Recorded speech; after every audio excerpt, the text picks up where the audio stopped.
So we're here today for another mega stream. And one of the things I wanted to talk about, why I realized that sometimes it's the place, not the people, right? I had put a comment up on Facebook. There was a comment about, see, I don't have my phone on me. Let's see. Let me check and see if Facebook is logged in on my computer, which I don't know because I don't necessarily go. Let me check this. Let me just run over to Facebook and see if it's open. It isn't. Oh, I can log in though. Do I have to get a code? Because I don't have my phone. Yeah, I have to get a code. Oh, there it is. Okay, hold on. Let me just approve this. And approve it again. Okay, let me check on my iPad. That way I can read the comment to you so we can at least have it as, okay, I can pull it up on my iPad. So I don't need to worry about pulling it up on the computer. So I can have that open as reference. So what I did was, and you can understand, my theta community and my YouTube community also might be able to understand. Basically what happened was, as a internet personality, sometimes people think everything is entertainment. Sometimes I'm trying to get out misinformation that could be in a different place. So from Eurogamer, they say Bayonetta and Nier Automata developer Platinum Games says NFTs have no possible impact on creators or uses in any sense. Okay. So the comment that I posted was basically saying myself as a digital artist, right? It gives me an opportunity to put my art in front of millions of people that might not have seen it before. And it gives them an opportunity to collect my art and creations throughout it. Now, I was bombarded left and right. It went on for like a day or so with people. NFTs have no use. NFTs are a scam. This is how you wash money. This is a scam. They're trying to steal money. I had people say I'm an art major and this is not art and all this other sorts of stuff. And the one thing that it got me to understand was that some groups don't want to accept cryptocurrency and NFTs right now. And that's just the way it is. I think that a lot of people don't understand when it comes to something like Facebook. I think that people overlook the social aspect of it. Like when you go to YouTube, right? Something I say to people all the time is when you buy a new phone or you buy a new piece of technology or, hold on. Oh, okay. When you buy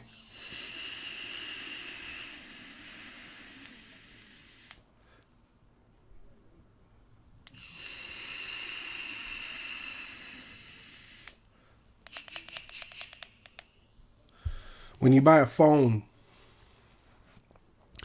or you buy a new piece of technology, where do you go? Typically, you go to YouTube. YouTube has the tip and tricks videos. Hold on, I gotta get this hat off. YouTube has the tips and tricks videos. YouTube has the features that you may not have never seen. I feel as though if I had to say 5 years from now, YouTube will still have its place in people's hearts because of the content that it puts out on a day-to-day basis. I don't think it's going anywhere. Okay. Now, when you look at something like Facebook, and this isn't a jab at Facebook or anybody that's on Facebook, do your thing, but for me, I see a situation where number one, the partnership program qualifications are way too high because if I'm not mistaken, I think they're like 3 times higher than everybody else because YouTube is at like 4,000 watch hours, right? And then Facebook is at like 600,000 watch minutes plus a certain amount of subscribers. I think it's like over 1,000 subscribers, right? And then on top of that, you have to have that see, a lot of people think these partner programs, and that's something I'm going to go into here. A lot of people think these partner programs are like the only options and the only goals to attain things as a streamer. And that's not necessarily true. Like one of the things I discovered was the Teespring place that everybody's using on YouTube is their own company. I thought at first that these people were like, a company attached to YouTube and you had to basically get down with that. You had to get down with YouTube being a partner to basically be able to access them. You can go to their website today and start making t-shirts. It has nothing to do with that. So that's one thing, right? The second thing is, one of the things I notice a lot of people say is, I don't want to log into Facebook, or I don't have a Facebook, or I don't go on Facebook. See, you want to be, just, a pro tip here, you want to be where everybody is. Like right now, I'm on theta.tv. Shout out to everybody that's watching back on playback on YouTube and all the 51 Dynasties on YouTube. This was taking place live on theta.tv. Now over here on theta.tv, right, there's already an understanding of what cryptocurrency is, what NFTs are, how they function, what to do. I mean, if you're here, you might be watching your own cryptocurrency videos and NFTs on different places. And just to say, for the playback purposes, I am not a financial advisor. This is not financial advice. Any wins or losses you take are your own. This is just entertainment purposes and documentation from my journey. Once again, this is not financial advice. So, as I was saying, okay, over here, people know what an NFT is. They know what a cryptocurrency is. Take, for instance, the Facebook MetaQuest, okay? A lot of people are seeing the MetaQuest like, oh, Facebook is metaverse. That's not true. The metaverse is made up over hundreds of different companies, okay? One of the things that I took a picture of that I saw on Reddit, which I hope is still open on my phone, I saw that somebody put a Theta banner up on Decentraland. And they said, well, one person commented, I'm not too shocked because they are partnered with Theta. Now, think about it. Decentraland is a place where you can create your own virtual reality world for people to be, I shouldn't say virtual reality, but it can be explored in different aspects. So let's just say digital world, okay, for the sake of argument. Decentraland is a place where you can create a digital world for people to explore and possibly purchase goods for you, okay? Now, nowhere along this process did you scam people out of money. Did you shortchange artists? I mean, look, I'm going to tell you like this. With every good thing, there's a bad side to it. And then with every good set of people, there's bad set of people. Yes, there are people that steal art and take things from other people. But let's be honest, that goes on everywhere. If you really want to get technical about it, since we're having this conversation, as a person that has grew up on DC and Marvel, there's a long debate spanning that Marvel stole all of DC's characters. Because if you go back and look at the actual creation of DC characters, Superman was created and then they created a copy of Superman. Like Deathstroke was created and then Marvel created Deadpool. You see what I'm saying? So on and so on and so forth, right? And if you look close, a lot of people say, like with Marvel and things like that, they really love Marvel and it's great and stuff like that. But for me, I always love DC because their top guy, I like Superman, but I love Steel as a character more because Steel was the character, if you don't remember, Shaquille O'Neal played Steel back in the early 90s. And it got me to understand that character was Superman in his hood. In his hood, he is Superman. This is the hood Superman, right? So I love, just saying for a minute, I love seeing, inclusion in my stories when I was a kid and still to see it to this day. So I'm more of a DC fan, but I do think Marvel puts out good content as well. But where I'm going with this is, right, two different contents, two different audiences, okay? Facebook is going to require you to log into Facebook to have the MetaQuest, okay? And also the thing about it is too, don't get me wrong, but I don't think it's good to go back and forth with people that are not in the 51 Dynasties. That's just me. I didn't make it a hard, fast rule. I'm kind of making it a rule a little bit. I don't think it's right for me to be going back and forth in the comment section anymore with anybody that is not bringing something to the 51 Dynasties because it's a waste of time. When you look at it, it's legitimately a waste of time. Why? Like I had people say, your art isn't selling because it sucks. Okay, I'll debut it here today. Most of the art that's out is still rough drafts. Okay, I'm still working every day. It ain't about employing your art skills. Every artist should be learning every day. But I'm still honing and crafting what I want my images to display. You see what I'm saying? Some things that are available online, like the elephant you can see right now, yes, that was a finished, lined out design. But there are tweaks and elements that I want to go back and fix. It's like on the show Ink Master, where the tattoo can look amazing from a distance, but then when you get up close on it, there's lines that are a little shaky, or there's sections of it that aren't the same size. Oh, hi. Stop for a second. In the crack com, how are you doing today? I'm going to go over here. Let me pull up your profile and view profile, view channel, follow, and I am following you just to say hello and throw you some support. Thanks for the follow. Let me put it in the chat. One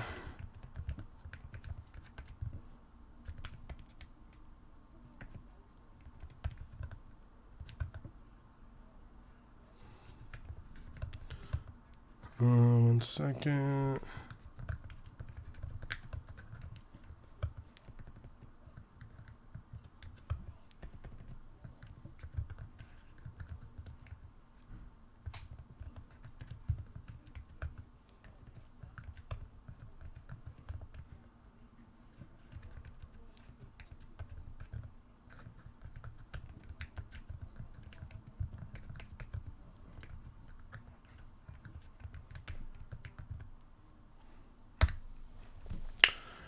In the crack com, welcome to the 51 Dynasties. Thank you for your support. I just recently went over to your channel and I threw the follow back as well. Gotta show support. Thank you for the support, and hopefully you have a good stream over there on Theta.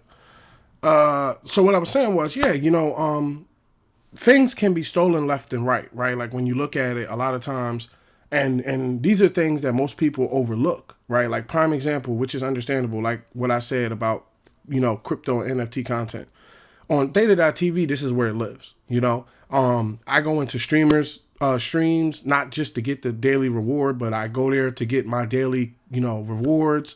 I follow a good amount of people. I don't know how many people I'm actually following. I think it's like over 20 so far. And when I want to watch a stream, I will go to Theta before I go to Twitch. Reason being is I want to show the same support that's shown to me.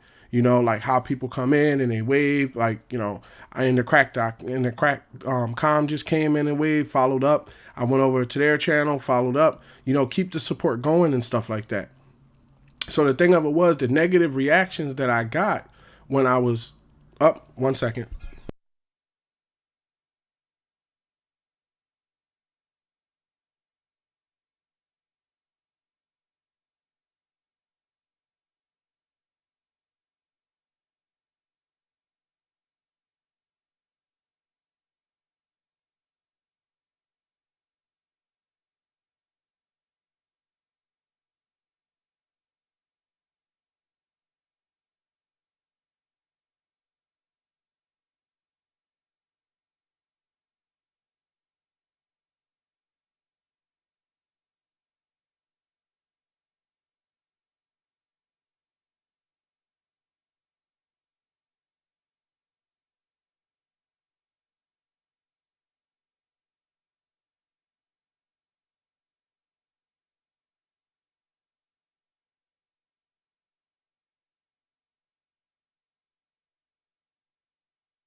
All right, I'm back. Oh, and I'm redlining very bad. Let me bring the audio down. It might be that the audio is too loud on the levels. Try it again. Still red. Try it again. Okay. Still red. Try it again. Okay, we're good. We're good. Let me bring the game audio down a bit so it's not overtaking me while I'm trying to talk. Okay. So yeah, as I was saying, I saw this video from a streamer that I follow. Shout out to the virus.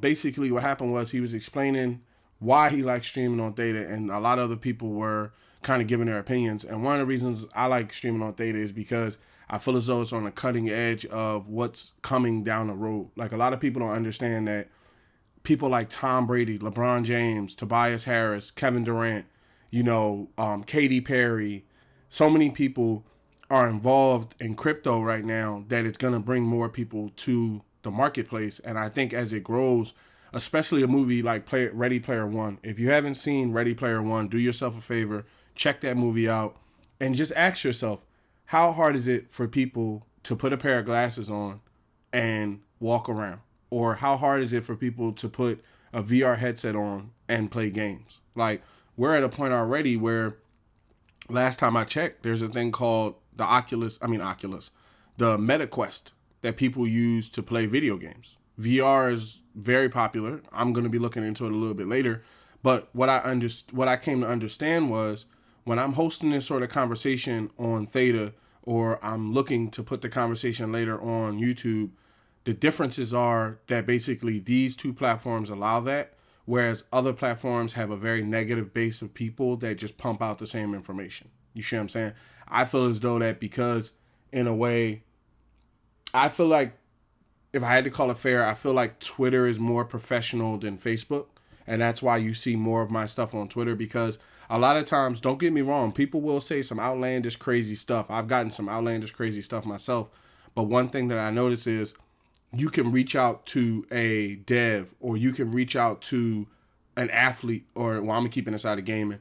You could reach out to a dev, or you could reach out to a dev team, or you could reach out to a support team of a game or a platform, and you might get a response, depending on what you say and how you say it, and the type of record that you have. Get some tea, right? Oh my God, I just can't drink that tea anymore. Not my flavor of tea. Let's get a soda. So you could reach out to these people and potentially get a response, not even a negative response. Like, I've seen people say, like, prime example, I was watching a YouTube video where a guy said that the new WWE 2K game, they feel as though that the pin, when you go 1, 2, 3, that is too slow, right? That it needs to be faster. So they contacted the dev team on Twitter, like just writing, what they want, asking them on Twitter. And the dev team responded and said that in the updated game, when it comes out in March, that it's going to be updated and it's not going to be that slow. Now, that small situation right there where a person was able to write something directly to the dev team, and then they were able to say, yo, that's what's up. Basically, this is what we're going to be doing about it. Whereas a lot of times I notice, like on Facebook, I don't see articles being posted. I see them posted from like the mega sites and stuff, the IGNs, the Eurogamers, and GameSpots and stuff like that. But I don't see like the actual people. Like, a lot of times, like on Twitter, if an article, like, not using it, this person example, it's not like I know him or nothing, but the boss, Phil Spencer, hypothetically, when an article comes out that's talking about something in Xbox, he'll retweet it, right? Or Aaron Greenberg will retweet something that he had an interview in or something. And, you can write comments, and who knows, you might get a like, you might get a response. It depends on how the person's feeling. I always take into account that you have to understand that, imagine writing a tweet, and I've had this happen with tweets and Facebooks and things like that. Imagine writing a tweet, and then you get like 40 responses, whether it be likes or retweets, in the first couple of minutes, and you have to sift through all that. He has a job. I'm pretty sure, and then they have to be cautious at the same time too, because people could be just using, it's kind of hard for them, because you have to keep in mind, I don't think they can go, like, prime example, like when it comes to the boss, Phil Spencer, or Aaron Greenberg, these are the people that are high up, Major Nelson, these are the people that are high up in Xbox, right? They can't just log up a game, like say Madden, and go live with, his gamer tag, because it can get weird. People will say weird things, they'll do weird things, they might record them and try to use it against them. So that's why it's kind of a closed off network. Same thing when you see with athletes, like take for instance Darius Slay, Avonte Maddox, other people on the Eagles that play Madden. You don't hear a lot of times of them saying come play with me. You hear a lot of times of them playing the game because they have to kind of control the environment. That's one of the things that I do as far as with my streams as well, why you don't see me playing with a lot of people, because I can't control what someone else is going to do. If I make you live to all my 51 dynasties and you say something like completely out of line, which I have heard happen to other people, something that could get me canceled or something like that, I don't myself feel that I would like that to happen. So you have to kind of check where you put your content. I just wanted to explain this a little bit, to kind of put it out there so it's on file, and also so that way it can be kind of a cautionary tale if you're in a situation where it's like if you're getting a bad reception in one place, go somewhere else. You see what I'm saying? Because my hand to God, at the same time, every time a notification would come up from Facebook with some negative comment, a like would come up from Twitter. And I'm sitting there like, yo, the Twitterverse is just way more ahead. Now, don't get me wrong. There's people there that had the same sorts of opinion, but I feel as though they get drowned out because it's more like business oriented. I feel like with Facebook, there's a lot of like trolling, and at the same time, I don't really worry about it because that's not where my content is hosted. My content is hosted on sr51media.com. It's hosted on YouTube /sr51media, on theta.tv /sr51media, and we good, So I just wanted to put that out there in case anybody was wondering what was going on. Now, to bring you up to speed. Okay. So in NBA 2K, right now, I just played the final game of the season, and I am at the playoffs. I drew the Washington, what is the name of these people? The Washington Wizards, right? I drew the Washington Wizards. So I didn't want to start off with the playoffs because if I had to say anything, playoffs are pretty tough. Like, I'm prepared for the playoffs in football, but I'm still, fine-tuning my character on basketball. So I may get to it, but I want to start with some Madden. So also the other thing of it is, if I'm not mistaken, up there it says we're over the cap by $14 million. Now, how that's going to get fixed, right? Because in all these contracts, the only person I probably think about bringing back, let me see what his stats looking like. Probably Colin Kaepernick, right? Kaepernick wants $2 million a year, which isn't a problem. And then Decker wants $10 million a year, which is a $20 million contract. That's not a problem. What will be a problem, and what I'm going to be pretty entertained to see, is when you come over to this team salaries, right? As you can see, all of these players with a 2 on their name is coming due next year. So all 3 of my 99 players come due. My goal is I got to sign back my halfback. I have to sign back myself at quarterback. I have to sign my halfback. With TJ Watt, I'm probably going to end up moving TJ Watt back to the Steelers for either a first-round pick or somebody from them. Just looking around here. Fletcher Cox is definitely a re-sign, my favorite player. Harrison Jr. is definitely a re-sign. Martin is definitely a re-sign. If I can, Church and Lowry are a re-sign. Lane Johnson's, of course, a re-sign. Darius Slay is, of course, a re-sign. Matthew Favors, probably a re-sign. Juszczyk is a re-sign. Kendricks, maybe. Richards, I'll probably move. Dwight Gold, I'll probably move him too because he has power, but he's kind of slow. Jordan Mailata, I'll re-sign if I can. And Parker, I'll re-sign if I can. And Nick Thorne is definitely a re-sign. I drafted him if I can. Matt Winslow, Joey Galloway. There's a lot of people in here. Like, look, Dante Cumberland. Who else? Matt Ryan. There's so many. It's one of them situations where you know how we did it. It's like what's going on in the free agency now. A lot of people ask me all the time, like, oh, you play Madden. You play so much of Madden and stuff like that. What about this game? Think about it, right? I am in the year 2024, and some of the things that I'm seeing in the year 2024 came true in actual NFL. Like, do you understand that in this game, after Tom Brady lost a couple of seasons, like I think he lost the following year and the year after that, and then he retired. You see what I'm saying? this is the type of stuff where nobody thought Tom Brady would retire except for the Madden host. So for me, Madden is one of my favorite games. And also just to debut here on the stream, I will be getting WWE 2K22, the NWO for Life edition. I will be there day one, and it will be live on Theta, and it will be posted to sr51media.com, and of course, YouTube as well. So look out for that content in a little bit. All right, so we're just going to wrap up these games. Now, I cannot, here's the thing. From what I know, the reason why I was trying to keep the money is because what I do is, if my team makes the playoffs, if my team makes the playoffs and win the Super Bowl, I put back $300 million because I came up with a chart that I feel as though was pretty nice where if they make the playoffs, I give them like 30 or 40 million. And then if they make the NFC game, I give them another 30. And then if they make the Super Bowl, I give them 70. And if they win, they get 100. So it all came out to close to like 300 million, right? Now, the situation with that, with the $300 million is when you come into these players right here, right? When you come position by position, okay? I'm probably $100 million player. And I'm not saying that to be like, oh, just me. I'm going to explain it. I'm probably at a 99 going to want 100 million. So is the halfback. These two wide receivers, we're kind of light at wide receiver. I don't know if somebody got hurt or what. I got to look into that. But we only have 5 wide receivers, so we're kind of light, right? But the tight end can play that position. But these two wide receivers, I got to see, what's going to happen with them, right? My tight end, he's a superstar. I don't know what he might want to do. Oh. What was that? Oh, okay. Startled the crap out of me. What was that?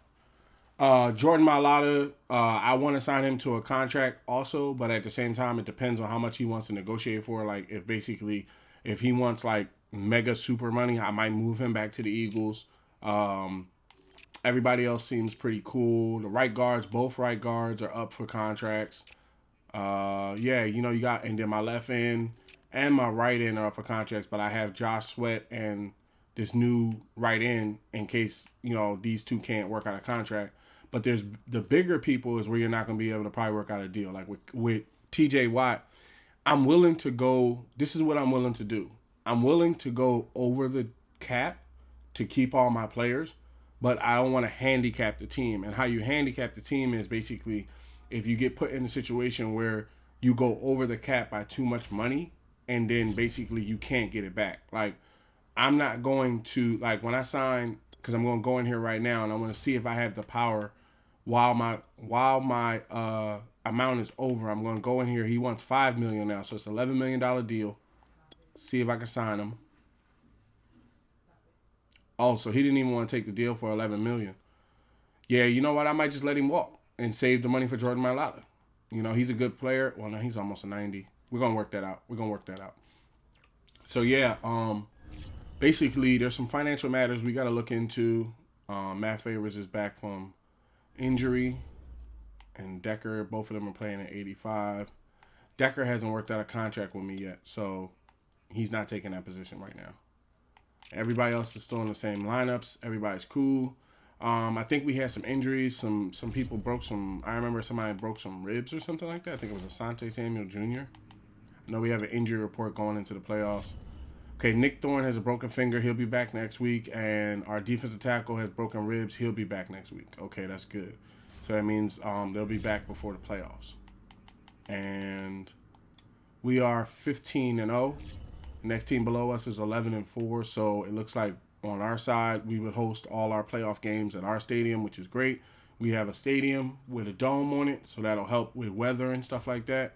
And then if I look at the charts, it seems that the Ravens are behind us, and then the Cowboys are 13-2. The Niners are 11-4. The Chiefs are 10-5. The Packers are 10-5. The Colts are 10-5, and the Titans are 10-5. So if we come over here to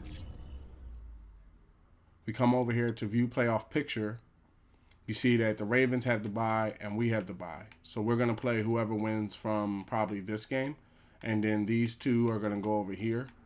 So the Buccaneers versus the Packers, and they'll face the winner of the 49ers-Panthers game. And then the Colts are going to go up against the Jaguars to see who plays the Ravens. And then the Chiefs and the Chargers are going to go against each other to see who wins versus the Patriots versus the Titans. And then they'll meet here, and then we'll go forward into the Super Bowl. So we have things lined up. We're $14 million over the cap. We'll sort that out after this next game. Let's get the upgrades, because you can't. The thing of it is, see how all three of them come up there. That's the priority right there. Oh, hold on. Okay, see, all our people get upgrades. Bowman is now 91. I'm glad that we found him. I got him traded. I traded for him. Jared Church is almost a 90. Oh, he is a 90. 91.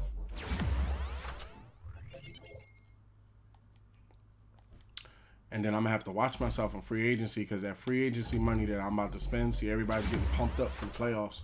That free agency money that I would spend in free agency is the money that I can use to re-sign my players. So, Santi Samuel Jr., let's put this on man-to-man. If you're a man-to-man person, it is what it is. You can play your position. Patrick Richards, our fullback, blocking.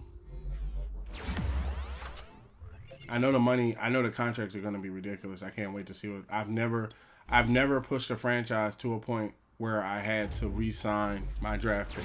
Normally, I stopped like a while ago, like in I want to say Madden, and like Madden, like Madden 20 or something like that. I used to play it, and then I was playing so many other games that after I won a couple Super Bowls, I call it a day. But then franchise has gotten to a point where I feel as though it's gotten revamped and it's better. They have scenarios. People can become X factors and stuff like that and everything. So Jimmy Galloway, our defensive tackle, he's almost a 90. See, everybody's pumped up for the playoffs. Let's put this on run support.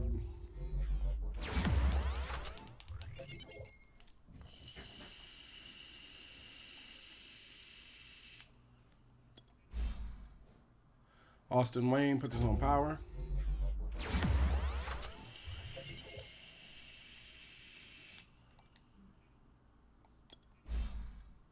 Devin Hadley, our back, put it on receiving.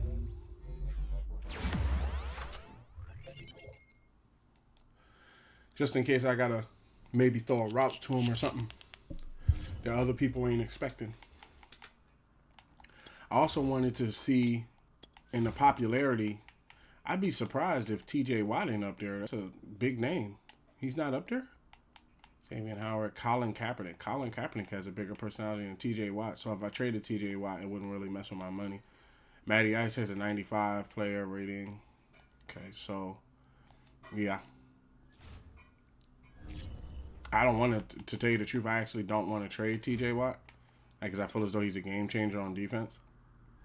So, let me make sure the lineup is set correctly. When you get out there and the lineup ain't set, and you got to go through it. I'm a QB. Hadley's a halfback. Waddle, Devontae, Bowman, Wilson, Cumberland, Matt Ryan. Man, you better bring in. Oh, we missing a quarterback because the tight end isn't there. Put Zach Ertz in the 5th spot, 6th spot. Okay, and then we're gonna drop Zach Ertz after this game and pick up another halfback. Jordan Mailata is playing left guard. Okay, so Decker doesn't really. Once I sign these two back next year, Decker doesn't really have a position. But for like $12 or $15 million, I bring him back for $12 or $15 million. Now, if he was asking for some ridiculous amount of money, then no, I wouldn't bring him back. But, 12 or so million dollars, I could bring him back. And then our defensive tackle, he'll be ready to go. TJ Watts on the left outside linebacker. Miles Jack in the middle. Josh Allen to the right. Everybody in. Okay. Everybody's in there. And then third down running back is Hadley. Power halfback is going to be Hadley. I don't think Gold to me was kind of the.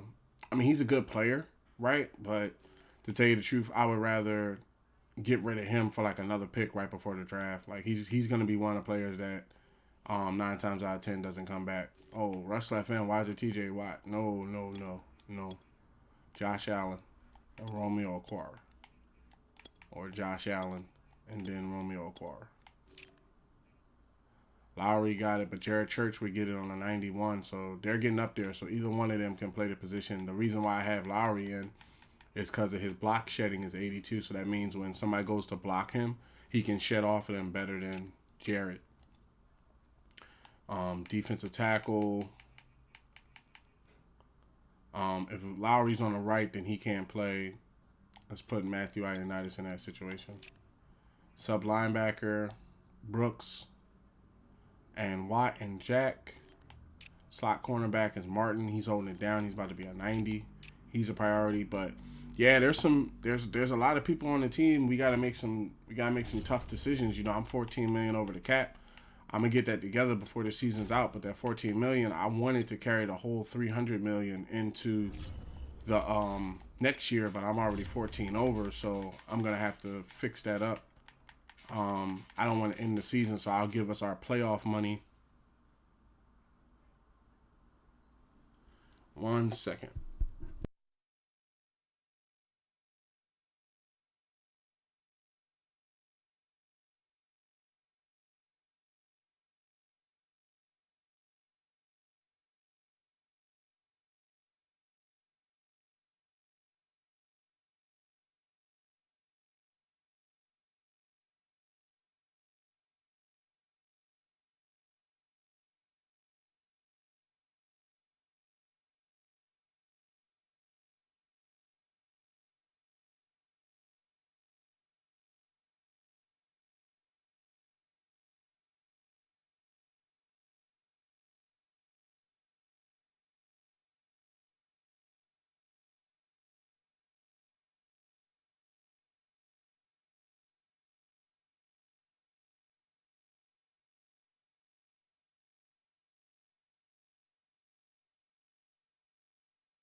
All right, I'm back.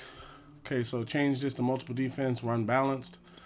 All right, and we have TJ Watt. I have TJ Watt, superstar X Factor left outside linebacker. Devin Hadley, superstar X Factor halfback.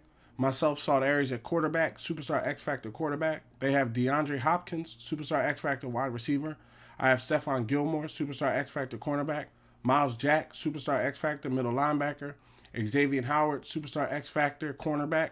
Josh Allen, superstar X Factor right outside linebacker. Fletcher Cox, superstar X Factor defensive tackle. They got Chandler Jones, superstar X Factor, superstar X Factor right outside linebacker. I have Jordan Brooks, superstar X Factor right outside linebacker. Raheem Bowman, superstar X Factor wide receiver. Darius Big Play Slay Jr., superstar X Factor cornerback. They have Buda Baker, superstar strong safety. They have Kyler Murray, superstar quarterback. I have Penny Sewell, superstar right tackle. Patrick Surtain II, superstar cornerback. Ronnie Harrison Jr., superstar strong safety. Jared Church, superstar left defensive end. Jack Fox, superstar punter. Lane Pave the Lane Johnson, superstar right tackle. Jalen Waddle, superstar wide receiver. Shaq Thompson, superstar right outside linebacker. Eric Kendricks, superstar middle linebacker. Romeo Okora, superstar left outside linebacker. They have Max Jordan, superstar wide receiver. Bud Dupree, superstar left outside linebacker. And Matt Ryan, on my side, superstar quarterback, Matty Ice. So Bud Dupree is left outside linebacker, and then they have an X Factor right outside linebacker. Okay, so the two linebackers are pretty tough. That's good to know. The wide receiver is a superstar, more powerful trucks and stiff arm animations. Okay, so he's not going to get tackled easily. Kyler Murray is Kyler Murray. The strong safety is a superstar. And DeAndre Hopkins is an X Factor. Okay, all right. I got a size up of who the team is. Let's go out here and get this. I'll let the announcers bring you in.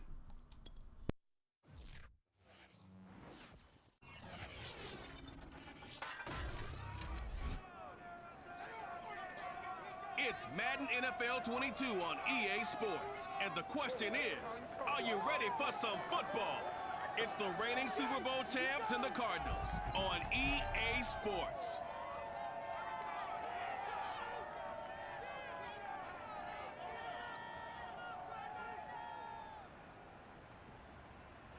We find ourselves at the home of the world's first retractable natural grass field as you get a look inside State Farm Stadium in Glendale.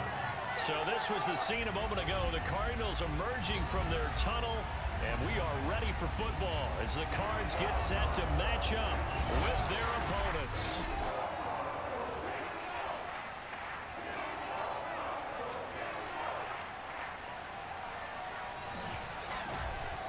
With Charles Davis, as always, I'm Brandon Gaudin. Charles, you talked about storylines in this one. I think it begins and ends with our two quarterbacks, certainly two of the best in the business. And nowadays, I don't think you can get by for long periods of time without a top-flight quarterback. The way the game is played, with all the responsibility he has and how the game flows through him, if he's not on the top of his game, your team's not going to benefit at all.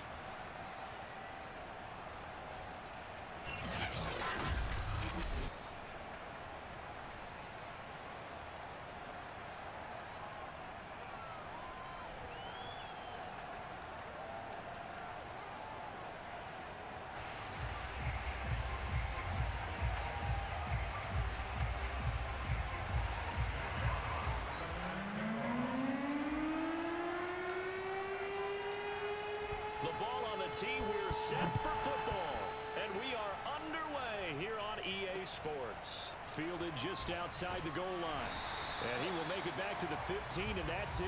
Good coverage there by the kick team. The Cardinals making their way out, and it's Forgot I didn't have a mic on. Let's go. Good hit, good coverage. I can't believe what's going on with Kyler Murray, man. Like, this dude taking to Twitter to talk about his team. I thought the Cardinals were going to be together forever. I wonder if they would move him.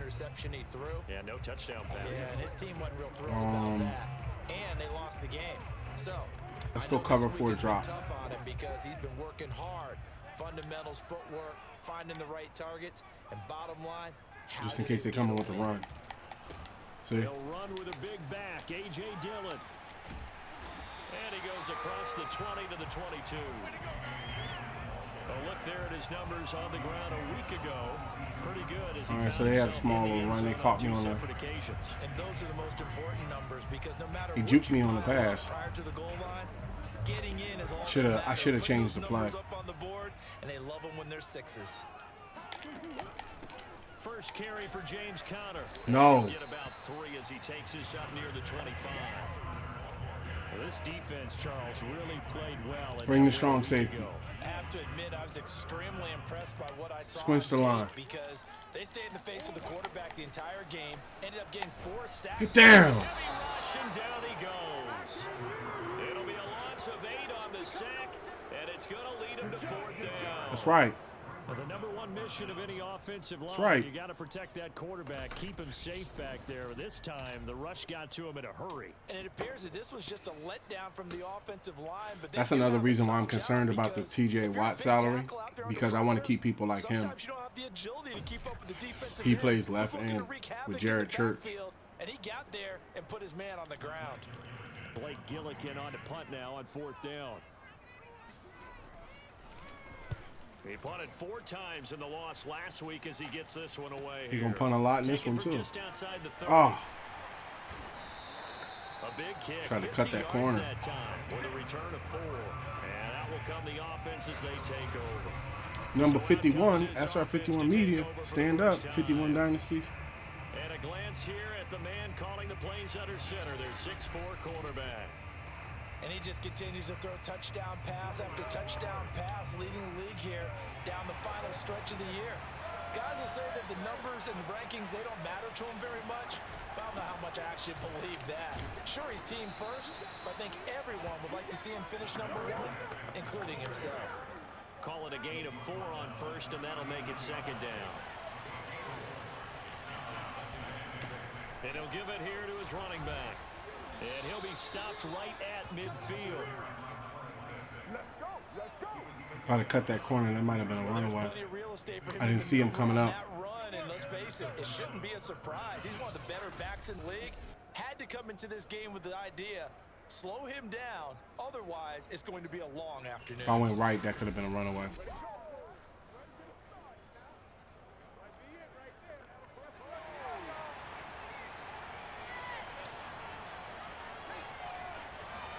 From the midfield stripe, they'll look to throw. Oh, I got legs too. Oh, he's got a little daylight. And this turns into a nice gain with a slide at the end. Line of scrimmage, the 31 now on 1st and 10. Sliding out of the pocket. And he'll protect himself at the end here as he winds up getting pretty decent yardage.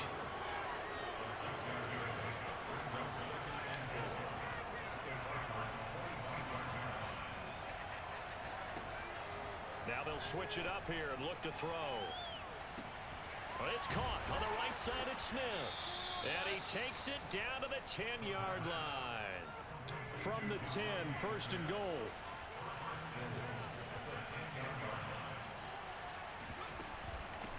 And they'll run on the inside handoff. And he will maneuver his way down to about the 7. Now after the running play, we've got a man down on the field. We'll check on his status when we get back. The line of scrimmage, the 7 now on 2nd and goal. Here's a play fake as they set up to throw. He'll buy some time right. And he'll take it into the end zone. I'll take that one. Touchdown. He was looking for the pass. Taking it in from 7 yards away. And the Redwoods have taken a first-quarter lead. Hitting him with that old school One of the keys to their temptation. winning streak has been scoring first. And Hit him, Tim. drive right there, getting the first 6 points of the ball game. Do you go back to our meeting with the offensive coordinator? Remember what he told us? Absolutely. With some teams, I script to probe in the early part of the game. With other teams, I script to attack. They've been in attack mode for these ball games and continue that in this one. Now they'll line up to kick the extra point. Oh, we almost close to our offensive rushing yards. It's up and good, and it'll give his guys a 7-0 lead. After one, 7-0 on EA Sports. Sacramento with the football here as we get set to begin quarter 2.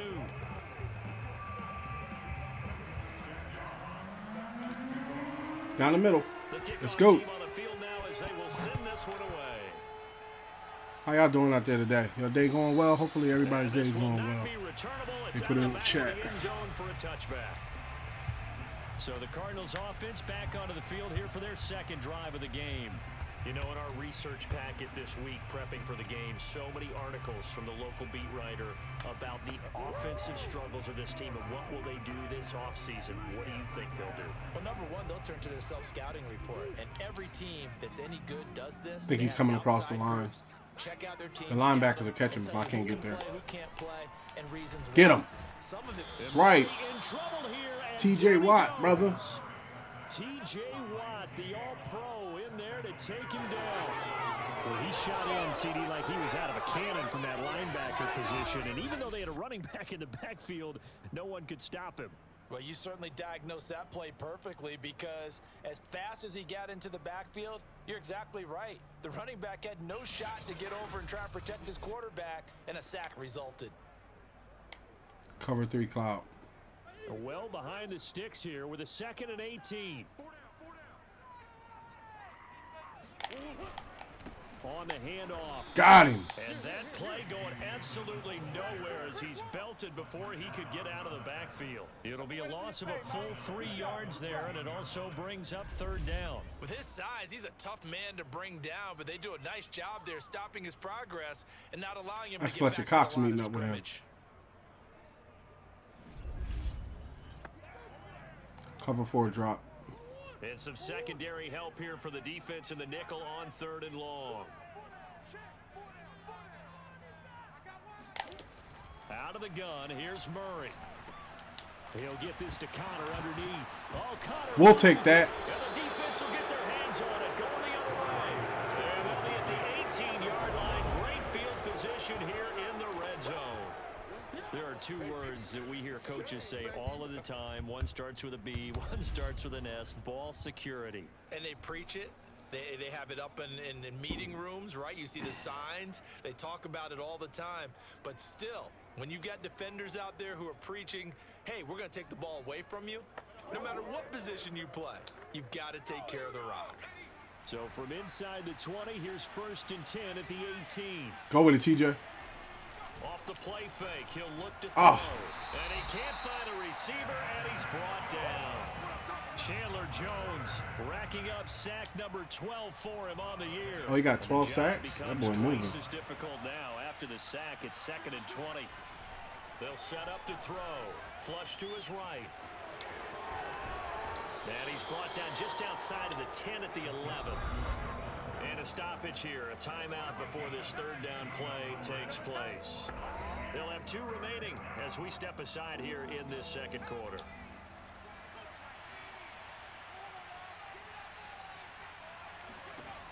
On 3rd and short, they'll try and pick it up through the air. Buying time to his left. And he's got this inside the 10 to the 9 before he's out of bounds. The decision to tuck and run gets him 3, but that's not enough. Now it's 4th. The Cardinals going to use the first of their timeouts. So as they take it over, we step aside.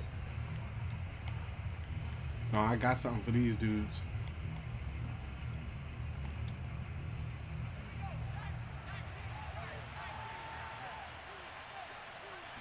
They'll go with a keeper. Give me that. He picks up the first as he's able to take it down to the 7-yard line.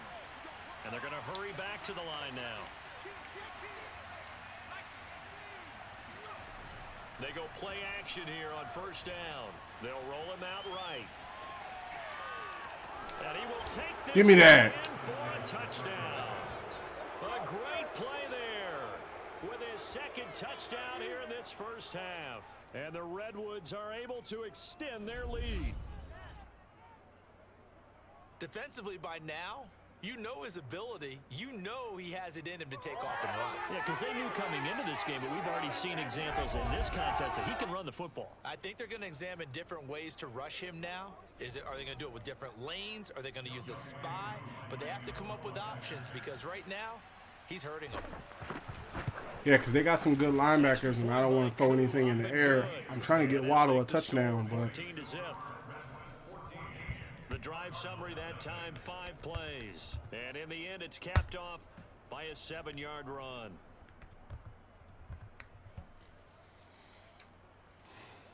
It's one of those things where, like, sometimes you forget that you can run. The 2 main pieces, like, because I don't want to go too far over the cap.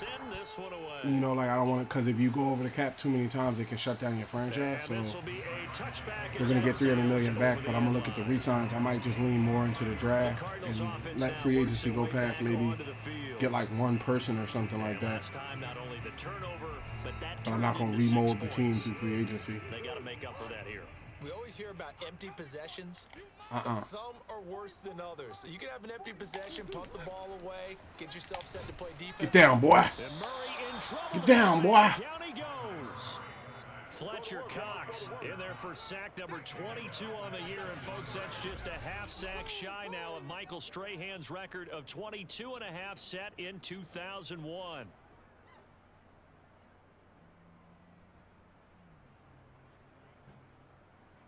See if I can get Fletcher's record before he retire. Don't show him the cover for it just yet. Sacks, a growing theme in this 1st half. This is 2nd and long. Another try after the 1st down sack. Murray, and that one's going to be off target and incomplete. Well, as we get ready for 3rd down, let's go. All right, now bring the cover for us. The sack on the first play of this drive, that threw a wrench in what they were trying to accomplish because they were compelled to throw the ball on 2nd down. A running play was not in the works. And that incompletion set up another passing down here on 3rd and long. Now a 2nd timeout called for by the defense. So that means they're down to 1 remaining here as we head toward halftime. And the punt team on now as this one's sent away. Oh, we got a flag before I even got it.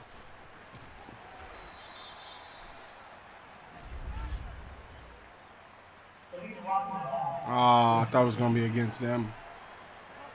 Come on, Romeo. So this will be accepted as it moves the offense backwards. So the special teams penalty cost some yardage there as they come out on 1st and 10. He'll drop to throw. That's caught by the big tight end, T.J. Hockenson. And now they're in the hurry-up. On 1st down, he'll drop to throw. Escaping the pressure right. This is Smith with a grab. Touchdown. That's right. Devontae Smith. Touchdown number 18 on the year. And the Redwoods are able to strike quickly to add on to their lead. If you didn't know it, it won't surprise you to find out. I hate when that happens when you go to see the replay and it's tearing. There you go. High stepped him. There's another example. They did it again. This offensive coordinator, right now you can write his ticket towards being a head coach. He's advanced in the ways of offense. Yeah, I wonder if they had that thing where offensive coordinators leave to be like head coaches somewhere else. Like, would I lose my team because I've been playing for like 4 years? And it is now 21-0. Pretty clean and simple there. Just 2 plays. The long pass resulting in the touchdown on play number 2.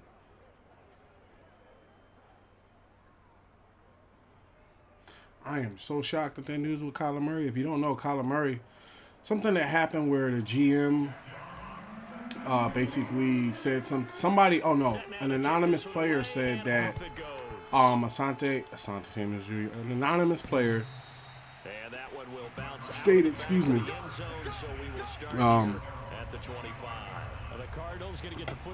an anonymous player stated that Kyler Murray is immature and that he has like an immature nature when it comes to the team. And like 5 minutes after this dude posted the article, you just see this dude. Oh no. We'll see how they play it here on 1st and 10. Shit, I'm in the wrong view. And this one nearly picked off. Kind of surprising to see a defender of his caliber let it get away, but get away it does, and it's 2nd down. To throw again on 2nd down. Murray. He'll get that one complete to Connor. And he loses the football the 2nd time. But I think a Cardinal was able to gain possession, yes, so they will hold on to the ball. Yeah, he can keep that. I don't care about that. They're going to take a second. They got the ball. We don't need to examine that. Play downfield. That way they don't catch us off guard. Okay. I'm going to let Coach call halftime for you. Coach. So that one overturned. They say the knee was down, and that will not be ruled a fumble. Okay, Brandon, thanks very much. Welcome in, everyone, to our EA Sports Halftime Report. Let's get you caught up on what's going on around the NFL. We'll get started out in Texas, NRG Stadium in Houston, where it was definitely a game with some intrigue, as you can see by the scoreline. The Texans were hoping to finish strong. They could not get the job done, but they'll still be a force as they finish at 14-2. From one Texas team to the other, we take the drive up I-45 to Dallas to check on the Cowboys. And they were winners in that one over the visiting New York Giants. Dak Prescott leading the way as his guys pick up win number 14 on the year. Finally, let's get to Indianapolis to check on the Colts at home at Lucas Oil Stadium. And they were winners in that one over the visiting Minnesota Vikings. Carson Wentz leading the way in the victory with 3 touchdown passes. We'll continue on and take a look at the next-gen stats from the first half. And it's been their quarterback who said, "Follow me, guys. I got this." 2 rushing touchdowns for him in just 1 half a play. He could be in the process of putting together a game for the ages. Meanwhile, for the Cardinals, there's a look at what they were able to do throwing the football. And they'll need to get things in gear as they trail here at the break. Both teams finishing up their halftime adjustments. We're about ready to get back to football at State Farm Stadium. And for the call, let's head back out to Glendale and hand it over to Brandon God. All right, We get it Coach, back. Let's go. thank you, and we welcome everyone Did anybody else notice that Claypool plays for the Giants now? The Cowboys are final 2 quarters 14-2. of the NFL regular season are upon us as the second half of Week 17 is underway. Oh, this is week 17? No, we got one more week. They just didn't adjust to it. And as this offense makes their way back out, Nfc Playoff Race time, we give you a look at what's going on there. And for them, it's no longer a question of will they make the playoffs. They've clinched the division title. The question, can they hold on to that #1 seed? And this is where the mental fortitude comes to play, doesn't it? Because now you're not just the coach talking about it, it's team talking about That's each right. other, supporting each other, carrying each other along, because having that #1 seed means everything in the NFL. It does. So even though the division title's clinched, shouldn't take the foot off the gas. No, not at all. Play all the way through. And I think we've seen that in recent years in the NFL. The teams that play and play to win each and every game, they're the ones to deal with in the playoffs.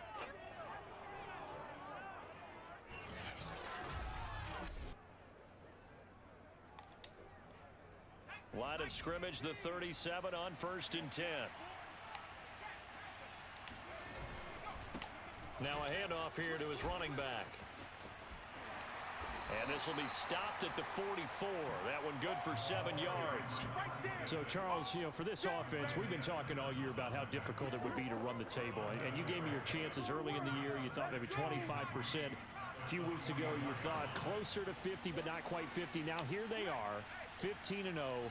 This is happening, isn't it? I think it is, Brandon, because I do believe this team is too invested, too well coached to fall asleep at the switch now. And I think it ultimately benefits them to stay engaged all the way through the season, because make it to the finish line, then they get the open week to refresh and re-energize.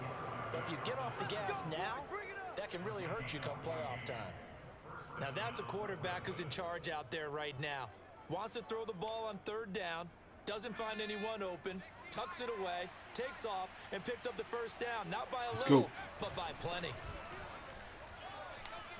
Dancing away at the 35. And he gets this inside the 35-yard line.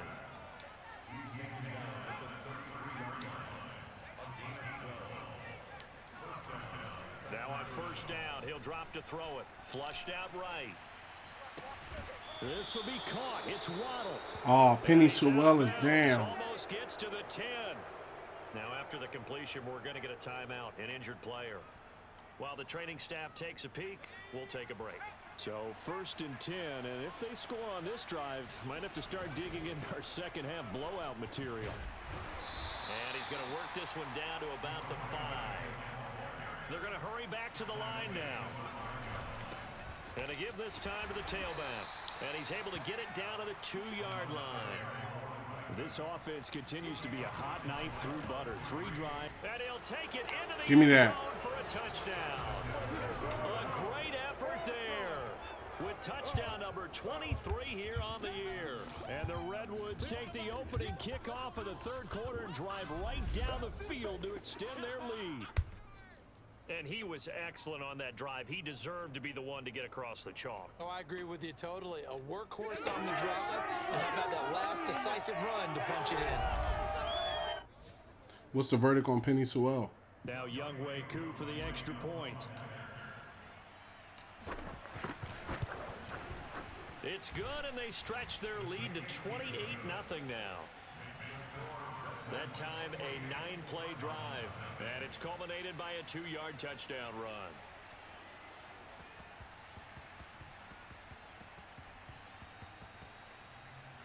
Strained tricep will not be able to return to the game. That's not what we needed right now, but we have depth. So at left tackle, Penny Sewell's down. Decker will play at 84. I can shift my Lotta and bring in, because I don't want to bring Decker in. I'm going to shift my Lotta over to that side to play left tackle. I'm going to bring, let's see, man on man. He wins in strength. He has agility, more acceleration, awareness. Let's see who blocks better. Come on over here to pass block. Here we go. Pass block. His pass block is low compared to Decker's. Pass block power is up there. He's more of a finesse guy. Run block power is up there, but his finesse is up there. So who would play it better? Landon Dickerson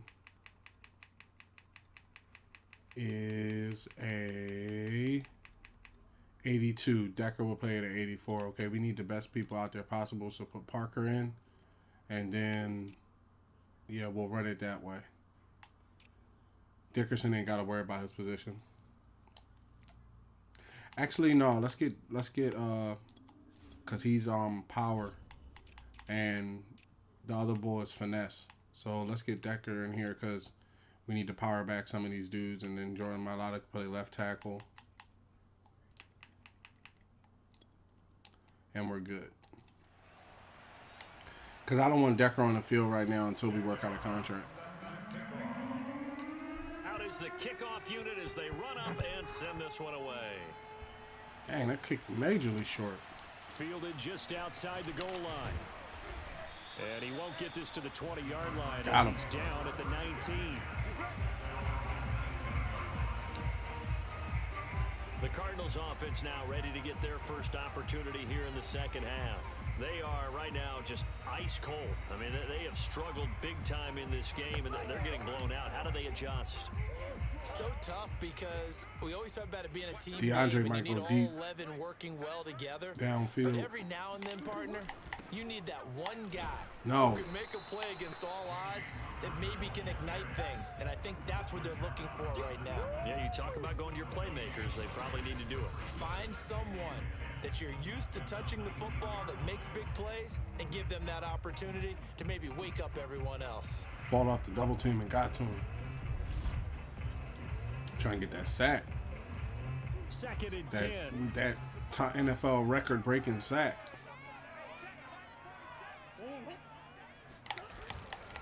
A give for Dillon running right. And the reinforcements come in as they're going to stop him behind the line.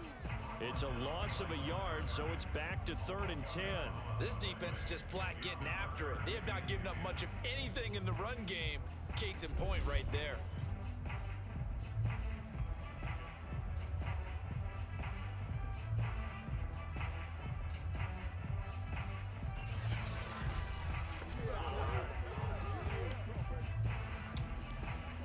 Third down now. Those last two plays indicative of how things have gone for them. Just nowhere to go on the ground and struggling to put up points. Open receiver, that's Hayden Hurst, the tight end. And able to get this across the 20 before going out of bounds. They get only 4 that time as that leads us to a 4th down. And that is going to do it. Are they going to go for it? Quarter of action. We'll return with more after this. You're watching the NFL on EA Sports. Now Murray's got to have this one. And it's incomplete. They cannot convert, and they turn it over. The Cardinals unable to convert there on 4th down. And the ball will go over on downs on the short side of the field. Well, they were looking for a clutch play there on 4th, unable to come up with it. How about that defense, though, huh? How about that D? Yeah, momentum swing. And, you know, I remember playing how much 4th downs were emphasized. You know, because, as you said, it's a momentum play. It's also a big test for you. You know, if people are going to go for it on 4th down, they believe you're not up to the challenge. You want to show them differently. And a missed tackle there as he pushes forward for a gain of 4. Brandon, I've got to think this offensive line has got some smiles on its faces. And I know it sounds crazy, but they practiced for this back in training camp. They knew they'd be in situations where it'd be extra defenders in the box coming after them, trying to keep them from locking down a game. Right now, they want to show the world they're up to the challenge. And they're going to speed things up here. They'll try and run for it on 1st and goal. 80 yards rushing for him so far as his terrific season continues here. They'll try to run this one in. And they are going to score again. Yet another touchdown as they just add to their totals. And for them, this train, it just keeps rolling, doesn't it? Well on their way to yet another victory. Yeah, it's almost a runaway, isn't it? And you just wonder how anyone could stop this. He hits the line of scrimmage so fast that by the time you react, he's already in the touchdown zone. It's the lack of confidence against their opponents now because they see them coming and think, we've got no shot to beat this team. Coup for the extra point.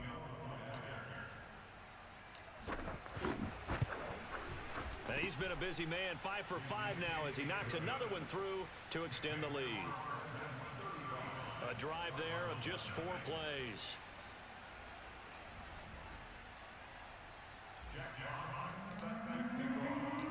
The kickoff team on the field now as they will send this one away. And that'll carry over the back line of the end zone for a touchback. Cardinal offense coming back out. Let's give you a look at the playoff race. Now, this is end of the weekend in the NFC. And with the final fortnight of games upon us, teams jockeying for position. Some of these games really starting to take enormous importance as they always do this time of year. See if I can get to him for this record-breaking sack. Yeah, I am impressed. That means 2 weeks, if I'm not mistaken, correct? That does. But how about exactly what you're talking about? Going down the stretch, how much... Good defense, Miles. Miles Jack in there to get him, and on the season now, that is 9 sacks for him. We've been around this league for a while, and many coaches never pull their starting quarterback, almost no matter the situation. In this case, though, I think he's got to make a decision. He's taking a pretty good beating out there. Yeah, and with the deficit, maybe not wanting to risk an injury.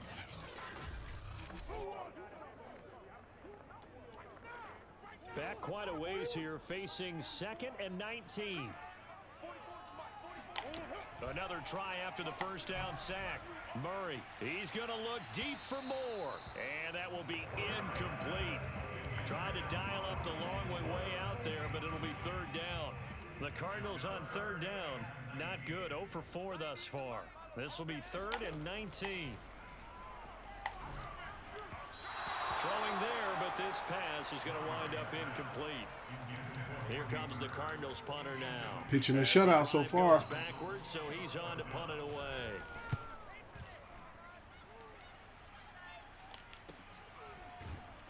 Oh, come on, Harrison. 7 yards on the punt. You gotta get that block, brother. And the offense will take over with a new set of downs. Here's Sacramento's offense once more. And they just continue to roll right along, really. This has the looks of yet another victory as they hope to polish it off here in quarter number 4. So good starting field position for them here as they come up 1st and 10 at their own 44. And he'll get 2 or 3 out of that one as that is going to take us to the 2-minute warning. 3 yards on the pickup there, and it'll be 2nd down. So it's our visitors with a football as we get you reset. They've got a 2nd down now as they look to salt this one away. They'll try and run some clock here as they keep it on the ground. And a gain of 4 gets them right to the midfield stripe. And now it looks like they're going to be in the hurry-up. And he has the 1st down yardage before they bring him down right at the 45. Not totally home free yet, but it's looking good as they come up 1st and 10. And he's corralled, but not before getting it inside the 35. From the 34 now, here's 1st and 10. Now it looks like he'll throw here. This one caught. It's the tight end, Hawkinson. And inside the 20 before he's brought down. From the red zone now, they'll look to throw. On the move to his left. I knew it. And this is going to be I knew it when I threw it. picked off by Byron Murphy. And the It's okay. Colts are going to get the football here. I was trying to get Waddle his touchdown because the season is ending. It's okay. Arizona's offense at the line, ready to get their drive started. Well, I think that the folks here had hoped that maybe this home atmosphere would carry their guys to a surprise victory, but it does not appear that that's going to be the case. There's too much to handle on the other side in this one.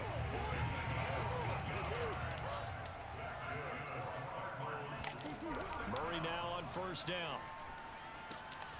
He finds his man, complete. It's Jordan, and he'll be taken down, but not before he gets into Take a timeout. I want to see if I can get to him. Now a final chance to stop it here as a timeout comes in with 10 seconds left in the game. Back-to-back good plays have him on the move on 1st down. Throwing now is Murray. To Connor on the check down. That catch good for only a couple. And we see another pitch and catch there to the running back. This position Stay open for that Hail Mary pass. They become just as critical to the passing attack as a lot of receivers, tight ends, because their ability to make people miss in the open field can really generate big plays for an offense. Got him. Now one final throw here is incomplete, and that is how this one will come to an end. So this crowd will not go home happy. It's a victory for our visitors. And I tell you what, Charles, this might be about as good as it gets. They were incredible. Yeah, offense was in fine form. The defense threw the shutout at them. I think they worked in concert together. What I like about the offense was they held the ball pretty well. You know, time of possession, exactly what they were looking for in this one. And that helped their defense. Didn't have to be out there the entire time. So when you do that and you're out there fresh playing, off a little extra spring in your step, and it showed up in this one. They had a ton of spring in their step. Impressive victory. So for our visitors, they have indeed reached a perfect 16-0, but now still one game remains before they join the 07 Pats and the 72 Dolphins as the only teams to finish a regular season unbeaten.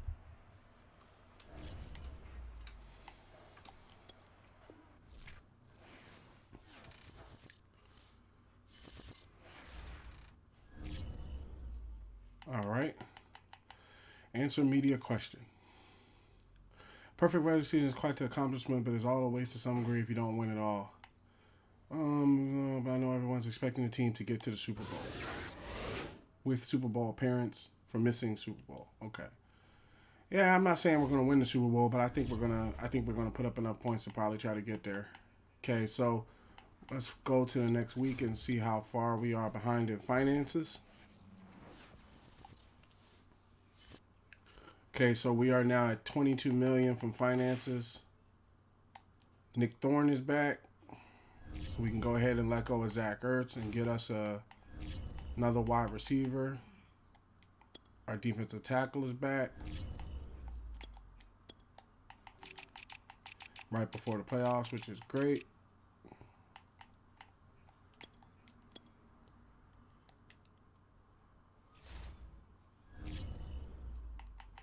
Okay, we got some upgrade for players. Penny Sewell gets an upgrade. Power.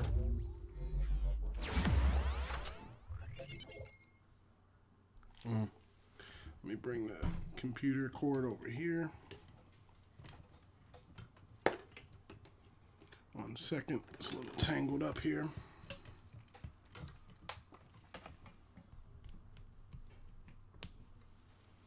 Actually, 1 minute. I have to run to the restaurant. 1 minute.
All right, I'm back. So Penny Sewell got his upgrade. We are now in week 18 football. Okay, this is the last week, so let me check the chart. We have made the playoffs. So,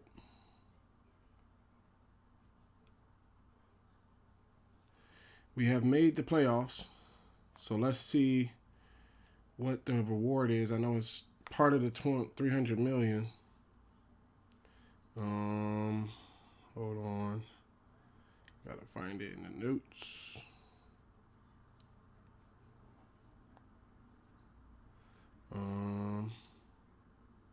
Here we go. So for a playoff spot, it's 50 million. NFC title is 60 million. Super Bowl 70 million. So that is 50, 60, 70, 100. So 50, 60, 70, 100. If you went out, 280. So just shy of about 300 million. So it's 50 million for making the playoffs. So we made the playoffs. So I'm going to come over to the team and put 50 million in and bring us up to 50 million. If you look back on my footage, this is the reason why I added this in.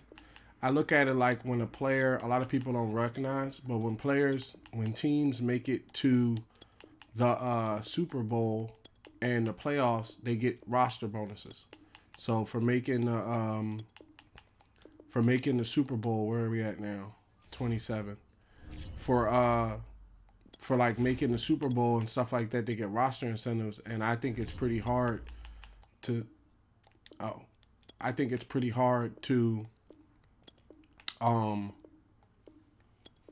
basically play without having some sort of give back system, because I feel as though that's pretty hard to do. Okay, so they're at 52 now. So now that we're at 52, we can come back over and go to player negotiation. Colin Kaepernick is 36 years old. I don't know if I'm going to bring him back, but Decker, I know I want to work out a contract with him. He has no signing bonus, so let's give him $150,000 or $200,000 in a signing bonus. I like the contract list, but the rest needs work. Okay. So yeah, I might just let him walk. And just keep, like I said, keep the money for next year, because I can't negotiate with him next week. So it'll be one of those last minute contracts. If I work it out with him, I work it out with him. If I don't, I don't. Okay, play the game.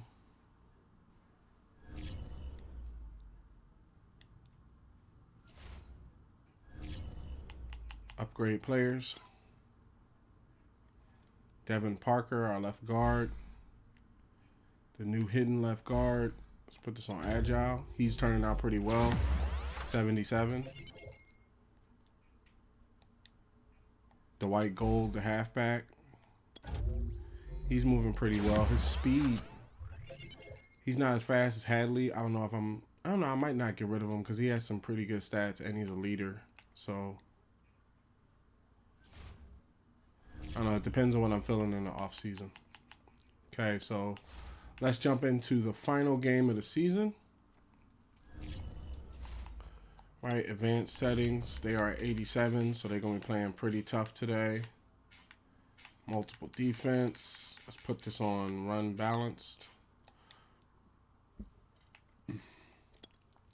So I have myself, Salt Aries, quarterback, X Factor. Devin Hadley, superstar X Factor halfback. TJ Watt, superstar X Factor left outside linebacker.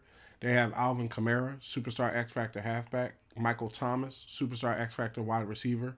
I have Stephon Gilmore, superstar X Factor cornerback. Miles Jack, superstar X Factor middle linebacker.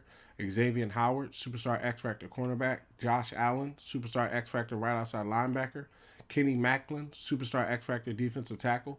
Fletcher Cox, the best there is, superstar X Factor defensive tackle. Jordan Brooks, superstar X Factor right outside linebacker. Raheem Bowman, superstar X Factor wide receiver. Darius Big Play Slade Jr., superstar X Factor cornerback.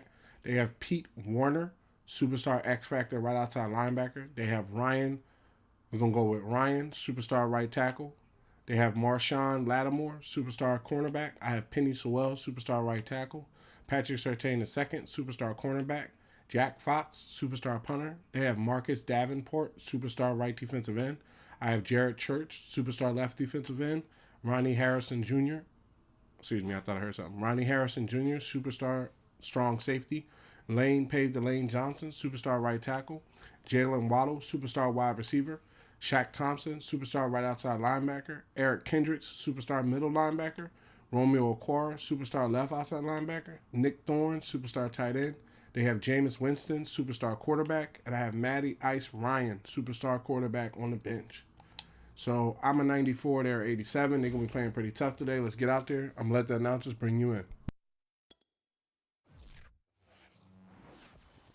It's Week 18 of the National Football League, and it's brought to you by EA Sports.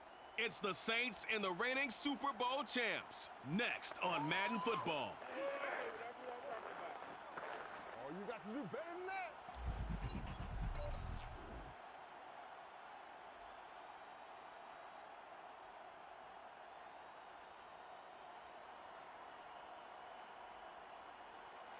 We are pleased as always to be bringing you coverage of the National Football League on EA Sports. Nothing like the fanfare of introductions to an NFL game, and that was in evidence a moment ago. Fireworks, pyrotechnics, you name it. This crowd is ready as their guys get set to match up with the New Orleans Saints. Brendan Gaudin alongside Charles Davis. And CD, you think about matchups in the NFL, you're usually thinking this offense versus this defense. But this game here, we get two different offensive philosophies that are matching up in this one. Yeah, we certainly do, because on one side, you've got a team that not only loves to throw the football, they do it quite well. They're the #1 passing offense in the league. And on the other sideline, the ground game is their strength. They're a top 5 unit in the league. So contrasting styles of moving the football.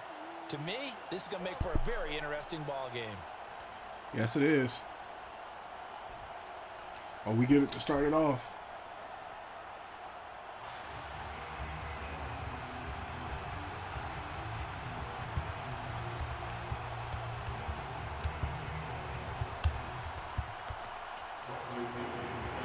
The punter Bradley Pinion on to get us started. And a perfect season is on the line. Taking in at the 3. Go with it, Winslow. Go with it, Winslow. 20. And they are not going to catch him. That's right. Touchdown. Dangerous man on the run I back. know a lot of special teams coaches, they just want to keep it away from him because that's what he can do. And others have egos that their players can't keep up with. And they say, challenge him, kick it to him. The way he runs as fast as he is, I wouldn't challenge him at all. I'd do everything possible to keep it away. He is just a blur when he gets a full head of steam, and he got a full head of steam there. Koo able to connect on the extra point, and that makes the score 7-0. That's how you start a game, Winslow. That for an intriguing start. The opening kickoff of the ball game, return for a touchdown.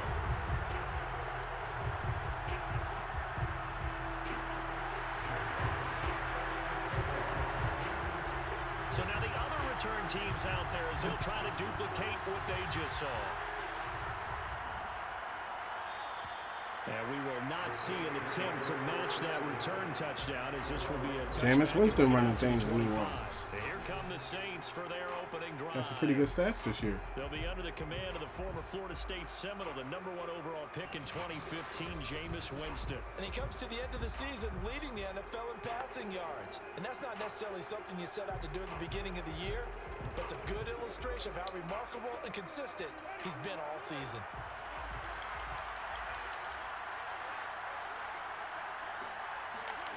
On 1st and 10, Winston. Open man here is Kroll. And they're able to get this Finally one sat down the in the 35. defense. Line of scrimmage, the 37 Roll. on 1st and 10. From the shotgun, it's Winston. And that ties Michael Strahan. Down he goes. Fletcher Cox in there for sack number 127 in his great career, moving it past Kansas City Hall of Famer Derek Thomas on the all-time list.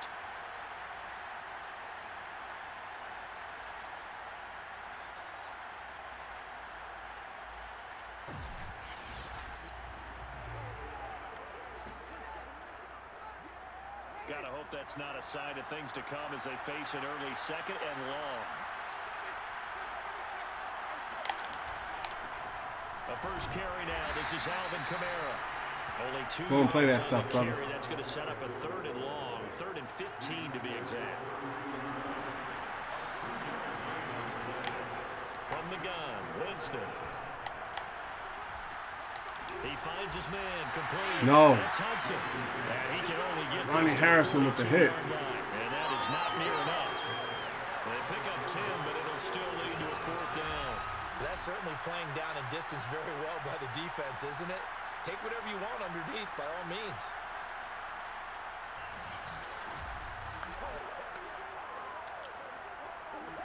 So on now is the Clemson man, Bradley Pinion, to punt this one away.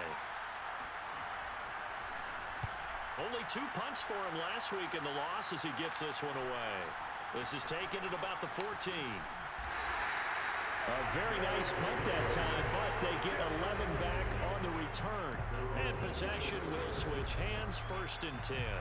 So now we'll get a look at the other offensive unit as they come out for their first possession. And here's a look at their leader, standing 6'4". And for how good he is throwing the ball, it's his running that makes him so dangerous. He had a couple of touchdowns on the ground in last week's game, so we'll see what they dial up for him for this one. Now a play fake here on 1st down. Rolling to his right. Oh, he's going to take a shot right away. And that's caught inside the 35. Waddle. And he gets all the way down to the 30-yard line. A big play there. We see this happen so often. If you're a They were defender, doubling it's them. like watching a bad movie over and over. The pressure's good, forcing the quarterback out of the pocket. But it's a lot to ask for these defenders to stay plastered to receivers long enough. And sure enough, they let a man come open, and the connection leads to a big play. So the big play has him all the way down to the 30 now for 1st and 10.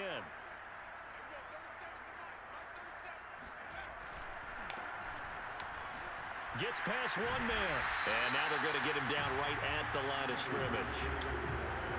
Officially nothing on that last run. They'll try again, 2nd and 10.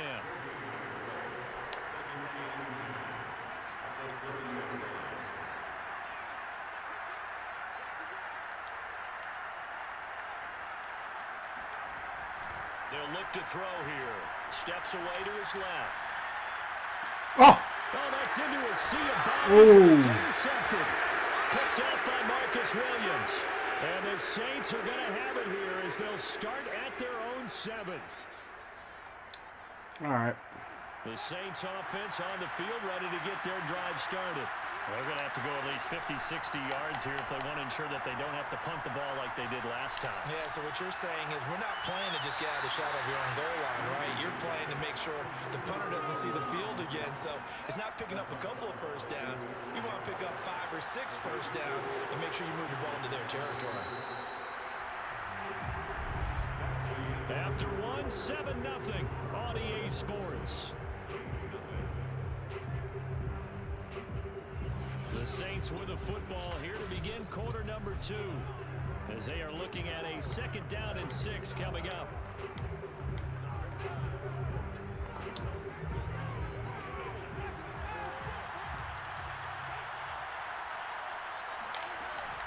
Winston to give, it's Kamara.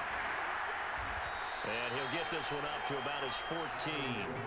3 yards is half of what they needed. Now can they get the other 3 here on 3rd down? Jameis to throw it. Being chased out He got it. left. Winston into the slide, and he's got a 1st down. Wuss. We just saw a nice example of why teams often bring in baseball guys to teach quarterbacks how to slide in key situations. You want to protect your franchise guy. Make sure he doesn't get hurt. He did exactly that on that play. A perfect slide to avoid the big hit and pick up a 1st down. Now here's a throw right side taken in by his tight end. And he'll get this up past the 25 before he's out of bounds. They'll contain him to just 4. 2nd down. To throw, Winston. Looking deep downfield. We'll take that. Across his body, and it's intercepted. picked by Ronnie Harrison. And his crew will take over with a football at the 35-yard line. What a start defensively. Your offense goes out, gets the touchdown, and then you get the interception. Just perfect. How about the discipline that they showed on defense? Because after the offense scored to go up 7-zip, you would think they might be a little extra aggressive trying to get back at them. Instead, they read their keys well. When they took the shot downfield, they were more than prepared for that one. Back onto the field comes this offense, ready for their second drive. And there are parts of their last drive they'd like to emulate. And, of course, they'd like to forget the inning, the interception. But they did put together, Charles, a nice sustained drive to get him down the field. Yeah, and unfortunately for them, the only thing that matters is part two, right? Because once they threw the interception and finished off the drive, that does them no good to go back and say, well, you know, we had a good one going. Finish things off. That's the only way you can get it done. He's got a man. It's his tight end. That's complete. And he'll be taken down, but not before he works it past the 50. Now it looks like we'll get a timeout as there's a Saints player down here on the field. Coming up at halftime, I'll go from one personality, that's you, Charles Davis, to another one in Orlando, the coach. He'll have stats and scores from around the NFL. You and Jonathan Coachman both larger than life. No doubt about it. But you're stuck with me in this booth, Yes, and he's miles away and smiling. And happy.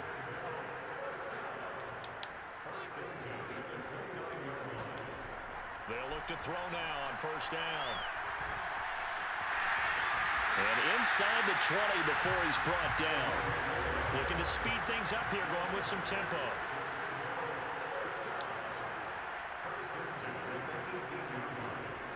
Inside the red zone here, they'll look to throw. Now the pressure gets there, and he goes down just inside the 20 at the 19.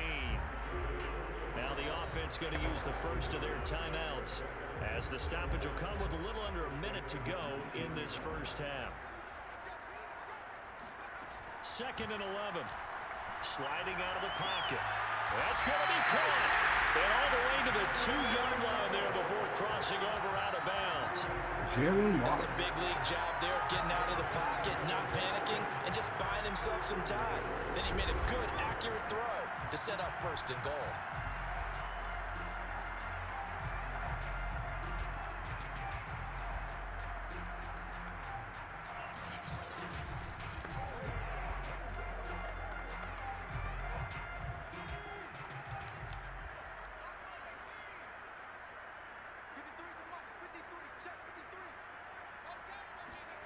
They'll set up a throw.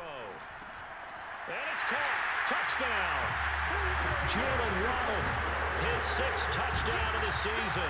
That's and right. the Redwoods add 6 to their lead.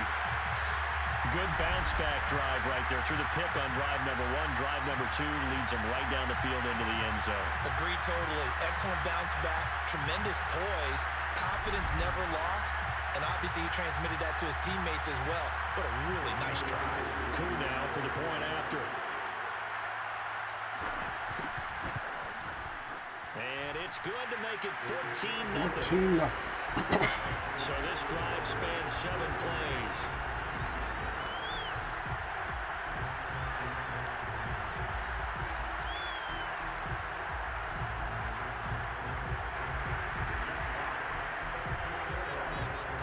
The kickoff unit is out on the field. Come on, Eagles. Win that game against the Bears, yo. And he'll just take a seat, and the drive will begin at the 25-yard line. The Saints offense going to head out now late in this first half.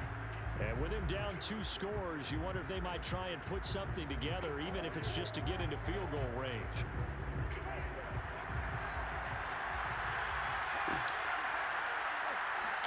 They go back to the air here after the INT on the last drive. And he will lose yardage here back at the 23-yard line. The Saints going to call the first of their timeouts as the clock's going to stop with 47 seconds to go in half number 1. They try to throw on 2nd down, but this one is incomplete. To this point, I've been impressed with the work defensively. They have not allowed a lot of receivers to run free. And there's another example, another incompletion. And they will bottle him up behind the line, and now will they use a timeout? Now a second timeout called for by the defense as they stop it here with just under 40 ticks to go in this first half. Here's Bradley Pinion now as he'll punt it away for the second time.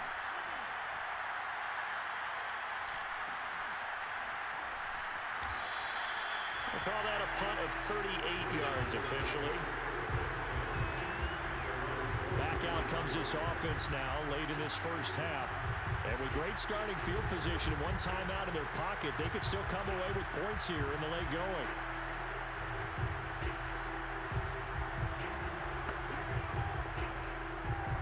Good starting field position for them here as they come up 1st and 10 at their own 44.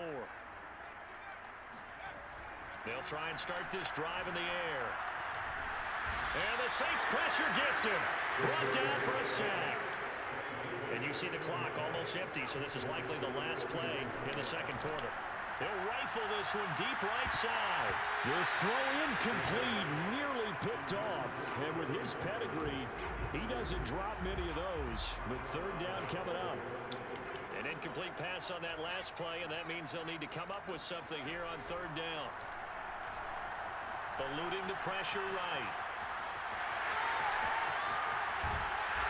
Oh, I thought I could get down there in time.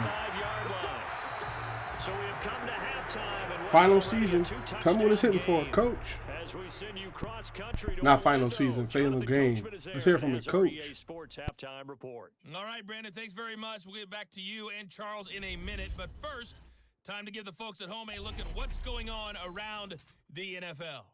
We'll get started up at Lincoln Financial Field in Philly. And they've gone to halftime with the Eagles out in front. Miles Sanders, a touchdown run in that first half. From there, we head down I-95 to D.C. to check on the Washington football team at home at FedEx Field. And they trail the visiting Buccaneers as that game has gone to the half. Taylor Heineke with 2 first-half touchdown passes. Lastly, let's head up to the Twin Cities to check in on the Vikings at home in Minneapolis. And they were losers in that one to the visiting Green Bay Packers. Jordan Love leading the way in the victory with 3 touchdown passes.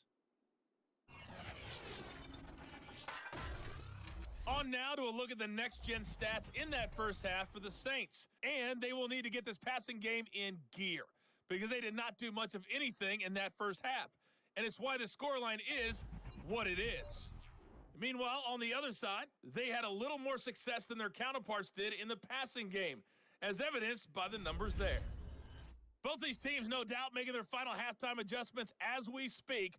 And for the call of the second half, we get it back out to Brandon Godden and Charles Davis. All right, Coach, thank you. Hopefully my Eagles can win that game. The Broncos will win it. Number 3. Oh, that's going to be It's off. going to go on offense first, and they trail here as we begin quarter number 3.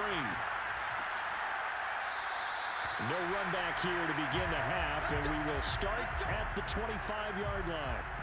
Out come the Saints now. They'll go on offense first here to begin the third quarter. And right out of the gate, they face what you think could be a pretty important drive. I would say so. You know, they're down 2 scores. That's not the end of the world. It wasn't the strongest of first halves, but for them to start calling back, they've got to start putting a little pressure on that defense, start cutting into this deficit. You can't have 3 and out. Now a loose football. The ball comes out. We'll take that. Up by the defense. And some room to run now. And he's going to bring the fumble back for a touchdown. T.J. Watt with the big hit. The offense, they've had some sloppy moments. Sloppy there again on that one. Watch T.J. with the big hit. From a defensive perspective, That's if Simmons. the offense is going to be Wow. sloppy, you've Oh, no, got to that's take Watt. advantage of that. And that's what they've done all game long. I had his brother also, J.J. Watt, on the team, but he retired. For the extra point.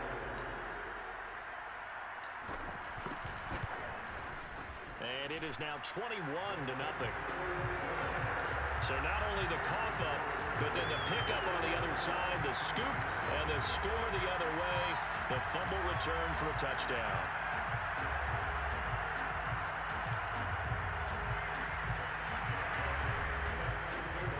So here's the kickoff now as he'll get it again following that fumble return for a score. And this will not be brought out. It's a touchback. The Saints offense now, they get ready to head back onto the field. And let's just say they're going to be looking to start over on this drive. A few moments ago, they were in the exact situation, but their first play led to a fumble that was returned for 6. Yeah, you definitely have to have a short memory to play in the NFL. You got to remember what you did wrong so you don't repeat it, but you can't dwell on it because then you will repeat it, and that's what you don't want to do. Damn, I almost had him. Going to start the drive, but that one incomplete. Not only did he have a chance to scan the field there, it felt like he had a chance to scan it twice. The protection was that good. Unfortunately for him, the coverage downfield, equally good. And he'll wind up with about 6, up past the 30 to the 31. And there's a run to be happy with. Good, solid yardage. He'll take that anytime you hand the ball to a back. Winston from the gun on 3rd down. And that is incomplete. And the passing windows are just not there. And that's just another example of how great this defense has been all game long. And that's exactly what a top 10 defense can do. They can really change the game tempo and frustrate you. High block in the back. Offensively.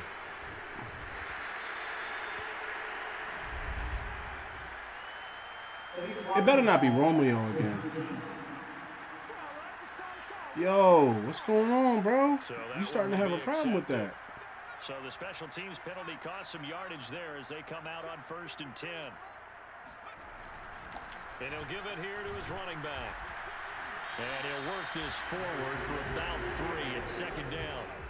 And quickly they get to the line. Here's a 2nd and 7. Flush to his right. Go with it, Devontae. I'll run him. And he finally goes down at the 23-yard line. So the big play gets him all the way down to the outskirts of the red zone here for 1st and 10. And he'll work this forward for about 3 at 2nd down. The last run got 3. Now here's 2nd and 7. Off the play fake, he'll look to throw. He'll buy some time right. Oh, Complete, nearly picked off. that was dangerous. That was dangerous. That was dangerous. 3rd down coming up. They head to the line facing a 3rd and 7 following the incompletion on 2nd down. They'll look to throw, escaping the pressure right. Waddle. And it's caught. Touchdown. Jalen Waddle, his 2nd touchdown of the afternoon. And the Redwoods are able to stretch out their lead. In order to lead in a game, you're going to get plenty of contributors, but that's his 2nd touchdown catch of this game. He's one of the key guys in this one. And you better believe he'll be looking for the hat trick He here. came in after I traded DJ Chark Jr. He had like 1 touchdown in the season, and I got him like 6 touchdowns. 6 or 7 touchdowns in like 5 games. Like they were underutilizing him a lot. Oh! It's good, and they were underutilizing him a lot. A lot. 5 plays there on that drive.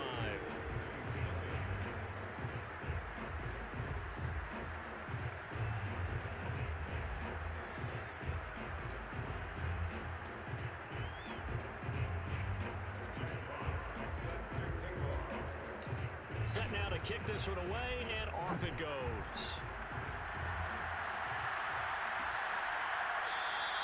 And it'll come out to the 25 as he will not attempt to return.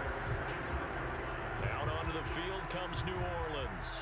And here we are almost through 3 quarters of play, and this passing game still has not really found any kind of rhythm. Put it mildly, because they're not even over 100 yards yet. And in today's NFL, where it's a pass-first league, that is quite surprising.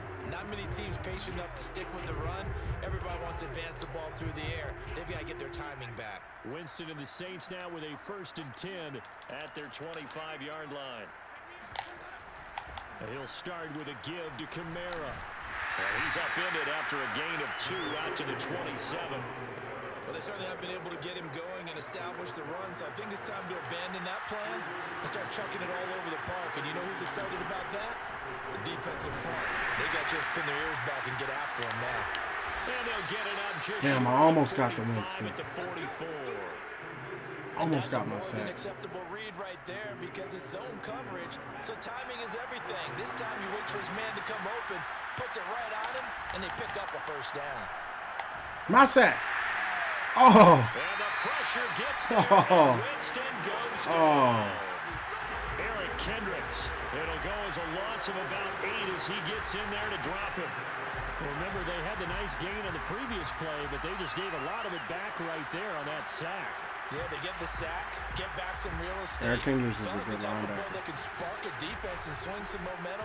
Almost felt like a take that type of a play, didn't it, partner? Gotta imagine the pass rush will be equally intense here on second down following the sack. It's 2nd and 18. Now a throw here, hauled in. And down he goes at the 45 after a pickup of 9. 1 quarter remains here as the regular season starts to wind down. We'll return with more after this. This is the NFL, and it's on EA Sports. On 3rd down, Winston. We'll take that. Tries to force it in, and it's intercepted. Picked up by Xavier Howard. Xavier Howard. He's able to bring it up 5 yards shy of midfield to the 45-yard line. His 6th interception this season.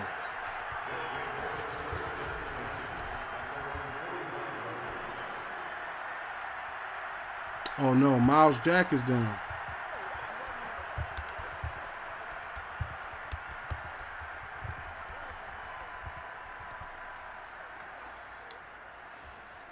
The offense back out there at the line, ready for their next drive.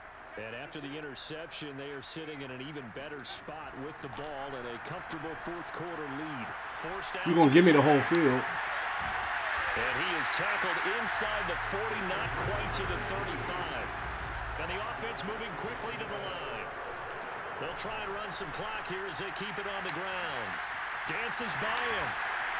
And they'll wind up getting this one all the way down inside the 20. Well, that is a running back who is not about to go down easily. He fought his way through the contact until the C's opened up for him. Yeah, in this part of the game, the 4th quarter, this is where a running back really has a chance to shine. This is what they've been training for, to take over the game down the stretch. The defense, it's been battered all game. Look at him. He's the best. He's like, I feel as though the best running back in the NFL. I'm definitely signing that man back and the quarterback back at bare minimum. Those are the 2 players I'm willing to go into debt over. They were great picks. Running game working, they'll stick with it on 1st down. And they work this near the 5. He'll be stopped at the 6. And they're going to hurry back to the line now. They'll try and run for it on 1st and goal. And he will get into the end zone. It's another touchdown. This thing is ugly. Well, business as usual for them. Well on their way to another victory. Riding a serious wave of momentum from what we've seen. And so far, they haven't met their match. So if you're going to play this team in the future, your mission is clear. High ankle sprain will not be able to return into the game. Okay, so this is what we're going to do. I prepared for something like that just in case people were going to get hurt. So, Brooks, you're in. Oh, wait, and then let me make sure he's not listed for anything. And then let me go to sub linebackers and put JJ first, Brooks second, and Eric Kendricks. Eric Kendricks is playing very well. And match their firepower. Coup now for the point after.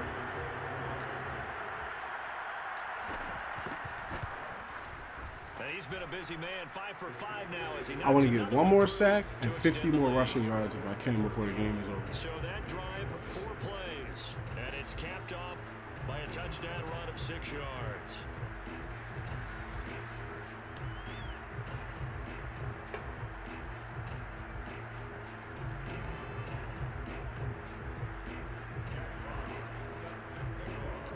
Out is the kickoff unit as they run up and send this one away. And there will not be a return here. It's a touchback, and it'll come out to the 25-yard line. The Saints coming out now to take the field. And you see a lot of frustrated faces as they are inching closer to a fourth straight loss.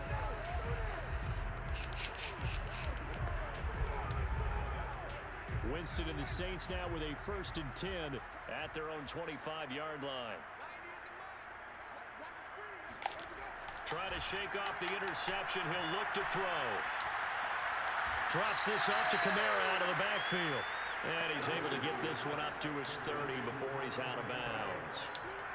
Ball on the 30. They'll come up with a 2nd and 5. Throwing. Winston.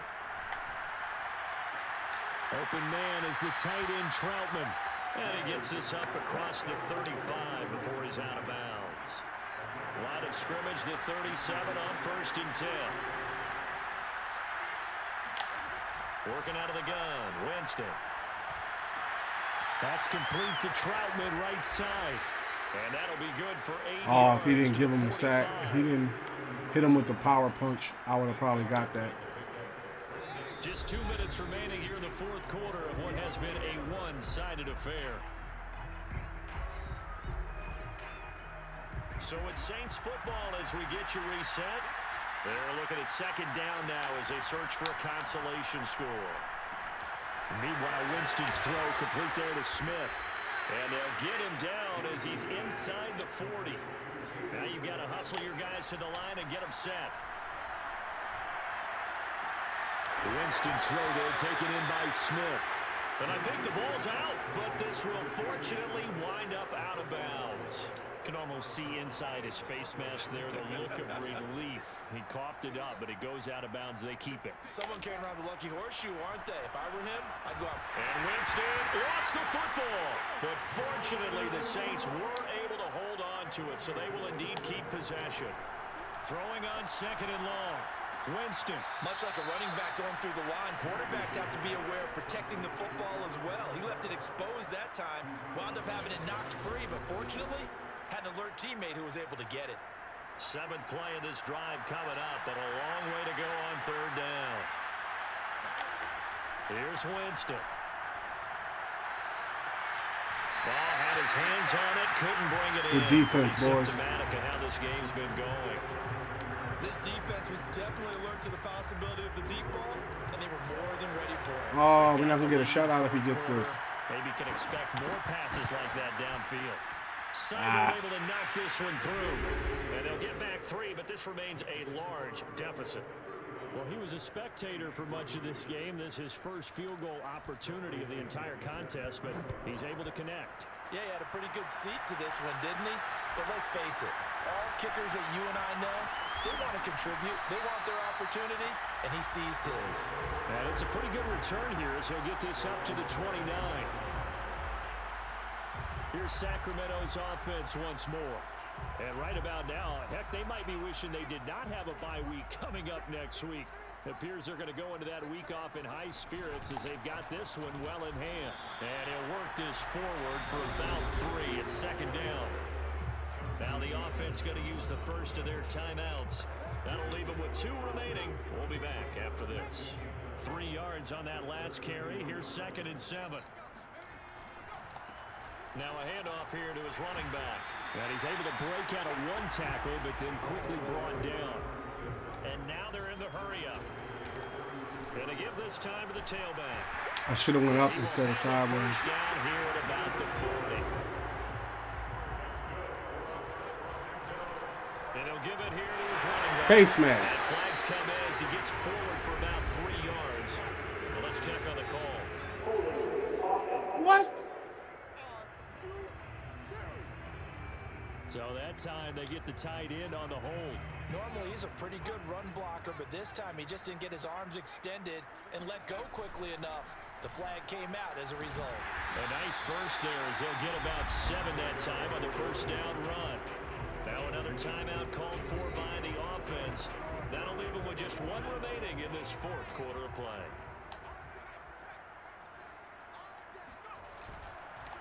Now a handoff here to his running back. Fights him off. And he'll be brought down just shy of midfield. Trying to get him as much yards as I can. Now we'll get whistles, and they've signaled for a timeout.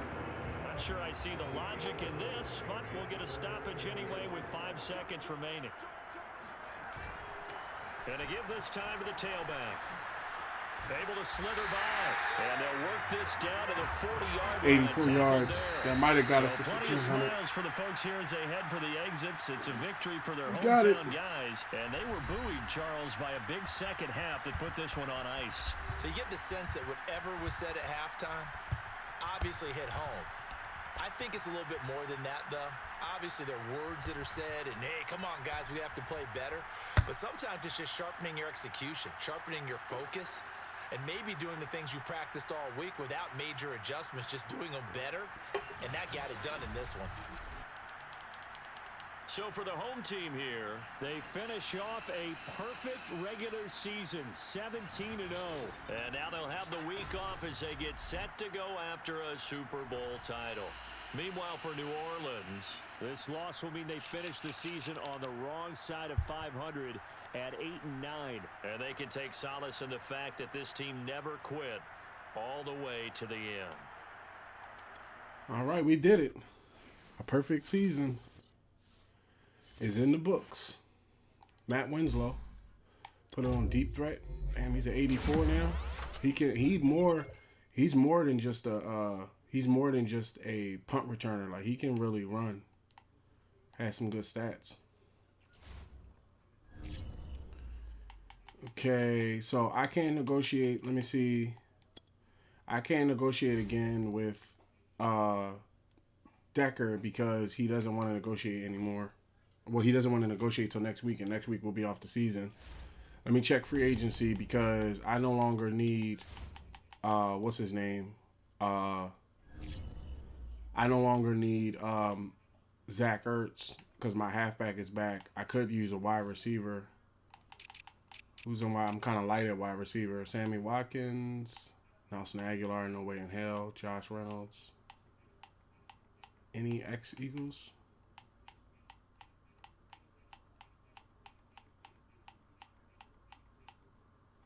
Oh, J.J. Arcega-Whiteside. Now, I wanted to have him on the team earlier because I thought that would be good to have him on the team. But let me see before I sign Whiteside.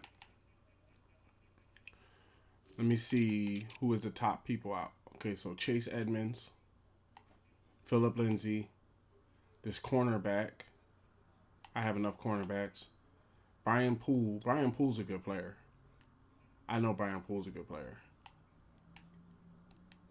Yeah, Brian Poole's a good player. Wide receiver Tim Patrick. Deep threat star. Has some really good stats. Robbie Coleman. Kaz. Everett. Kowalski's out there. I think that's how you say his name. Kowalski. How you say his name. Steven Nelson is out there. Steven Nelson left us. Trey Flowers is out there. He's a pretty good linebacker. You have him on the team. Let me see the draft report. Let me see the roster and see where we could potentially use another person going into the playoffs. Okay, so we have 3 quarterbacks. That's pretty good. We got 2 halfbacks. We might could use another halfback. We have 1, 2, 3, 4 wide receivers and only 1 sub. So if 2 wide receivers got hurt, we would be done. So I think we need, at bare minimum, I think we need more. What do you call that? I think we need more wide receivers. We have 1, 2, 3, 4, 5, 6 cornerbacks.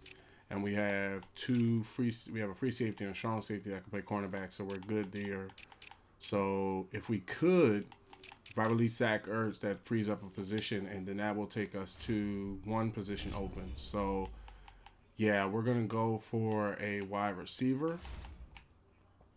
Let's go to free agents. I would rather have J.J. Arcega-Whiteside just to kind of have somebody that, you know, he's not going to start. He's not going to be on the field. He's playing backfield, you know, but he might be able to get his stats together over the next couple periods of time and stuff like that. And then on the Eagles, Like when you look at his stats, he has his speed, he has acceleration, but his route, I can't pick him up. His route running is too bad.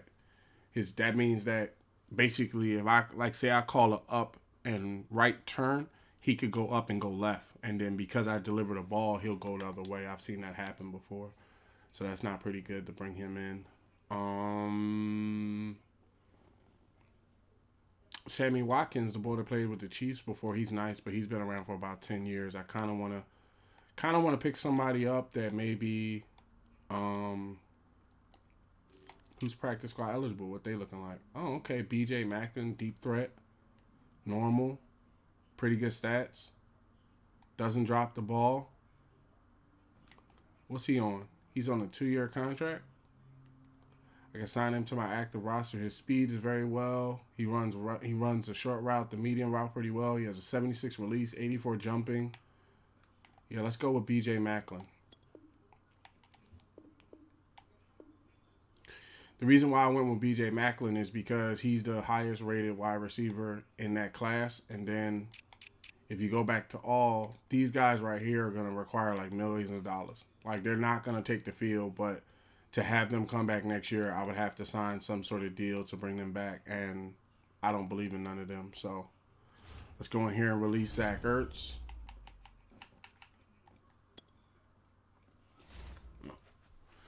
Let's come down to the tight end. Cut Zach Ertz. Okay, Ertz is cut. One player ready to negotiate. We can't do anything with that. Let me see if Fletcher Cox, if he got no, not league history. I want to see stats, NFL records, defensive sacks. What? Oh no, that's career. I want to see in a season. Fletcher Cox, right up there with 29 sacks. He got it in 2022. So he came back in 2024 and got 23, but he's first and fourth on the all-time sack record for a season. So he does still hold that title. And then a game, it's how many sacks can you get in a game to have the record? Damn, 7 sacks in 1990 in one game. Now that's hard to get. I get my fair share of NFL sacks during the season, but playing the defense and stuff like that. But 7 in one game is a lot. I don't know about that. All right, let's see if there's anything on the staff that we need to upgrade for, because we got so much staff stuff filled out. Let's shore up our free agency. What's this? Reduce the cost of trading up in the draft. Likelihood of quarterback signing in free agency. Likelihood of linebackers. Yeah, let's put that there, because I might need to refresh the linebackers. Halfbacks, let's put that there. And scheme fits have increased. Oh, no, that's not a stat. And yeah, we'll just keep this. What's this? 2% trade value increase for user draft picks. Okay, yeah, that's a pretty good stat as well. Help our front office. That's what keeps the train rolling, having a good mixture of front office and on the field play. Okay, so yeah, like I said, I can't negotiate with Decker, so it's the end of the season, and there should be upgrades coming for ending the season, if I'm not mistaken. Okay, who got the award for MVP, just to check. Looks like I won MVP, and Coach of the Year looks like it's our coach again for another year. So I think I'm like a 2-time MVP, and the halfback won the other. So the team has held the MVP trophy down for the past 3 years.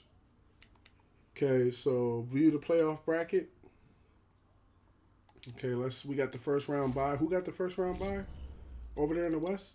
Is it still the Ravens? Oh man, the Colts got it in the end. Wow, they took it from the Ravens. They're gonna have to restack them Colts, because Carson Wentz does not play like that. Okay, so and then also I don't know, to tell you the truth too, before the year is out. When you look at some of the players that we have on the team, I don't know who's going to actually stick around, because some of them have been in the league for a while. Like Gilmore, he's been in the league 12 years. I know Fletcher Cox has been around 12 years. Who else? Darius Slay has been around 11 years. Matthew Adonai's been around 8 years. Eric Kendricks, 9 years. Yeah, some guys on here that I don't even know if they're going to come back next year, you know. They might retire and then their money come off the thing, so. Okay, scout college players. Let me see. What picks do I have from this year's draft? The ones that I have now. So I have 6. It's looking like I have 1, 2, 3, 4 first-round picks. Looking like 6, 8, 9, and 24. So we can make some damage. We could do some damage with those picks, not including the people that I might actually trade away before the draft starts. So let's see the prospects. So they're saying top 5 is a left tackle, a left end, wide receiver. I want to keep an eye on that wide receiver. The right end, let's keep an eye on him. In the first round, they got some linebackers. That's pretty good. Cornerback, I might need him. Let's put a heart on him. Halfbacks, not so much. I don't want to waste a draft pick on a draft pick on a halfback. I might need him as well. Pretty good cornerback. And then it goes into the other rounds. So yeah, that's what the team looks like now. Like the team pushed out now is a 94. So it all depends on what comes. So let's see who we playing. Probably Dallas. Oh, who we playing? Oh, we playing the Bucks. The Cowboys beat the Saints. They're playing the Packers. The Buccaneers beat the 49ers. We're playing the Bucks. The Colts beat the Browns beat the Ravens. They eliminated the Ravens. The Chiefs beat the Jaguars. And the Titans beat the Patriots. Okay, so it's only like 3 games to the Super Bowl, so we might as well keep this trade rolling. Play divisional playoff game. Upgrade players. Okay, what the upgrades looking like? Josh Allen gets an upgrade before the playoffs. Great. Speed rusher. I have him under contract. For, if I'm not mistaken, the next... Whoa. What is that?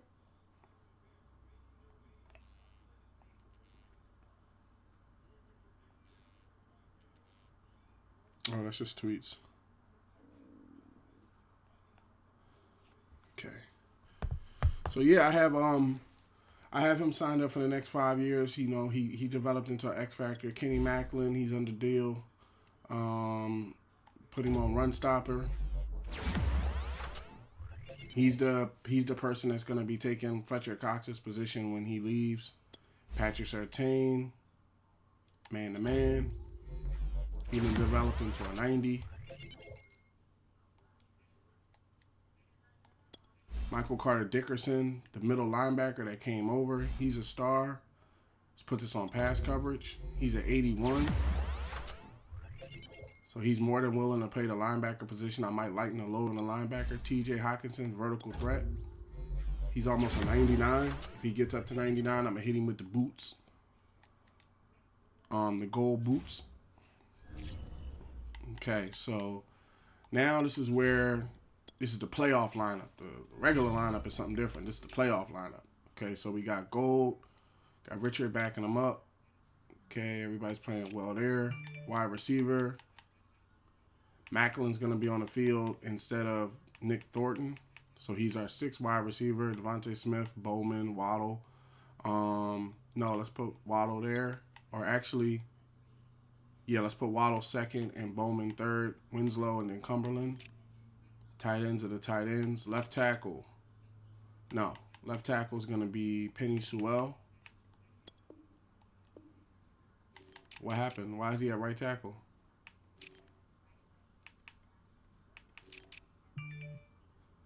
Oh, Jordan Mailata's at left guard. Penny Sewell's at left tackle. Center is Frank. All right, now right guard, I wasn't able to work a deal out with Decker, so because I'm not able to work a deal out with him, he won't be taking the field with us. I'm going to bring Landon Dickerson over to that position. Left end is Church. Right end is Lowry. D tackles Fletcher Cox and Macklin. They feeling pumped. TJ's on the left. Miles Jackson in the middle. Josh Allen's on the right. Cornerbacks are running pretty well. Everybody's doing their jobs. Free safeties on it. Strong safeties well. Third down power halfback is Hadley. Third down running back is Hadley. Slot wide receiver is Bowman. Rush left end is Allen. Rush right end is Lowry. Rush D tackle is Fletcher Cox and Kenny Macklin. Sub linebacker is Brooks, TJ Watt, and Miles Jack. Slot cornerback is Martin. All right, we have everybody. We have everybody where they need to be in their positions, and we're taking Colin Kaepernick and Matt Ryan to the Super Bowl.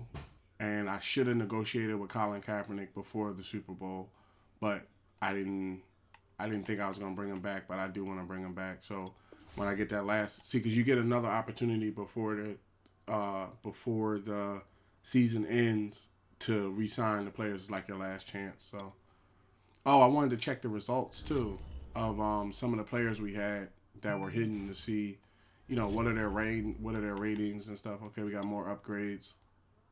Travis Hankin, strong safety. Let's put this on zone. He might be ready. What's his rating? He's still hidden. Quad strain, out for a week. Okay. Our right end, Matthew Litton. Put this on power rusher. He's still hidden. Matt Favors, our right guard. Let's put this on agile. He's up to like an 86. Star. So yeah, some players are still hidden, so there's no point in checking it. Okay, let's jump into these playoffs. Okay, Tampa is an 83. I'm a 94. We playing in our house. We fought hard this season so we could have a game in our house, so we don't have to worry about weather or their fan base. And let's see who's who. So I have Devin Hadley, superstar X Factor halfback. TJ Watt, superstar X Factor left outside linebacker. Myself, Salt Aries at quarterback, superstar X Factor quarterback. They have Mike Evans, superstar X Factor wide receiver. I have Stephon Gilmore, superstar X Factor cornerback. Miles Jack, superstar X Factor middle linebacker. Josh Allen, superstar X Factor right outside linebacker. Kenny Macklin, superstar X Factor defensive tackle. Fletcher Cox, the best there is, superstar X Factor defensive tackle. Jordan Brooks, superstar X Factor right outside linebacker. Raheem Bowman, superstar X Factor wide receiver. Darius Big Play Slay Jr., superstar X Factor cornerback. They have Shaquille Barrett, superstar X Factor left outside linebacker. Tristan Wirfs, superstar right tackle. Vita Vea, superstar defensive tackle. Devin White, superstar middle linebacker. Ali Marpet, superstar left guard. I have Penny Sewell, superstar right tackle. Patrick Surtain II, superstar cornerback. Ronnie Harrison Jr., superstar strong safety. Jack Fox, superstar punter. Jared Church, superstar left defensive end. Lane Paved the Lane Johnson, superstar right tackle. Jalen Wallow, superstar wide receiver. Shaq Thompson, superstar right outside linebacker. Eric Kendricks, superstar middle linebacker. Romeo Okwara, superstar left outside linebacker. Nick Thorne, superstar tight end. They have Tyler Heineke, superstar quarterback. And I have Matty Ice Ryan on the bench, superstar quarterback. So this is going to be a pretty good matchup. It's the playoffs. I'm going to let the announcers bring you in.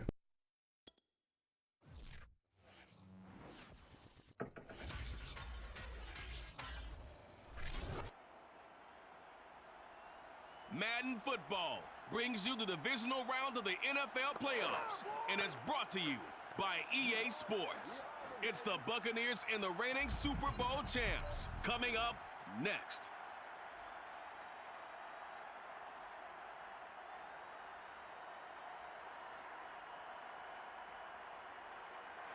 It's the National Football League presented by EA Sports. Ahead, we'll decide the second entrant to next week's NFC title game as we've got a great one in store between the Tampa Bay Buccaneers and the Sacramento Redwoods.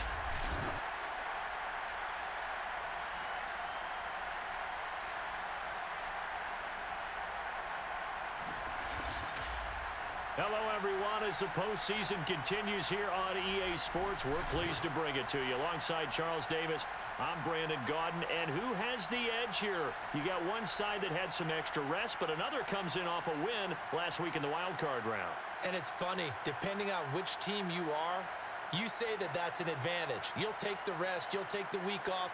Get your guys healed up a little bit and ready to go. But that team that's coming in off of a win last week, they're really excited to keep playing. They feel like they are hot and ready to go. All right, this ain't about stats. This is about advancing. Play smart ball. They out there. They in my face. Play smart ball. That's what he probably telling me. That we both captains. Let's make this happen.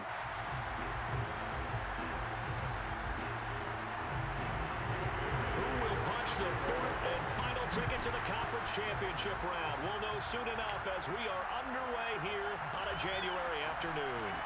Oh, a dangerous return man showing it here. Let's go. Nothing but green grass Let's go. in the middle of the field. And he'll bring it back all the way. Touchdown. That's how you start it off. I'm telling you, he is a beast at a running That's back. not the only score we'll see today, but to jump out like that, very good. Yeah, everyone wants to set the pace. You know, in a game like this, you want people chasing you. You don't want to be the team chasing them. That's exactly what they did. Extra point attempt here still to come. And it's good to make it 7-0.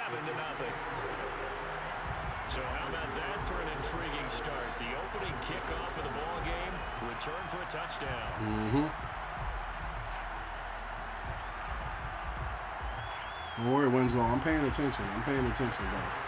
I got you. I see you out there running punch, Let's try this again after the kick return, TD. Here's yet another kickoff. And we will not see an attempt to match that return touchdown, as this will be a touchback and bring it out to the 25. I'm surprised Tyler Heineke's a superstar now. Look at his stats from this year. They'll be led out by the man from Old Dominion. He almost threw for 5,000 yards. It wasn't really his best performance of the year in the wild card round last week. He just had the one touchdown pass, but he got the job done, and his team advanced. Bring the pressure. For them to continue on. I think they're coming with the run. He's going to need to take a few more I'm chances gonna go with with Mac. the ball downfield, push it a little bit more, and make sure his team finds its way into the pressure. Got him. There on Heineke, and down he goes.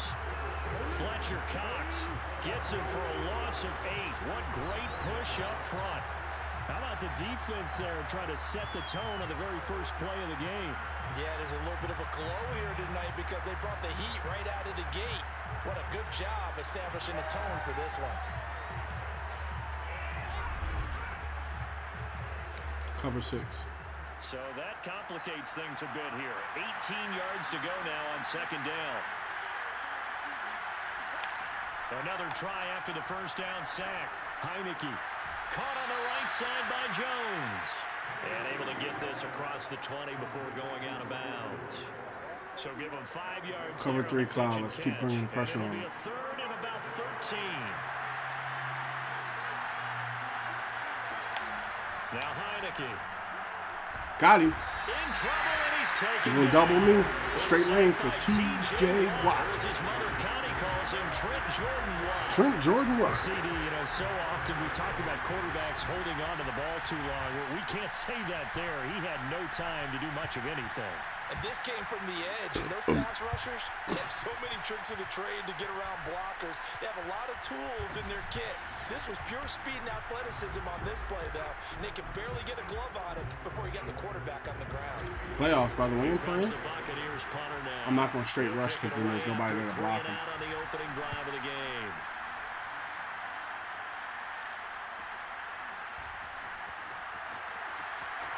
And he goes out of bounds. It looks like right at the 50. 44-yard punt, return of 9. And this offense will take over right at the midfield stripe with a 1st and 10. So out comes this offense to take over for the first time. And they will be led out by their 6'4" quarterback. And he and his team, they were the beneficiaries of a first-round bye earned by a tremendous regular season. He'd been a little bit nicked up so he could use the rest, and I'm sure his teammates felt the exact same way. But now it'll be interesting to watch their first few drives in this one, because sometimes getting the rest is great, but sometimes you accumulate a little bit of rest as well. Maybe they come out flat, and they can't afford that in the postseason. We talk about mobility on quarterbacks all the time. Here's where it really pays off. Able to move, evade, and is accurate They tired. on the run See, and look. picking up a first See him down. breathing heavy? They ain't have a rest week. And they'll get this one down to about the 20-yard line. Run it back on him. They're tired. Back-to-back good plays have him on the move on first down. And he'll give it here to his running back. And he's only going to get a yard from the 20 to the 19. The run only got a yard. Here's 2nd and 9. And it's caught. Touchdown. I didn't know if I was going to get to him. T.J. Hawkinson there to make the grab. And the Redwoods are able to add on to that lead. I thought he was going to get it, but I threw it high enough. You force the 3 and out, and then you take it down, score points. You know what that tells me? They sold their game plan really well. Head coach said, listen, we're just going to stop them on 3 and out. We're going to take the ball downfield and score. But he also told them how it was going to happen. They're going to run this. We're going to stop it. Then we're going to take the ball. They won't be able to keep up with us. And they got it done. Now Younghoe Koo for the extra point. And it's good, and they have jumped out here to a quick 14-0 first quarter lead. Just a 4-play drive that time.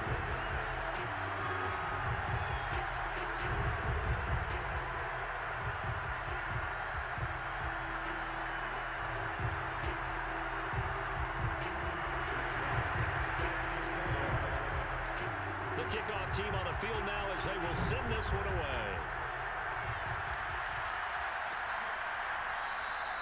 No run back here, down to a knee, and this drive will start at the 25. Tampa Bay, they're getting ready to set up shop here for their second drive. They trail here early in this division round game as they seek a spot in the NFC title bout.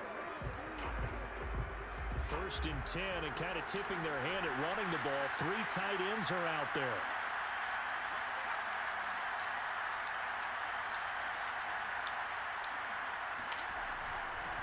There's Ronald Jones, first carry for the USC man. Oh, no, And Church is work down. this forward for about 3. It's 2nd down. Now after the running play, we've got a man down on the field. 2nd down and 7. Well, he gets attended to. We'll step aside.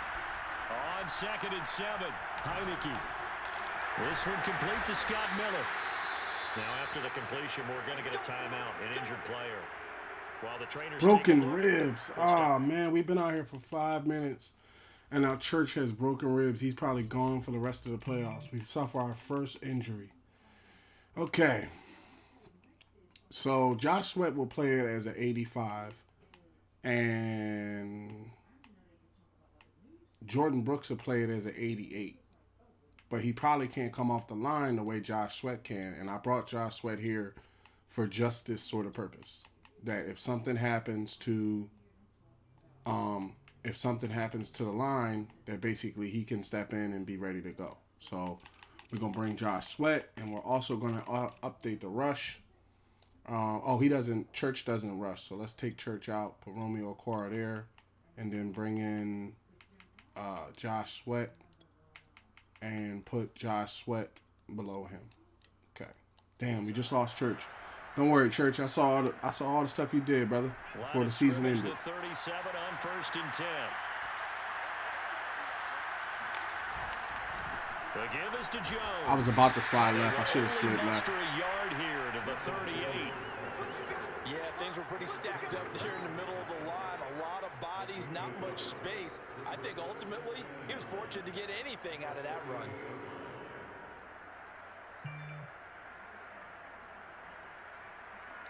Cover 3. Here's 2nd and 9. They might go just to the a yard air. on that last run.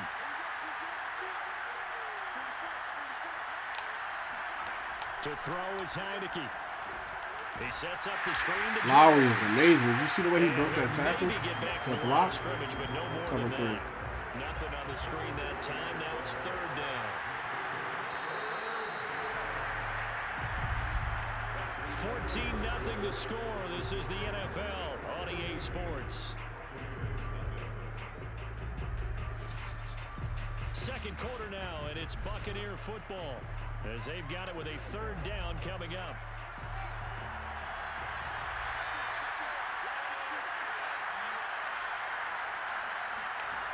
Looking to throw, Heineke. And the throw there going to be I thought that was a completion. Drives won't tell the story of this game, but you absolutely have to I called the like how wrong this play defense too has because played they thus went far. really far They've down the yet to field. allow I this called like offense an to get average on everyday track in this coverage. I got lucky. On 4th down, the punt team is on as this is sent away. Fielded at the 20. Good blocking there, nearly sprung him. As it is, it'll go as a 19-yard return. Back onto the field comes this offense, ready for their 2nd drive. Cowboys beat the Packers. So far, they're up 14-0. Looks like it'll be us in the NFC title match. I would have it no other way. And it's all well and good what they're seeing and how they're feeling right now. But this is the NFL. How many times have we watched 14-0 leads evaporate and quickly? So how have we seen them combat it? Continue to run your offense, but don't back off at all. Don't start looking at the clock. Don't start thinking about, hey, just take care of the football. Keep attacking. Usually the best way to maintain control. Now a handoff here to his running back. And taking it across midfield and just shy of the 40. Back-to-back good plays have him on the move on 1st down. And to give this time to the tailback. And he gets it inside the 35 and just shy of the 30. They go play action here on 1st down. They'll roll him out. Oh, I got legs, brother. I ain't got to throw to him. And he'll be out of bounds as he gets this down to about the 21 or 22. He'll wind up getting 9 after tucking it and running, so it'll leave him with 2nd and a yard. You just need this yard, brother.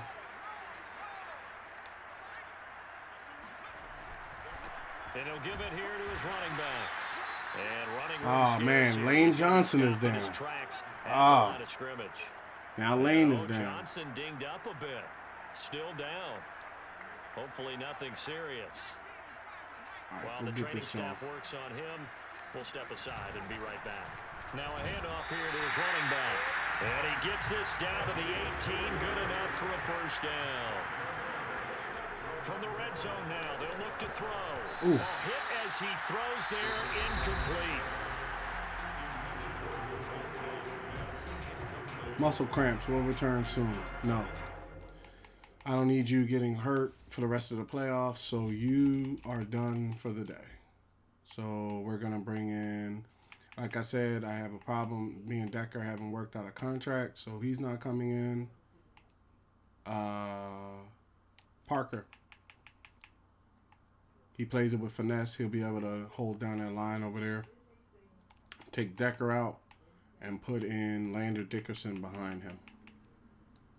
So Parker will actually, I could swing.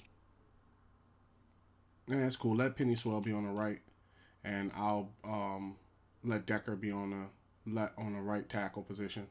Because it's not that Lane Johnson is hurt for like multiple games. It's just that I don't want to end up getting him a bigger injury. Here's a handoff out of the gun. Oh, I thought he was picked up. 2 or 3 out of that one as that is going to take us to the 2-minute warning. I might take a run at Vita Vea next this offseason too. On 3rd down, he'll drop to throw. Flushed out right. Bowman. And it's caught. Touchdown. A great play there.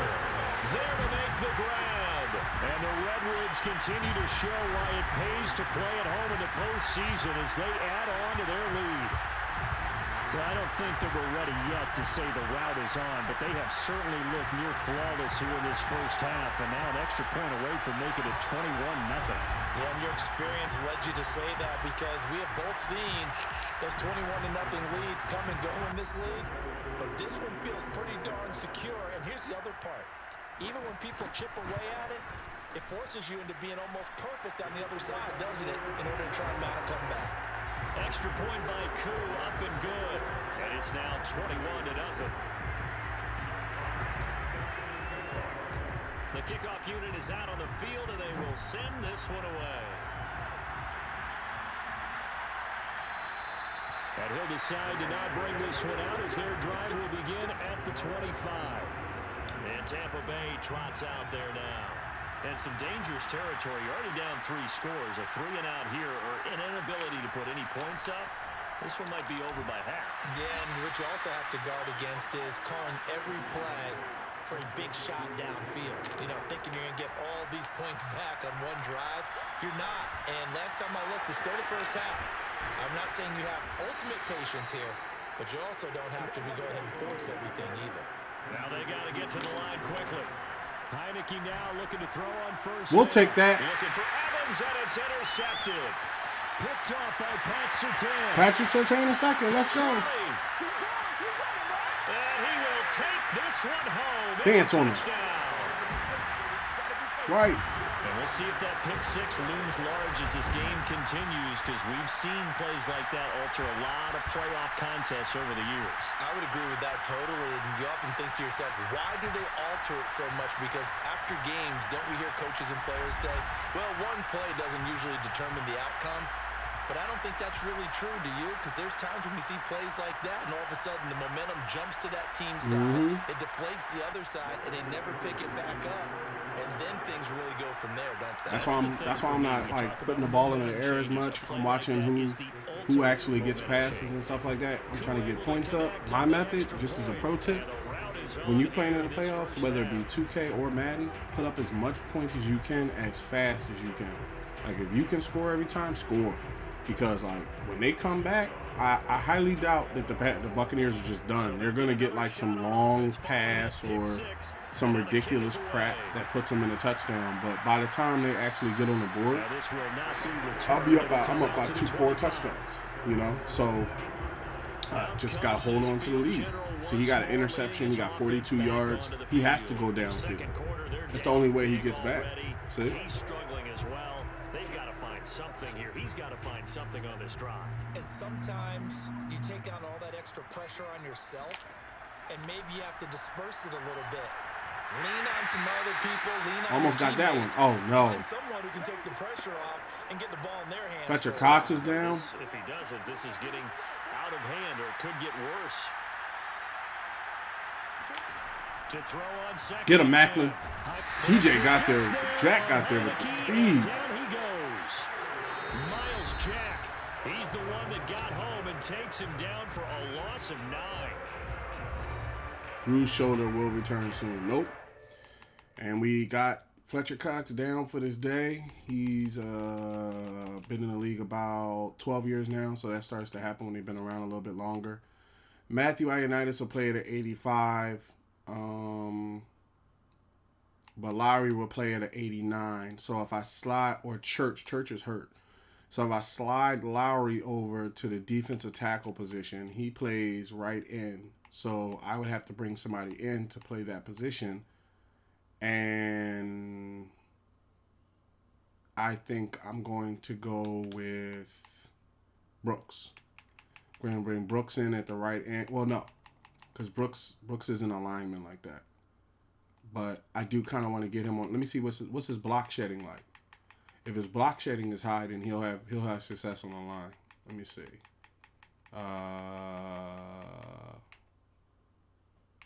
His block shedding is at 87. He'll do just fine. Okay, so let's put him in on the right side. And then for defensive tackles, because I want to have the best line available. So let's put Lowry, who would play it as an 89, in there for Fletcher Cox. And then on rush defensive tackle, Macklin and Lowry. All right. We're going to go that way. I mean, I have other defensive tackles that could play the position, but I think Brooks might bring the heat from that line. They'll give to the fullback on the dive. And that closed up quickly there as he gets it up only to about the 17. Just a 1-yard gain on the play, and that'll mean a call to the punt team as it's 4th down. Now the defense will burn their 3rd and final timeout as the clock will stop with 45 seconds to go in the first half. Might be able to get another score up before they... Bailey on now as he sends this one away.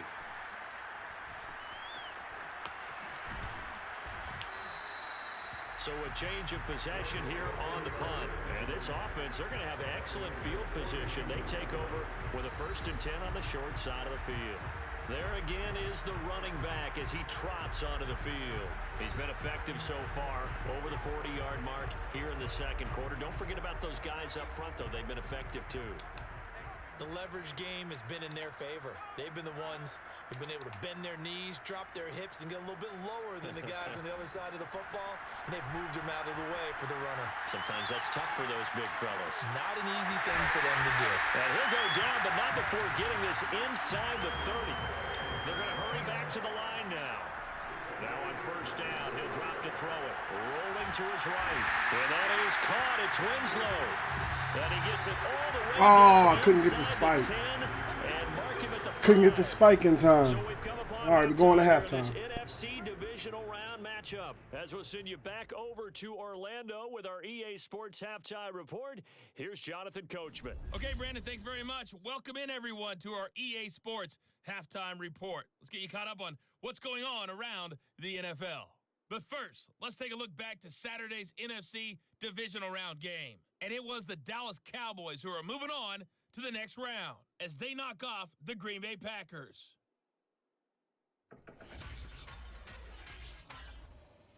Moving on, let's take a look at the next-gen stats in the first half for Tampa Bay. And they will need to get this passing game in gear because they did not do much of anything in that first half.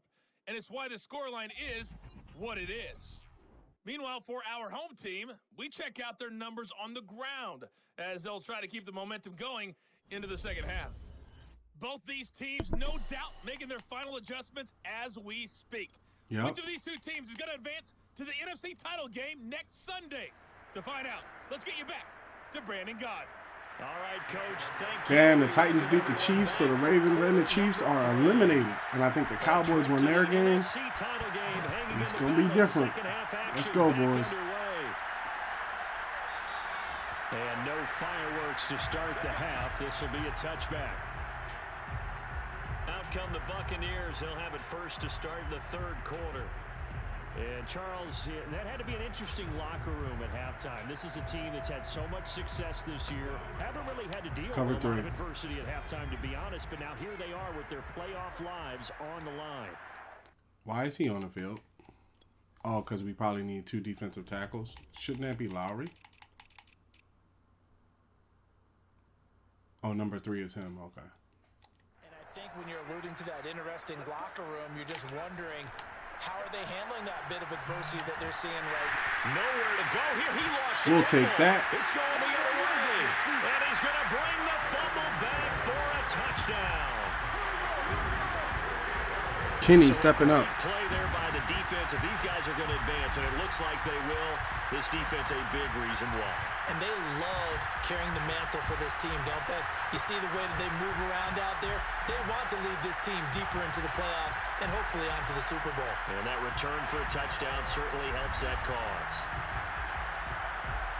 Coup for the extra point.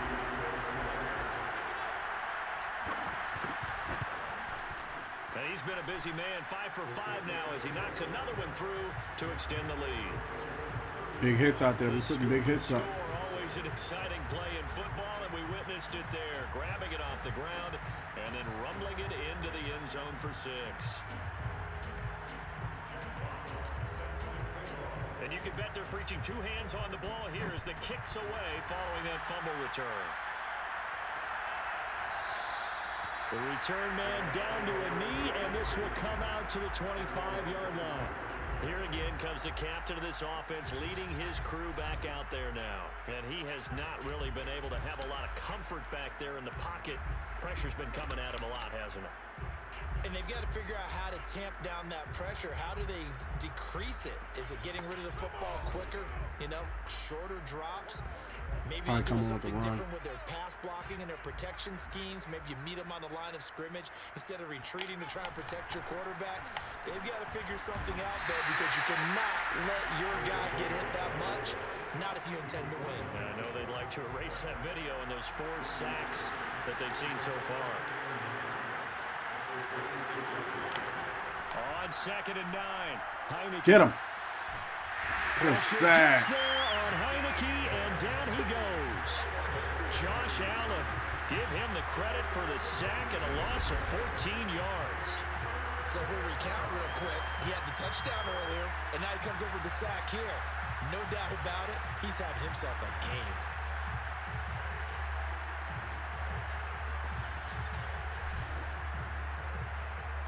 Cover 3 match. After the sack, they'll come up now 3rd and long. Yeah, I wouldn't be surprised to see them run the ball here just to try and get some space. Now on 3rd and long, they'll look to throw. He finds his man. That's Brooks. And they'll bring him down here right around the 17-yard line. So 5 yards here, 5 on the Martin play. with the tackle. And it'll be 4th down. It's interesting because when I'm watching college football and I'm evaluating guys for the draft now, my list of fullbacks, pure fullbacks, it's a very short list. I'm probably evaluating more punters and kickers now than I am fullbacks. But it doesn't matter what you call a position, it's who you put there. And there we saw completion. So they're forced to punt on 4th. Probably illegal block in the back. It better not be Romeo or he's being traded.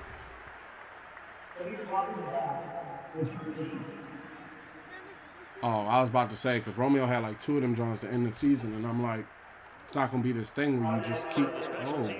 The crowd in the line. 1st and 10. Back to throw.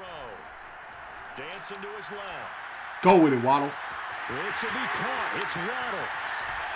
And he takes it all the way. Come on, we can catch him. 28-yard line. So now then, the big play has him all the way inside the 30 now, 1st and 10. He's going to let it go deep for the touchdown. It's complete. Touchdown. T.J. Hockenson. His 2nd touchdown of the night. And the Redwoods are able to strike quickly to add on to their lead. So, my man, another touchdown. They're looking like the #1 seed that they earned throughout the year. Looking pretty dominant right now. We knew the road to the Super Bowl would run right through this stadium. Somebody's going to have to come in here and beat these guys. Good luck. I don't think it's happening this weekend. No, definitely not this weekend. And for anyone else out there, bring your game. Buyer beware. Extra point by Koo, up and good. And that will extend this big lead. The long touchdown pass gets him 6 on a very, very tidy 2-play drive that time. Set now to kick this one away, and off it goes. Putting the hurting on these boys. And no effort to bring this one out. It's a touchback. Back now comes Tampa Bay. They have been struggling. I would imagine at halftime they went through some possible changes. Well, those changes aren't working, so now where do you go? It's much more in their head. And what I mean by that is just what you said. You've gone over the changes. I bet they were pretty clinical at the half, not too emotional. They might need to go to the emotional side because you've got to find some spark somewhere. And so far, just being calm hasn't exactly worked. They need any spark at this point. 2nd and 10 here as we sit in the 3rd quarter of this divisional round matchup. Heineke now. Throwing over the middle, but it's incomplete. I like how Macklin gets around the defense. Cover 6. That's because really there hasn't been many. This defense has been all over them. Yeah, they're one of the better defenses in the league, and every time I talk to someone around the NFL, they all say the exact same thing. They're so fundamentally sound, it's hard to execute against them. Room here to run. And he'll have it past I thought he dropped it. Almost to the 40 before being taken down. See? Here they come. Action on 34 The yards. wannabe comeback. Play gets him across midfield now for 1st and 10. On the give, this is their fullback. Trying to keep those big legs churning, but he's going to go down in the backfield. Is that Martin? It's a Martin with the tackle. That's going to bring up On second fullback. and 11. Good tackle. Shaking the head as he gets up, and you've got to imagine he's thinking, guys, you got to help me out. He's hoping his team can read his thoughts because he definitely needs some assistance.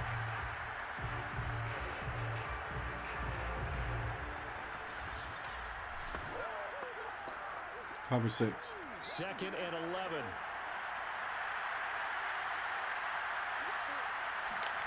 Heineke to throw it. Got his man complete over the middle. It's Stanley. There's a nice pickup right there, and after watching that play, I'm thinking about all the lost opportunities that they've had so far in this game. But right now, just focus on continuing to move the ball the way they did on the last play.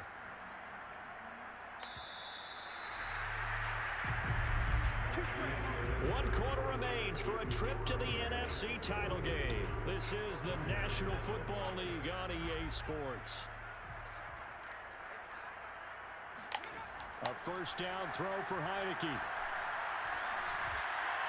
And his throw is incomplete. He playing like Tyler Heineke, I know.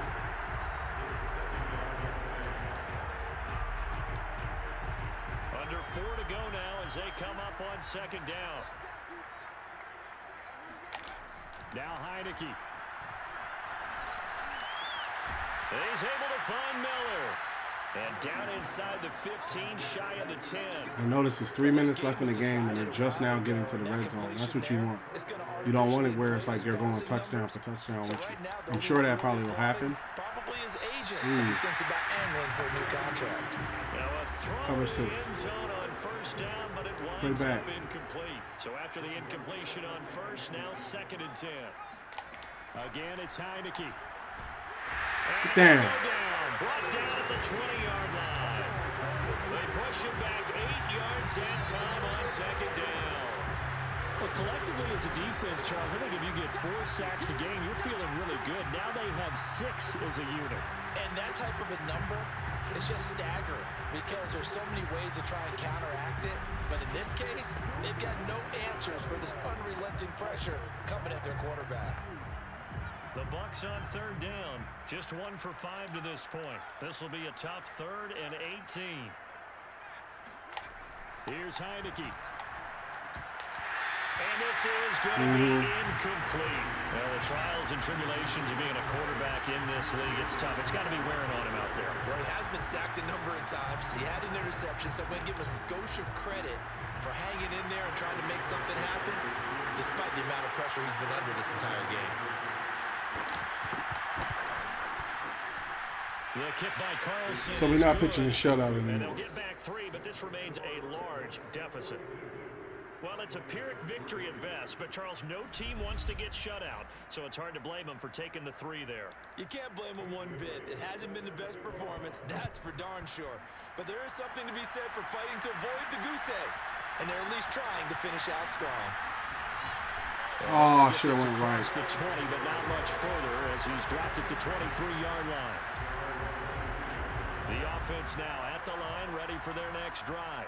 And it would appear that that first-round bye certainly helped. They've looked fresh from the start and no letdown here as they lead big in this divisional round, and they look to book a spot in the conference championship. They're not totally home free yet, but it's looking good as they come up 1st and 10.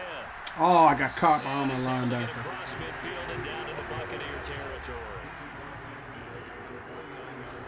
Off the play fake, he'll look to throw.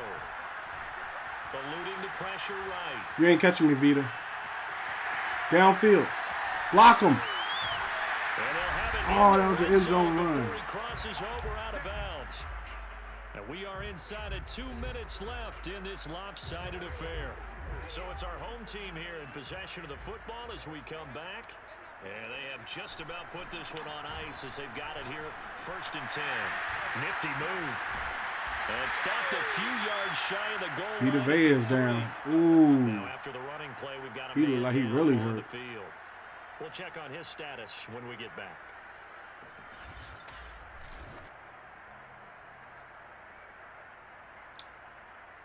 Two big plays in succession. Not sure this D knows what hit him, but now they got to get ready. It's 1st and goal.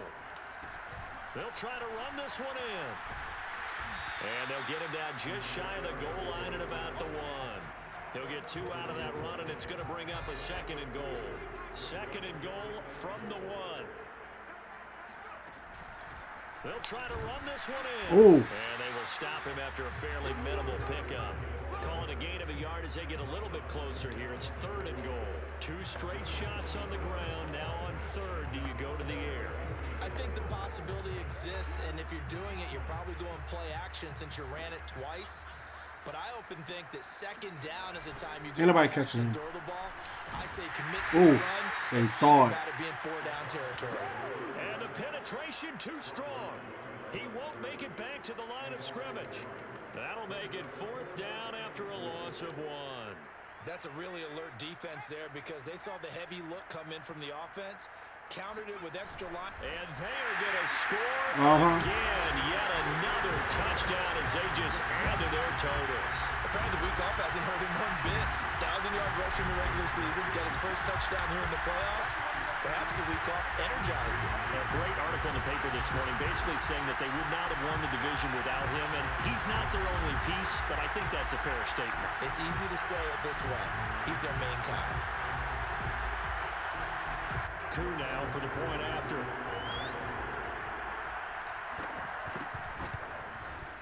And this one was over a while ago as they just add on to their big lead. So that drive takes him down the field in 8 plays. And it was capped off by the quarterback sneak for 6.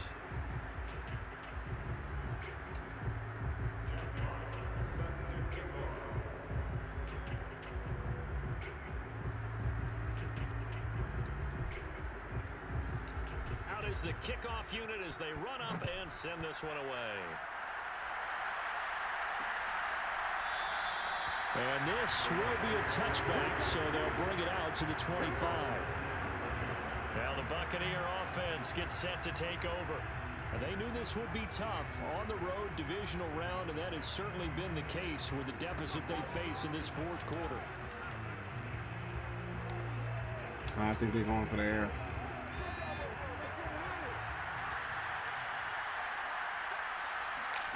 On 1st and 10, Heineke.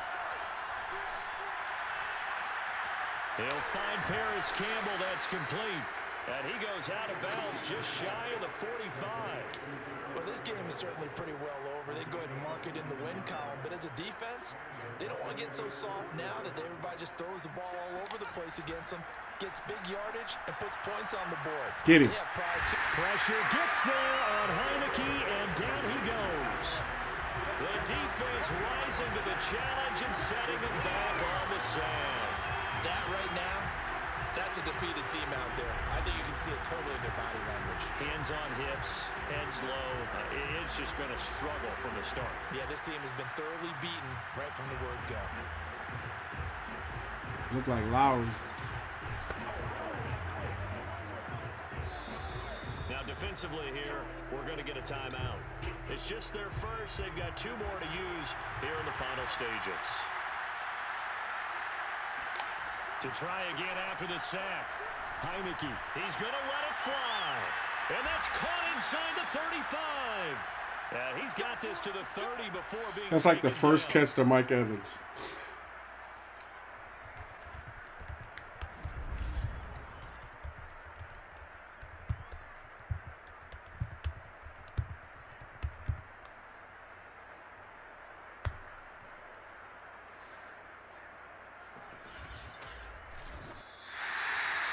And they have secured a spot in the conference championship, and now you can start to smell it at this point in the season, can't you? You really can, because the focus has been one game at a time, not looking ahead. But when you get to the conference championship game and you know you're there, the Super Bowl does loom in the future.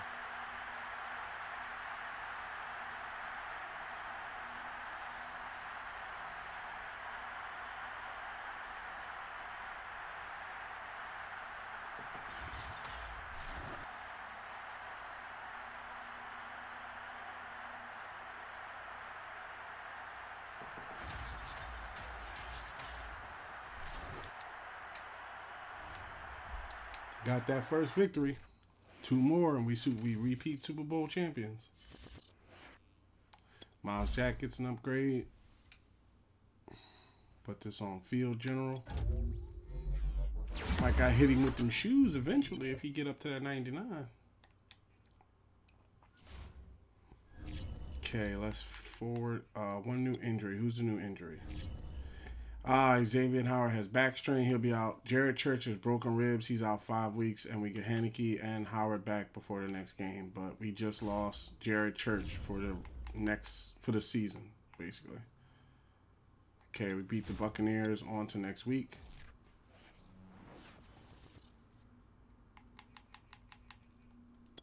Xavier Howard is back from injury.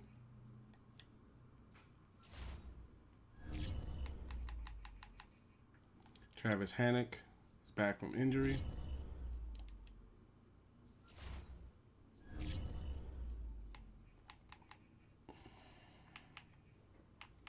Okay, let's see what's going on in the playoffs. So this is wild. So the Colts beat the Browns, and now they're on to play the Titans. The Ravens lost to the Browns. They're out. And the Chiefs lost to the Jaguars. Chiefs beat the Jaguars, but then they lost to the Titans. So it's the Colts and the Titans in the playoffs for the AFC Championship, and it's us versus the Cowboys and NFC to see who will play in the Super Bowl. Wouldn't it be wild if I got to play Carson Wentz? I'm gonna try to put a hurt on that ball if we do. So all right, on to this next game. And you see how the money went up. See how we had like 40 or 50 million, and now because basically we're playing in the off season, that's what I'm talking about, where they generate more money for you because of the fact that you're playing in the off season. But basically you basically have to put money back into it to also pump it a little bit more. So just so you can kind of understand what's going on. Okay, play conference championship. There should be upgrades before the game. Your roster does not meet the. Lord, I gotta sign a left end. Okay, if I have to sign a left end, because I'm gonna have to sign a left end for the whole NFL season. So what I'm gonna do is I'm gonna come in here to this guy that I just picked up, Macklin. We'll go ahead and release him,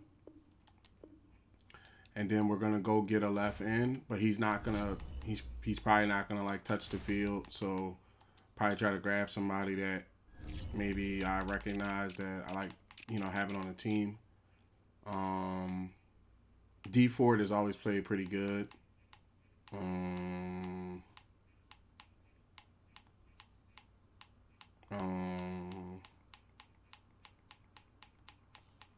Checking and see. Okay. So yeah, D Ford normally always plays. D Ford plays the position pretty well. If it was one of those type of things where he had to get in, he would actually get in and do a pretty good job if he had to. So I'd bring him in just to play the position, and I'm glad they reminded me of that. I have to re-roll the defensive line because Church plays left end and Lowry plays right. So I'm thinking about Josh Sweat will play at 85, but somebody like, yeah, he plays it the best. So yeah, Josh Sweat will play left, and then D Ford will be behind him with the other guy. On the rush, Josh Allen on the left, Lowry on the right. Sweat is only in there for regular plays. Rush defensive tackle is Macklin and what's the name? Sub linebackers are still sub linebackers. Everybody's set where they need to be. All right, we can get into this conference game. I think, did I do all the upgrades? Let me check and make sure I did all the upgrades. No, I didn't do all the upgrades. Jalen Waddle gets an upgrade. Deep threat.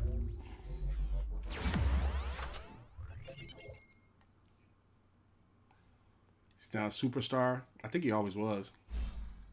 Josh Sweat.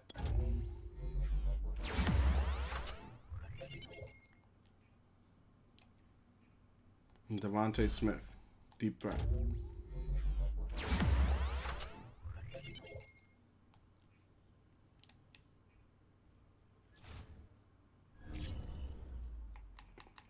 Okay, play conference championship versus the Cowgirls.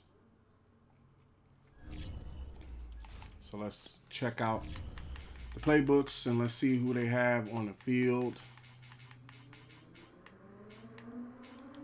Okay, so this is, they are, excuse me for the background. They are 85, I'm a 94. So from the top, it is myself, Salt Aries at quarterback, Superstar X Factor quarterback. I have Devin Hadley, Superstar X Factor halfback. Devin Hadley, Superstar X Factor halfback. TJ Watt, Superstar X Factor left outside linebacker. They have Ezekiel Elliott, Superstar X Factor halfback. Amari Cooper, Superstar X Factor wide receiver. I have Stephon Gilmore, Superstar X Factor cornerback. Miles Jack, Superstar X Factor middle linebacker. Xavier Howard, Superstar X Factor cornerback. Josh Allen, Superstar X Factor right outside linebacker. They have Dak Prescott, Superstar X Factor quarterback. I have Kenny Macklin, Superstar X Factor defensive tackle. Fletcher Cox, the best there is, Superstar X Factor defensive tackle. Raheem Bowman, Superstar X Factor wide receiver. Jordan Brooks, Superstar X Factor right outside linebacker. Darius Big Play Slay Jr., Superstar X Factor cornerback. They have Zach Martin, Superstar right guard. Michael Gallup, Superstar wide receiver. I have Penny Sewell, Superstar right tackle. Patrick Surtain II, Superstar cornerback. They have Micah Parsons, Superstar right outside linebacker. DeMarcus Lawrence, Superstar left defensive end. I have Jack Fox, Superstar punter. Jalen Waddle, Superstar wide receiver. Ronnie Harrison Jr., Superstar strong safety. Lane Pave the Lane Johnson, Superstar right tackle. Shaq Thompson, Superstar right outside linebacker. They have Leighton Vander Esch, Superstar left outside linebacker. I have Eric Kendrick, Superstar middle linebacker. Romeo Okwara, Superstar left outside linebacker. Nick Thorne, Superstar tight end. And Matty Ice Ryan, Superstar quarterback in the bench if we need him. So this is going to be a tight one. Let me make sure that everything's set, and I'm going to let the announcers bring you in.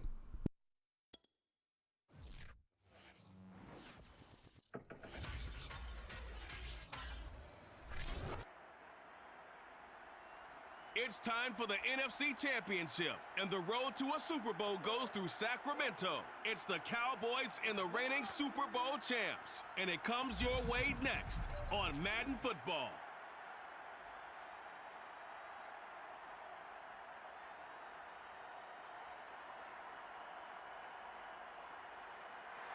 EA Sports coverage of the National Football League is on the air. Coming up, it's a battle to represent the NFC in this year's Super Bowl, and we've got a classic in store between the Dallas Cowboys and the Sacramento Redwoods.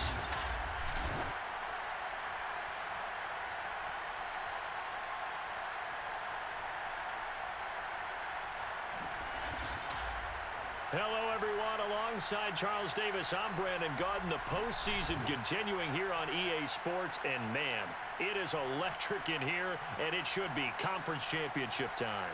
I don't know about you, but my butterflies in my stomach, they have iron wings in this one. And every guy I've ever talked to has all said the same thing. This game, the conference championship game, may have more intensity than even the Super Bowl because you know what the stakes are. You're trying so hard to get to the big game that this is the one that's the real challenge.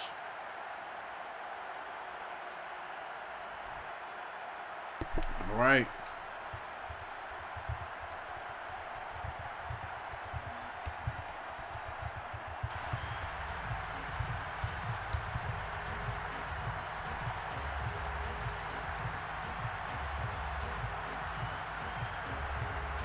One of these teams will represent the NFC in the Right, Super let's Bowl go. in 2 weeks' time. Which will it be as we're underway in the NFC title game?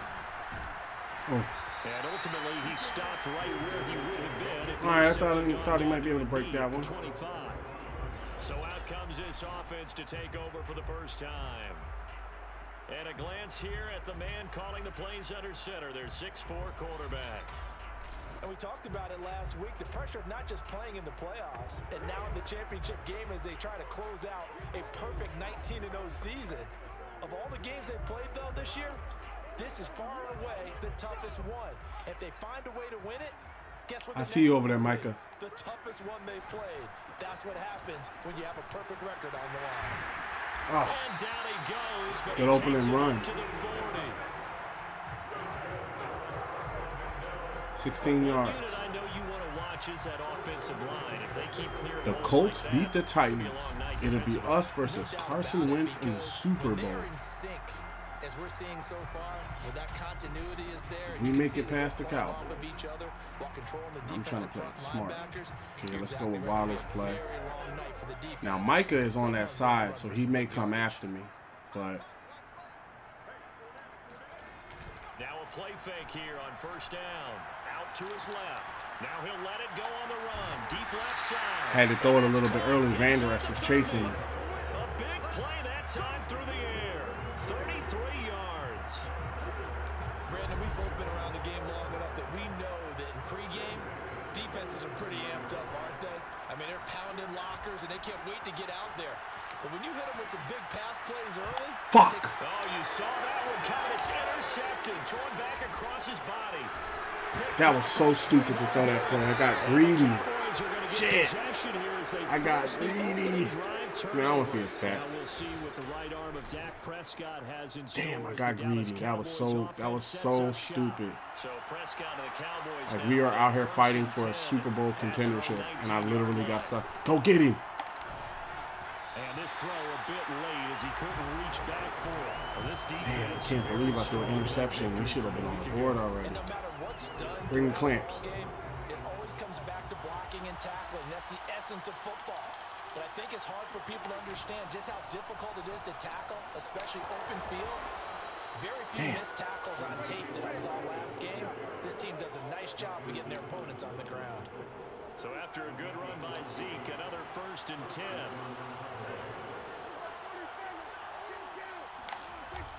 And to give this time to the tailback. No. And he is met at the line of scrimmage, and he goes down right there. No gain on the play there, 2nd down. Ladies and gentlemen, that is a force of nature in the defensive tackle position. Yes, Cover he's three. as big as they come, but still plenty agile. He's able to make a nice play there to swallow up the ball carrier. Looking to throw. Prescott. Man open. That's complete to Dalton Schultz. And he'll be out of bounds after getting this one across the 40. 8 yards on the completion. 3 tight ends, bring the strong safety, but play the air.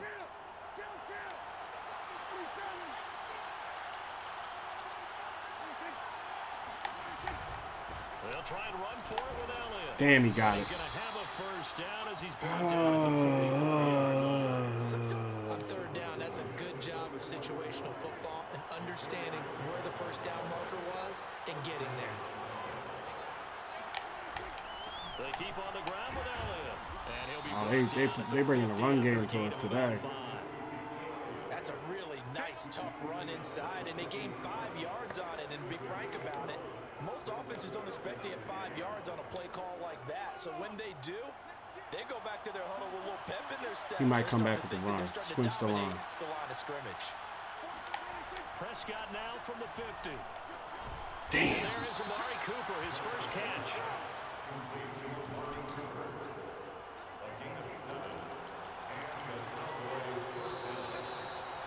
All right, end of the 1st quarter. No score after 1 on EA Sports.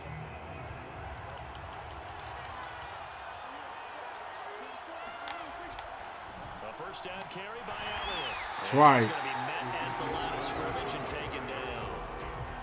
No gain on the play. It'll be 2nd down. Now that's a Cover 3. man that just made that stop, isn't it? But he's more than that. This guy's nimble and quick. More than a space eater, he just made a great play there. Got him. And he's going to go down. Back near midfield at the 49. For Fletcher Cox, he's been doing this for a lot of years, and another sack to his ledger there. Enough takes a start to have a good drive. Quite like a big loss on a sack, does it? Now they're looking at a 3rd and long, and suddenly the momentum shifted to the other side of the football. And old Mo is a very, very fickle man. Cover 4 quarters. They'll need a big play here. Will Dak and the Cowboys after the sack. It's 3rd and long.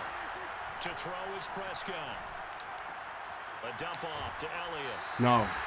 So nothing doing there. And that's going to make it 4th down. All right. Big stop. Big stop. Who stopped him?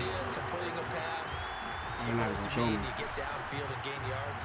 Especially on 3rd down. Yeah. Big stop. That could have been ugly. I threw an interception, and that could have been very ugly. Completed it all right and lost yardage.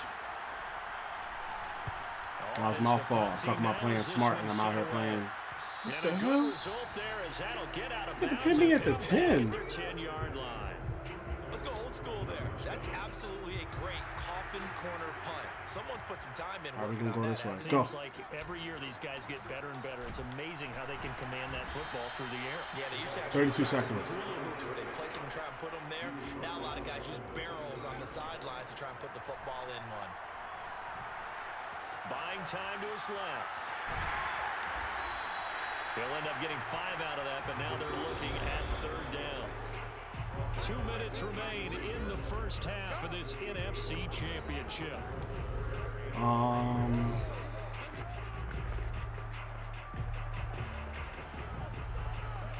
I'm trying to go away from Parsons, and I know Parsons is playing left. Okay, now he's not playing left. EA Sports halftime report in a bit. The coach is with us per usual as we start to look ahead, All right, Charles, boys. to our potential Let's matchups go. in this year's Super Bowl. Break it down, coach. Break it down. Fuck! Now the pressure comes and he goes down. Just inside the 10, back at the 9.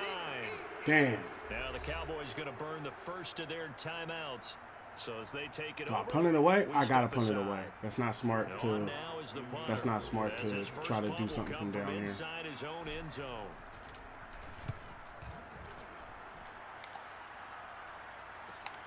Oh, good move. So possession goes over. Had to give it to him. here Had to on give the it to him and the because if Cowboys they will take would have been in like the first and 10. they would have been in like the Second drive 24. forthcoming here Damn. for the Dallas Cowboys. They've been playing the field position game thus far. No score. Second quarter as they come up on 1st and 10. Prescott from the gun. Oh my God! I know they are not going to call roughing the passer, and I was right there. Let's get the call. Oh, okay. Oh, I was about to say. Yeah, I was like, yo, I was right there. From the left side of the line. Cover 6. Hands got caught in the cookie jar on that one, and the flag came out. Penalty against him. Out of the gun. Here's Prescott. And he'll hit the slant route. That's caught by Cooper. Prescott urging his guys to go quickly. They need to get up and set. Now the defense He gonna try to run some down the field play. As they talk things over prior to this Cover upcoming 3. second down play.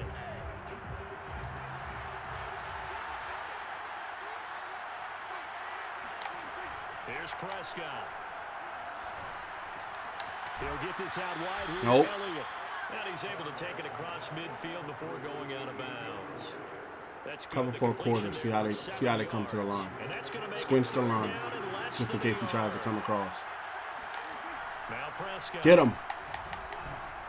We'll take that. For Cooper, and it's intercepted. Picked up by Xavier Howard. Past the 20. That's right. Take this one home. Big It's a time touchdown. defense. Third down, passing down. They throw the extra defensive back in there for a nickel package, and it worked out. But they kept trying to fake us out with the run. I'm like, no, they're gonna have to go to. They trying to go to the air before the halftime. It takes the weight off, you know. On that play, they completed it just to the wrong team, and it cost them 6 points. Because I was sitting there like, please don't let this Trying here for dude the extra score. point. And then I think they get it back at half because I think I got it to begin. Because I remember running it back and I didn't cross. Give his guys a 7-0 lead. So the defense creating some points, not only getting the interception, but then returning it to the end zone for the pick 6.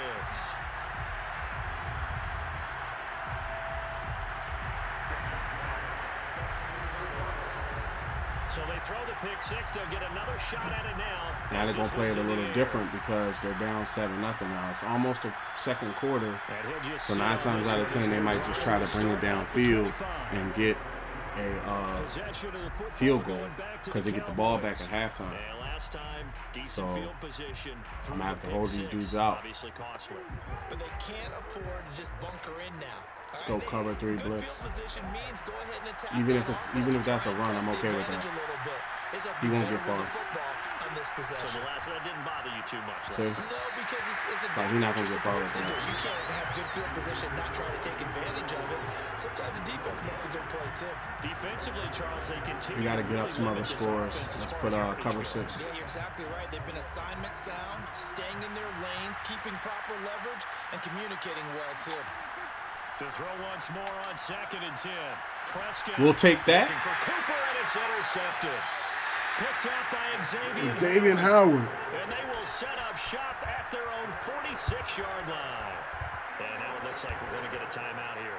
We've got a man shaken up. Who? The training staff takes a peek. Oh, no. Who is that? That's Ronnie Harrison Jr. Oh, I can rotate. I can rotate if I have to. That's what I'm talking about. Howard got 2 interceptions. The offense back out there. All right, Micah, they got both of their guys lined up on the side, and they're going split. So, defensive touchdown, so still can I run? Yet for this offense. Well, they're happy to have the lead. We got to cut them a little bit of slack. It's still early enough, just a couple of drives so far. But if this one goes nowhere, those adjustments that we talked about, they shouldn't wait for halftime. They should go ahead and start working on them right now. And they're going to speed things up here. On first down, he'll drop to throw. Flush to his right. And he's tackled a yard short of the marker. Good gain of 9 on first down. Now another timeout called for by Bruce Shoulder offense. will return soon. Okay, so he's down. So what we're going to do is we're going to rotate. 1 second, I got to run to the restroom.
All right, I'm back.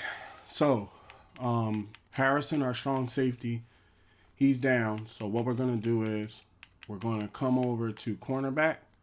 We're going to take Stephon Gilmore out. We're going to put Howard up first, then Surtain, Darius Slay, Asante Samuel Jr. And then we're going to bring in Martin because Martin can play the position very well. That's why I have him on the team. And then at strong safety, we're going to put Stephon Gilmore up top to play his position because rookie is not ready to take that position. And they are going heavily on deep passes. 34 seconds to go before Okay, 34 seconds. Let's see. They'll come up now on second and a We're pretty yard. close to a timeout. Touchdown. We're pretty close to a... They'll set up to throw. Steps away to his left. And this is caught Damn, that could have been a touchdown. and all the way to the 2-yard line there before crossing over out of bounds. A big connection on that one. 32 yards. That was risky. All they talked about was keeping him hemmed in and wanting him to make his throws from the pocket because they knew he was pretty dangerous if he got outside, and he just showed it right there. Pretty good arm, too. And take this one in for a touchdown. Taking it in from 2 yards out. And the Redwoods are able to widen their advantage. Partner, to I me, want to that get another touchdown something in. that's kind of rooted in that group seeing the future. What I mean by that is they had a plan. Let's find a way to score right here before the half. And now to give us momentum. Look at that going push. into the second half. Give us that cushion that we're looking for. They got that accomplished, scoring right before the half ended. Now Youngway Koo for the extra point. Remember the plan. Put up as many points as you can. And it's good to make it 14-0. Jordan Mailata's down. Let's see what that's about. There of just 4 plays. And it's culminated by a 2-yard touchdown run.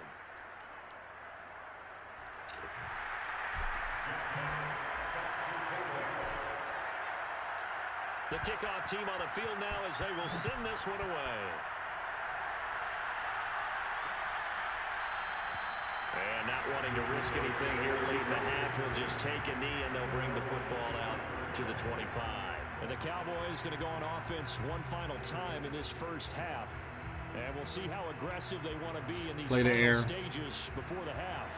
A little under 30 seconds to go. We'll see how they play it here on 1st and 10. Trying to shake off the interception from the last drive. He'll look to throw. And he's upended at the 33, following a good pickup of 8. The Cowboys going to use their... Okay, Jordan Mailata is injured. He has an ankle bruise. So he can no longer play left guard. So we're going to take him out, and we're going to put Parker in his position. Or actually,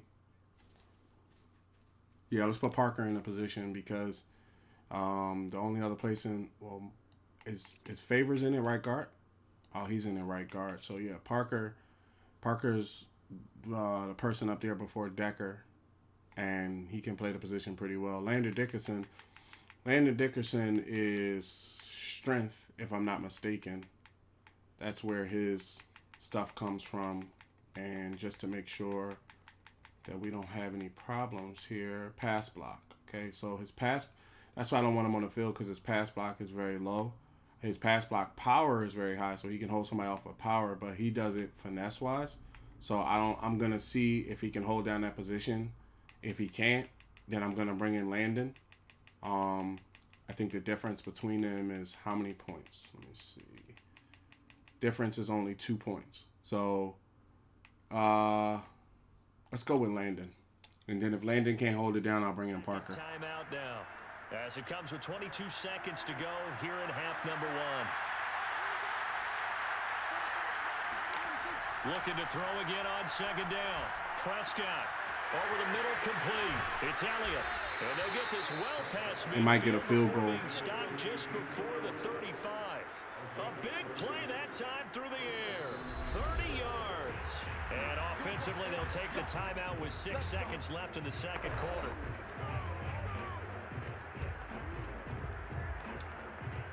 So even though it's 1st down, here's the field goal unit. So they're trying to play. They're trying to play little games for the field goal. Miss. Yes. No good. This score will stay right where it is. These playoff games have a tendency to be tight. You have to wonder if that missed field goal could haunt him later. Yeah, we're always looking for the key plays, right? The ones that we're going to magnify. Usually those happen in the second half or later in the game. All right, so you wanted to go to the air, right? Showing up here in the first half. The offense now at the line, ready for their next drive. 1 second, all that remains. Escaping the pressure right. This is Smith with a grab. He is out of bounds. Man, if I was able to stay in bounds, I'll let Coach call off halftime for you. So we've reached halftime here in the NFC. Hey, let's stick to the game. I don't want to put more time. The Colts won. Show with a trip to the Superbowl. I know. The Colts won. I don't want to break my immersion and stuff like that and then get cold or something. Okay, so I put the deep pass on for them because I feel as though they're going to start trying to go to the air because there's only 2 quarters for them to get 2 touchdowns, and then they would have to stop me 2 times for them to be able to get tied up. So, I mean, I'm pretty sure they're going to use Elliott. They're going to mix him in as well, but, you know, see, they zooming in on him. And they have work to do in the second half if they want to earn that berth to the Super Bowl. And I'm pretty sure this is where their coaches at halftime were saying, don't panic. And then let's go with the 3-cover spy. A lot of drastic changes to the game plan. Let's just get back to doing what we've been doing all year long. That should be more than good enough. Prescott on 1st down. Got it over man. It's Michael Gallup. And they'll get it up just short of the 45 at the 44. Should have saw that coming. I wasn't in coach's suggestion. Bring the Sam Crash from the right. On the move and able to catch it and try and get upfield and gain additional yardage. On 1st and 10, Prescott. Get him. He can't escape and down he goes. That's right. It'll be a loss of 7 on the sack, and it brings up 2nd. I'd say it's not panic time yet, but let's be honest about it. Empty possession here, not what you're looking for when you're down a couple of scores. Absolutely not. Trying to start the second half off on the right foot. Shouldn't Unfortunately, stop the whole defensive line. We got through the whole offensive line. Look at that. 1, 2, 3, 4 people around it.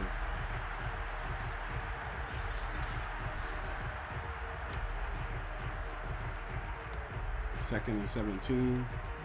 Oh, they dad gonna struggle to try to air Don't down. need it all back at once, but you figure they're going to need something here. 17 yards to go on 2nd down. Out of the gun, it's Elliott. And they'll take this one. And they're gonna go to the run to set up the pass. Well, if you're a football guy, that's a pretty run. Let's go cover 4 quarters. So they got to go 13 yards. The guy carrying the ball, but how about the people up front? Leverage, athleticism. They created some nice space for him. Now on 3rd and long, they'll look to throw. Get over here, boy. And he's going to be brought down here. Get over here. He could not get away that time, and it'll be a loss of 11 on 3rd down. That's right.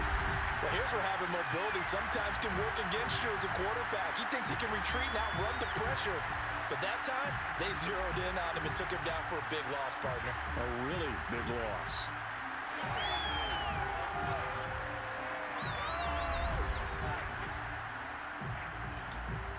And they punting it away. Now comes the Cowboys punter. This is where we're looking to get points, whether it be a field goal or a touchdown. Take some time off the clock, score again, give them the ball back after we score. And just a net of 31 here. Just want to run forward. We want to make it too complicated. Will take over with a new set of downs.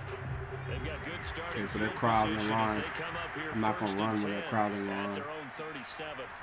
They'll come out throwing here to start the drive. I got wheels, brother. Room to run past midfield. And he'll take this down to the 40-yard line. And now it looks like they're going to be in the hurry-up. They go play action here on 1st down. Sliding out of the pocket. This one caught. It's the tight end Hawkinson. And he will reach the Keep him off guard. Keep him off guard. going Oh, I couldn't go again. Big connection on that one. 32 yards. That's right, TJ. We won a Super Bowl. We won another ring. Whether or not they're going to try to play conservative and protect this lead in the 3rd quarter. And I think this is something we're seeing more and more of in the NFL. Teams not playing to protect leads, teams playing to extend them. They'll try and run for it on 1st and goal. Ooh. And he'll be stopped up after only a couple of yards as he gets it down to the 5. In the 1st half, he was held in check on the ground, but despite that lack of production, they still have the lead. And they've got to feel fortunate about that. If they could actually get production from their lead horse, that would help open up this offense and widen this margin too. And he's going to have just a couple here with a marker on the field as well. Come on, Landon. So some holding over on the left side of that O-line. And I know for the guys trying to move those big defensive people, they'd love for them to stay in one spot. But they move around so quick and so fast that sometimes you just have to grab them. Showed off the toughness, but still corralled shy of the 5 at the 6. It's a solid pickup, 8 yards, but work still to do now on 3rd and goal. So going into the 4th quarter. Don't got to do nothing crazy. Ain't got to do nothing too wild. You're watching the NFL on EA Sports. They'll look to throw on 3rd and goal. Oh. And a dangerous throw there as that's knocked down and incomplete. All right, let's put this field goal up. They had a good drive going there, but a nice recovery by the defense these past few downs. Able to knock that one away on 3rd down and bring up what I think for the offense, an unexpected 4th down here. So that almost certainly the final piece to this puzzle, a 3-score lead. I don't think there's any coming back from there. Hey, Normally I'd get on you I'm playing every game till the whistle I blow, think you're bro. right in this case. This late in the game, 2 scores is tough enough. 3, I'm with you. That seems out of the question.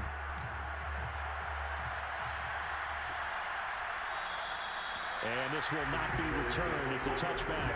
Carson Wentz ain't lightweight either. They got him playing it like he can scramble and stuff like that.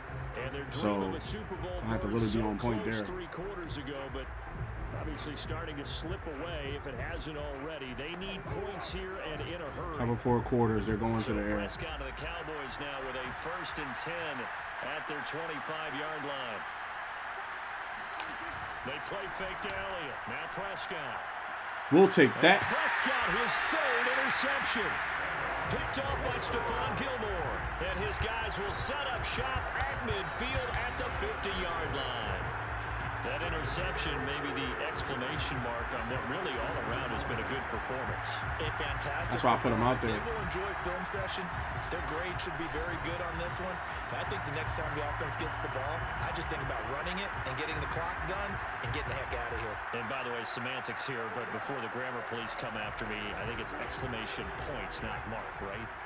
You're asking me? Seriously? Yeah, you're smarter than me. Everybody knows that. Listen, I go with what you say, my man. Flushed out right. And he's going to have to eat this one as down he goes. Looking to speed things up here, going with some tempo. That's complete. It's Kyle Juszczyk. And he's going to get this all the way down inside the 35. When you have someone throwing it that well, that confidently, you don't have to call the game in fear at all, do you? You just go ahead and play. Their confidence with a lead to throw it here in the fourth, and boom, he's on the money. Yeah, you don't have to tuck your head in and look like turtle at this point. You can just go ahead and play. 45 yards rushing for him now on just 6 carries to this point. I tell you, they didn't give it to him much for the first 3 quarters, but when they have, he's been efficient. Maybe they ride him more here down the stretch. Yeah, I'm not sure it was actually in the game plan for him to have as few carries as he has, but it might play out really well for them now. As you noted, if they want to ride him down the stretch, he should have fresh legs. A play-action fake. They'll look to throw. Steps away. And he takes it inside the 10 to the 8 before he's out of bounds. One, do nothing wild, too wild. Here and get 8. Well, he's proven real effective running the football. No one open, don't force it. Just get what you can, and that's what he's done very well in this game.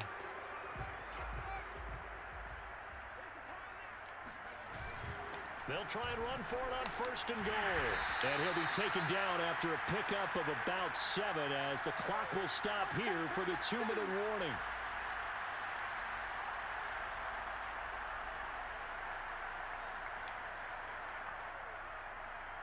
So it's our home team here in possession of the football as we come back. They've got a 2nd and goal now as they look to add a few more points here onto their total. And he'll take it into the end zone for a touchdown. A great effort there. His 2nd touchdown of the night. And the Redwoods are closing in on a Super Bowl berth now as they extend their 4th quarter lead. So the toss play effective, even down here near the goal line. Yeah, and you're hoping the defense can miss too many men to stop the run in the middle of the field and that your blockers can gain a little bit of an advantage. And when they do, foot race to the ball. Step slide. He had the speed to win that race. Curry for the extra point.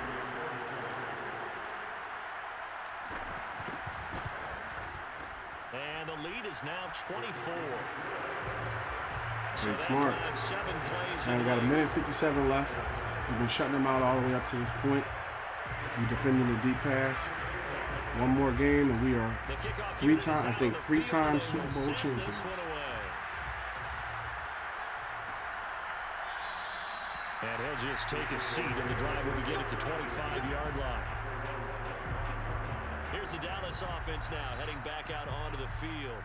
And their backs really against the wall now. And we knew how tough it would be for them. You're coming on the road, NFC title game, crazy environment, and certainly just not looking good here in the 4th. They go back to the air here after the INT on the last drive. He'll get this to Elliott. He'll be dropped after a gain of about 6. Now they're going to try to rush us. From the 31, Prescott. That one complete to Elliott.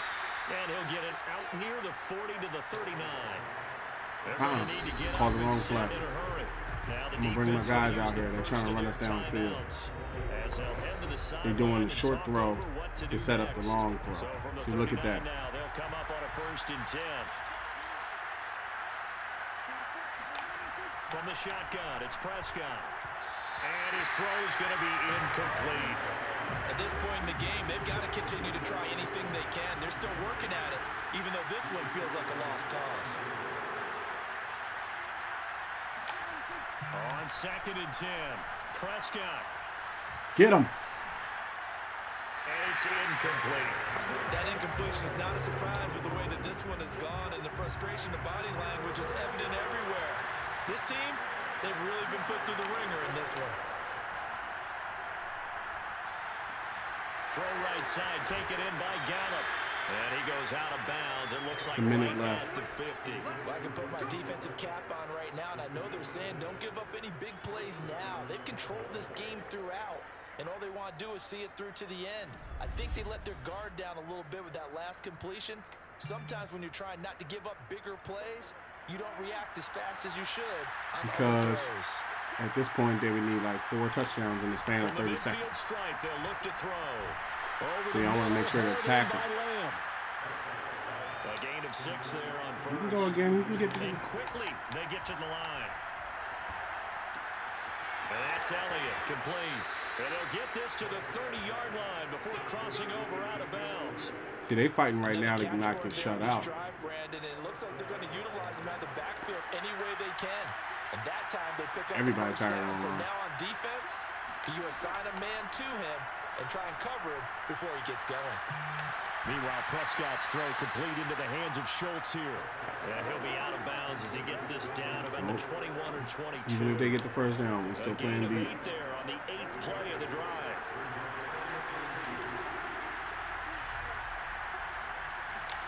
Throwing again on second down.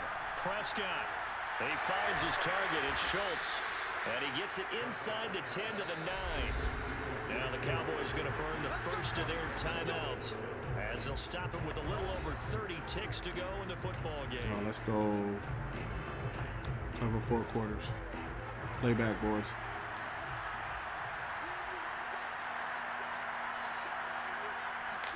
To throw is Prescott. Get on the ground. Go down, sacked right around the 17. The Cowboys going to use their second timeout now, as they'll stop it with 27 seconds showing on the clock. Second down and goal. Prescott.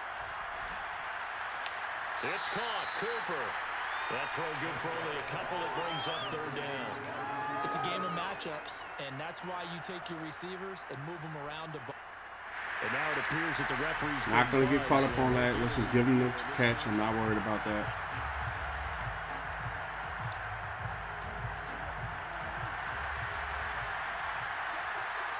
So the officials and the folks in New York got a second look at this one, and the call is going to be overturned. Meanwhile, on third down, That's how you play defense, Justin. You let him catch it, then knock it out of his hands. That's what I'm talking about. That's why I was wondering how he was going to play the free safety position. He's playing it very well.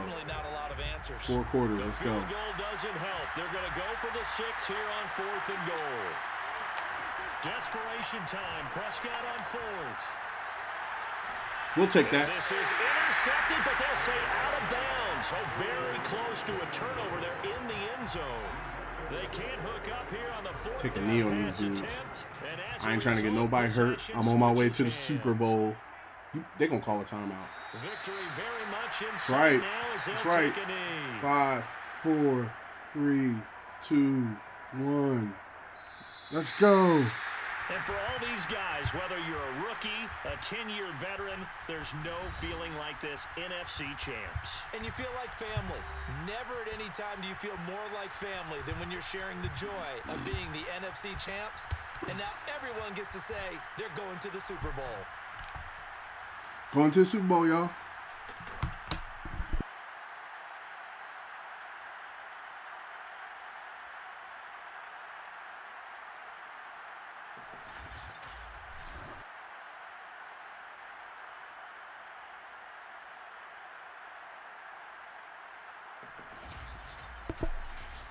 We did it. Shut the Cowboys out 24-0. No touchdowns, no nothing. And we are on our way to the Super Bowl versus the Indianapolis Colts. The revenge against Carson Wentz. Stephon Gilmore really stepped up. Put this on zone. He stepped into that strong safety position and played it very well. That was something that I had noticed earlier in the year. Okay, advance a week. The Pro Bowl, we can't play the Pro Bowl because we're going to the Super Bowl. Upgrade players. Devin Hadley. Let's put this on power. That way when it should bring up his break tackle. Oh, it's trucking and stiff arm. Okay. And then we can sim past the Pro Bowl.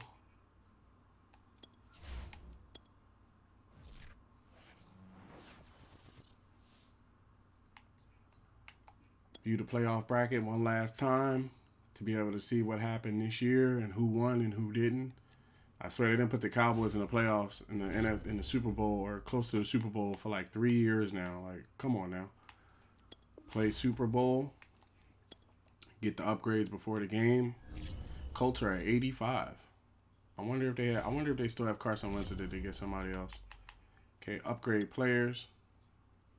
Lowry gets an upgrade, which is great. Put this on Power Rusher.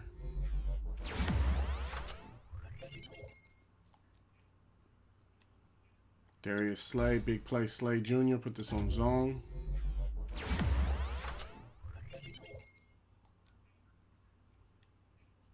Raheem Bowman, put this on Deep Threat. He's now a 92. Okay, we all going into this pumped up. Let's do it. It's Super Bowl time. Play the Super Bowl. Okay, I'm a 94. They're at 85. Let's make sure we change the playbooks.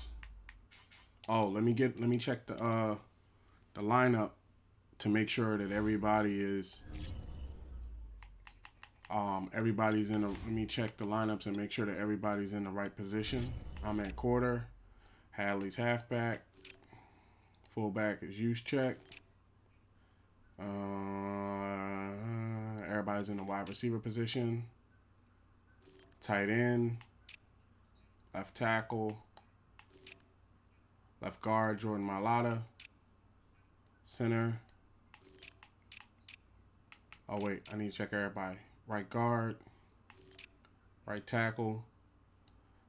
Okay, now, here's the thing. Josh Sweat plays it as an 86. I think because they had a strong line, that was probably the reason why he couldn't get to anybody. But he does play. He is going to play it better than anybody else. Like Romeo Okwara play at 82 and Jordan Brooks will play at 84. So it is probably better to have him out there. And he can chase down like Carson Wentz if he tries to run past him and stuff. Right end is Lowry. Defensive tackle is Fletcher Cox and Macklin. TJ on the left. Miles up the middle. Josh to the right. Everybody in at cornerback. Free safety running. Strong safety running. Long snapper is good. Third down running back is Hadley. Power halfback is Hadley. Slot wide receiver is Bowman. Rush left end is Josh Allen. Rush right end is Lowry. Rush defensive tackle is Cox and Macklin. Sub linebacker is Brooks, Watt, Jack. Slot cornerback is Martin, who's getting way better. Okay, yeah. I think we're ready to go. We're ready to play the Super Bowl. Final game of the season. It's all on the line. Let me put it in the chat.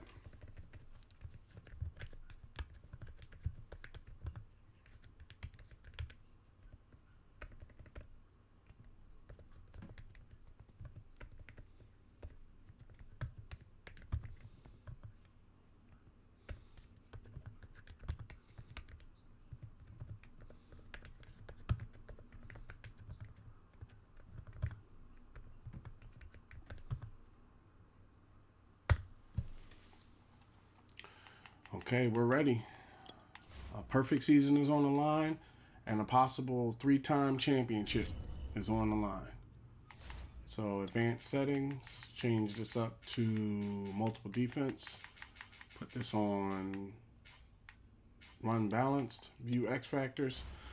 So I have Devin Hadley, Superstar X Factor halfback, TJ Watt, Superstar X Factor left outside linebacker, myself, Salt Aries at quarterback, Superstar X Factor quarterback. They have DeForest Buckner, Superstar X Factor defensive tackle. I have Stephon Gilmore, Superstar X Factor cornerback, Miles Jack, Superstar X Factor middle linebacker, Xavier Howard, Superstar X Factor cornerback, Josh Allen, Superstar X Factor right outside linebacker, Kenny Macklin, Superstar X Factor defensive tackle, Raheem Bowman, Superstar X Factor wide receiver, Fletcher Cox, the best there is, Superstar X Factor defensive tackle, Jordan Brooks, superstar X Factor right outside linebacker. Darius Big Play Slay Jr., superstar X Factor cornerback. They have Quentin Nelson, superstar left guard.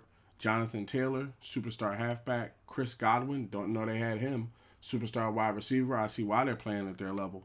Penny Sewell, superstar right tackle, is on my side. Patrick Surtain II, superstar cornerback, is on my side. They have Kenny Moore, superstar cornerback. I have Jalen Waddle, superstar wide receiver. Jack Fox, superstar punter.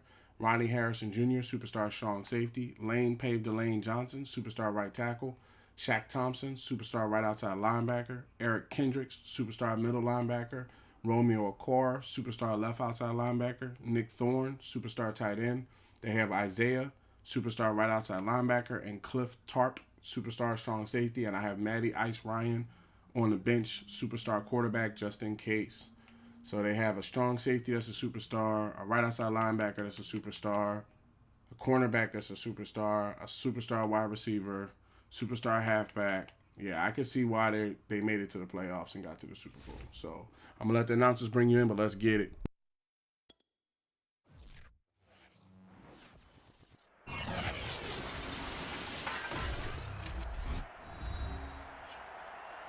Madden football is the home of the Super Bowl, and this historic matchup is brought to you by EA Sports.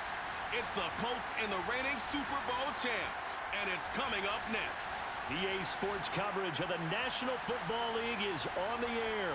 Tonight, it's all on the line. We play for the Lombardi Trophy, as it'll be the AFC champion Indianapolis Colts taking on the NFC champions. Brandon Gaudin along with Charles Davis, and what a season it's been for our AFC champions. I mean, this was a fight just to get to the Super Bowl. You got to figure that they are very battle-tested and ready. Who won I'd it? agree with They you won? 100% about that. You don't get there without having those types of attributes, and that's what you look for in a Super Bowl team. Character, confidence. These guys don't lack for either one of those. Now they're here. Now they're ready to win. Meanwhile, our NFC champions, they have gone through a lot to get where they are. Everybody knows their story this season. What's the key for them as they start this Super Bowl? Let's go full cliche on this one because it works. Remember what got you here. Been a winning formula all season long. This is a team that when we saw them in the preseason, we said they look like a group that has what it takes to be a Super Bowl winning team. He's almost gone. We've been proven right by what we've seen throughout the season. And they'll start this drive just across the 30. Pretty nice work on the return. So out comes this offense to take over for the first time. And here's a look at their leader, standing 6'4". And he comes in off of a tremendous game in the NFC Championship round 2 weeks ago. This has been a team all season long that's really taken their identity from their quarterback, and he's been very vocal in days leading up to this game that he believes that this is their time, and he's going to do all he can to will them to a Super Bowl win. Oh. And he'll scratch out only about a yard up to the 32.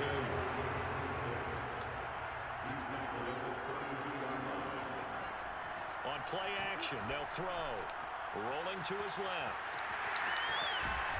And he gets this one to midfield before he's brought down.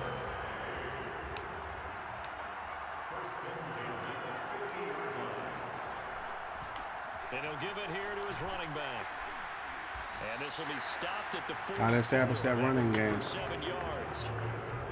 A nice run here early on. It doesn't take a great play caller to realize you want to establish a guy of his caliber with runs like this early because they'll pay dividends as the game progresses.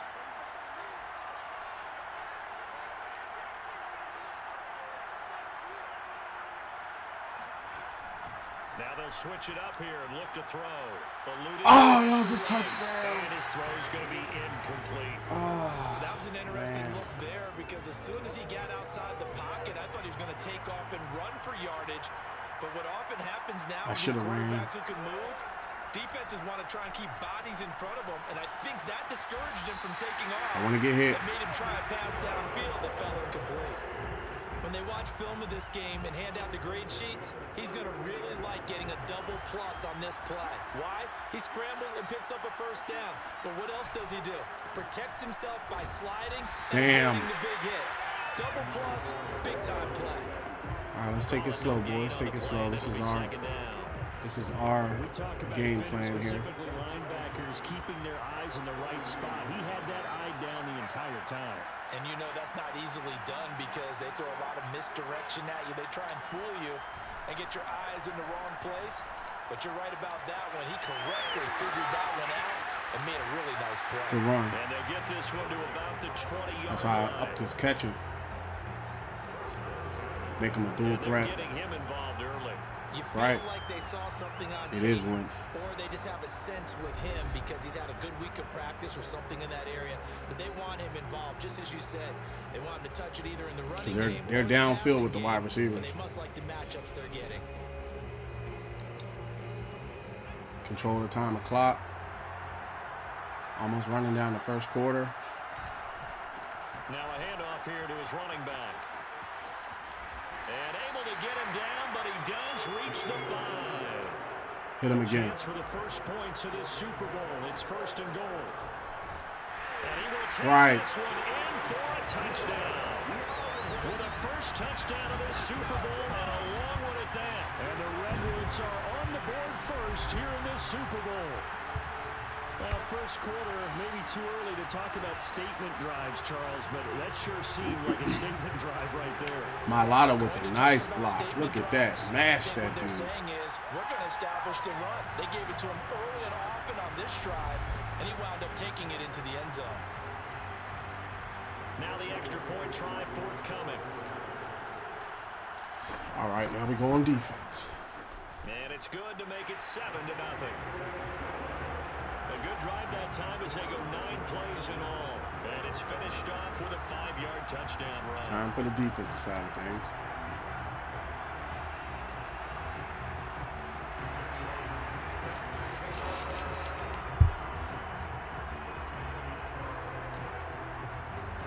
Set now to kick this one away, and off it goes.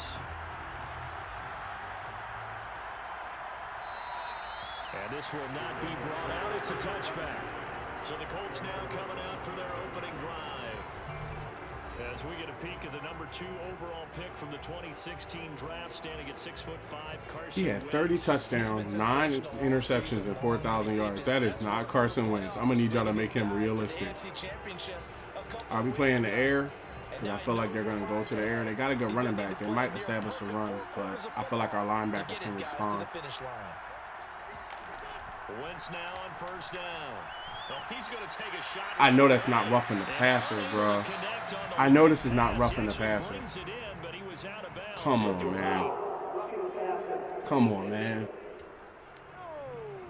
Come on, man. Well, this crowd does not like that call. Understandable reaction from them. That's exactly why I played the deep. He's throwing downfield already. Both know they're going to take care of the quarterback.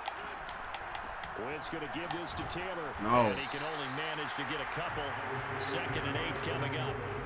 Cover It's time 3. for them to be good teammates right here. And what I mean by that is possess the ball for a little while. Get at least 2 first downs. Give their defense a chance to settle down a little bit after they give up a touchdown. That's right. TJ Watt, big hit. Reined in at the line of scrimmage. 2 runs in a row, but only 2 yards to show for it.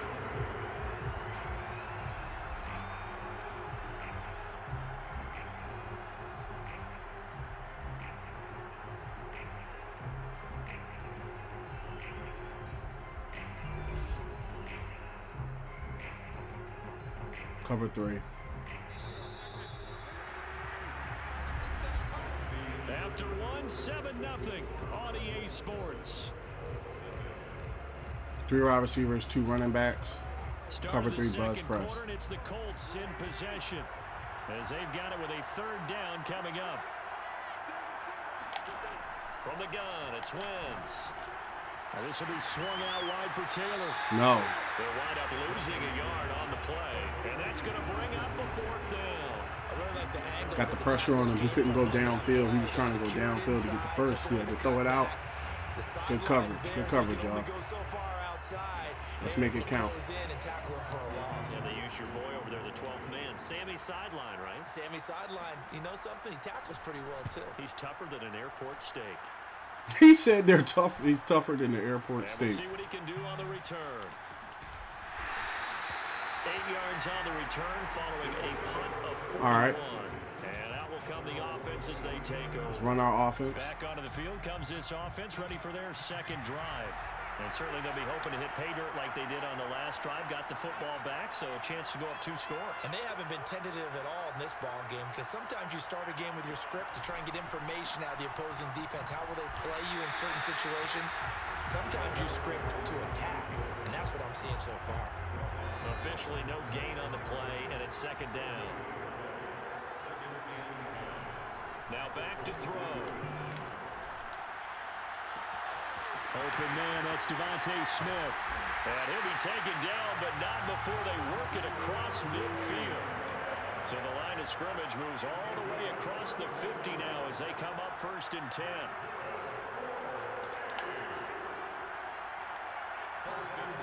Back to throw here.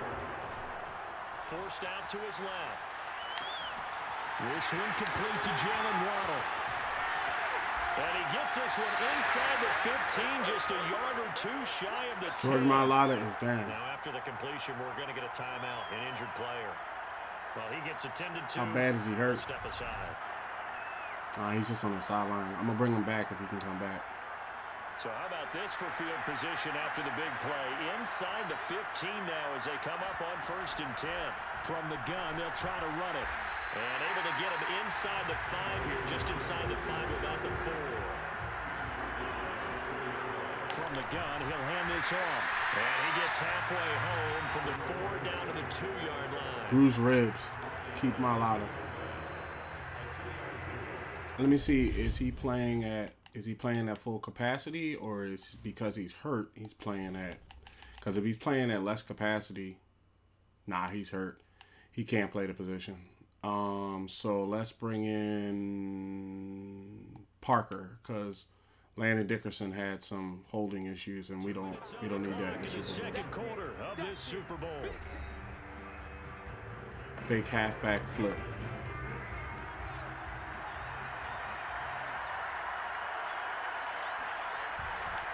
And they'll try the ground game here with the running back. And he'll take it into the end zone for a touchdown. A great play there. His second touchdown of this Super Bowl. And the Redwoods continue to look good here in the first half of this Super Bowl. So it was the passing game that got him down here. The closer to the goal line, it's the running game that gets him home. Certainly appears that they lulled the defense into thinking that the passing game was going to be it the entire drive. Nice change up there going to the running game to get him over the goal line. Putting up points, man. It's not about me as a quarterback making touchdowns or something like that. It's about us winning the Super Bowl and our year being what we wanted it to be. You know. So the drive there took 6 plays, and it's culminated by a 2-yard touchdown run.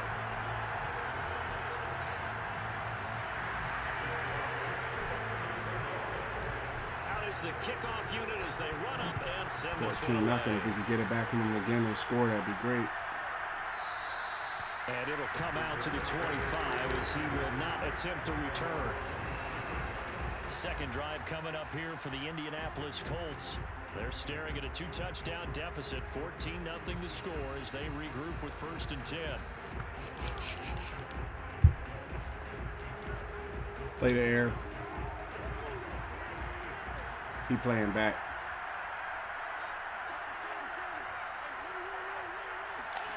Throwing now is Wentz. Get him, Josh. And this is going to be Josh can run him down on the side. Anything there on 1st down, even though he's still in the pocket. Carson, one of them type of dudes that'll scramble out on him. Just put that in a spot where the only people who can make a play on it are the trainers and the coaches. Well done. Throwing again on 2nd and 10. Wentz. How is That's into the hands of Mo Cox. How is that pass? You know, I'm not the type of person that gets rough and pass all the time. I have the sack record on 1st and 3rd, and I think it's because of his fast motion, his fast passing motion. After roughing the passer. Working from the gun, Wentz. He'll drop this down to Taylor. And he'll be taken down, but not before he gets into enemy territory. To throw, it's Wentz. That's right. Under pressure, and he will go down. sacked back at the 46. After the sack on first down, Wentz looking down. I trust my guys. What did I tell you? Going to be incomplete. Good effort there, trying to take a shot, but it's Cover third 3. down.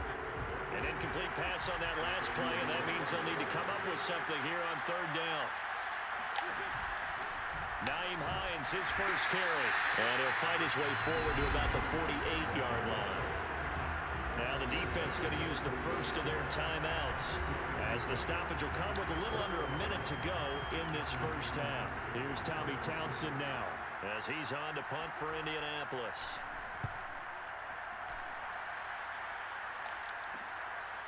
And this will be taken at the 13. Not gonna let him hit him and get the ball out. 20 before going out of bounds. They'll score that a 36-yard punt, and possession will switch hands, first and 10.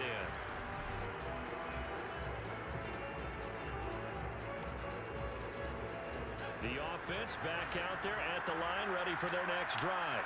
And with a 2-score lead already, they may just look to get this thing to the locker room. Dancing to his left. Go Bowman. He finds his Go man Bowman. complete. That's Bowman. Escapes the defender. Touchdown! Bowman. A big play there. 79 yards. Glad I made that trade. The Redwoods are feeling good as they extend their lead in this Super Bowl. Well, like so many wide receivers, he is a threat with the ball in his hands, and he's able to do his damage here after the catch. Yeah, and that was sheer determination right there. He decided before the play, if there was a sliver, he was going to take advantage of it. That's what I'm talking about. Turned on the Jets and took it all the way. And the next-gen stats show us the tale of how much yardage he was able to tack on after the catch. Now Younghoe Koo for the extra point. All right. And it is now 21-0. 21-0. They get the ball back at half, but we up 3 touchdowns. One of the fastest drives you'll ever see. Just one play resulting in the touchdown. The kickoff team on the field now as they will send this one away. And there will not be a return here. It's a touchback, and it'll come out to the 25-yard line. The Colts going to take over now late in this first half. And with a 3-score deficit staring them in the face, they might have to press the issue here and try to get points out of this drive. They're going to have to go down the field early. They're going to have to go far down the field. He's going to need time in the pocket, so I'm going to try to collapse on him. Throwing on first is Wentz. You can run all you want. That's a take that. And that's going to wind up incomplete. That should be illegal forward pass. Yeah.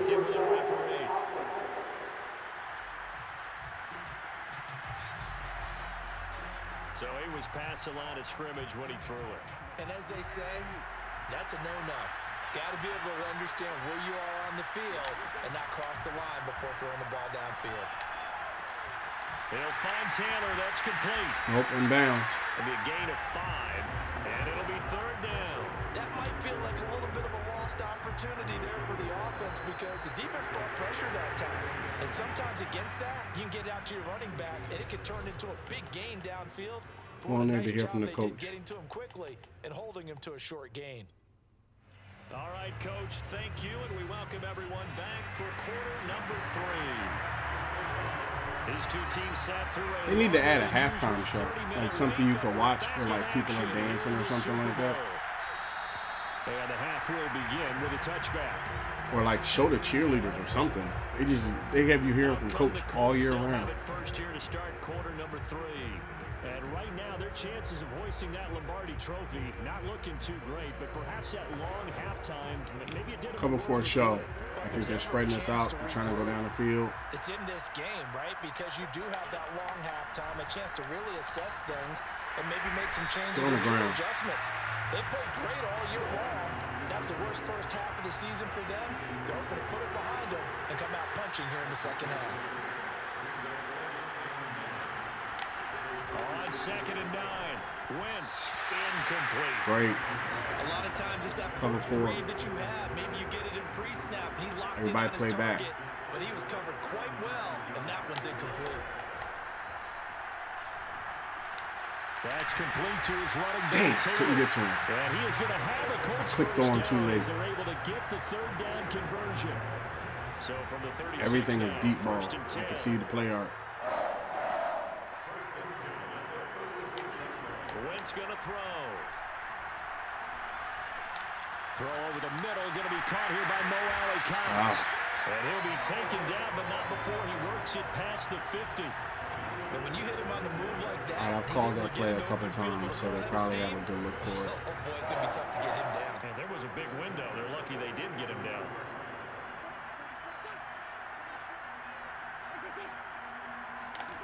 Now Wentz again. Get him. Escaping the pressure right. Oh, he ran for a while. He's corralled at the 40, but not before picking up 8. And that was not a bad scramble there on first down. Wasn't a bad scramble. Nor did he throw it away. He was able to take off, and now he made it a very manageable second and short. We saying blitz.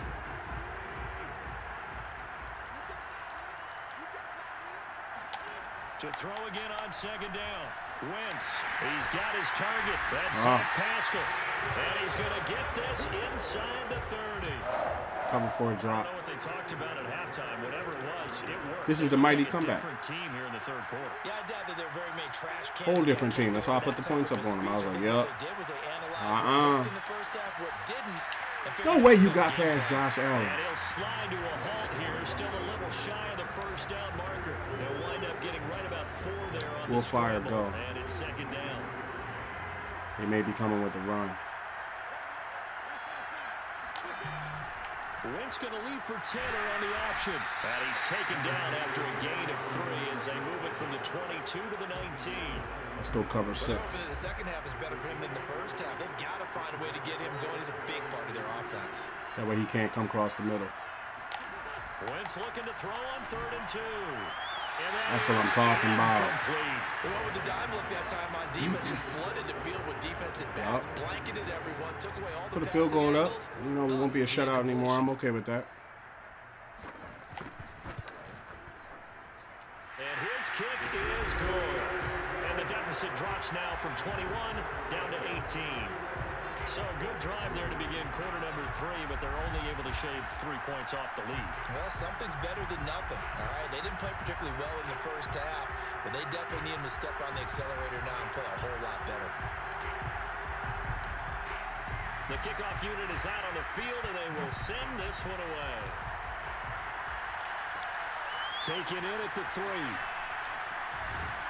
And he will be taken down here on the return on what will wind up being the final play of this third quarter. 1 quarter remains here in the Super Bowl. You're Take watching the time the off the NFL clock. on EA Sports. The offense now at the line, ready for their next drive.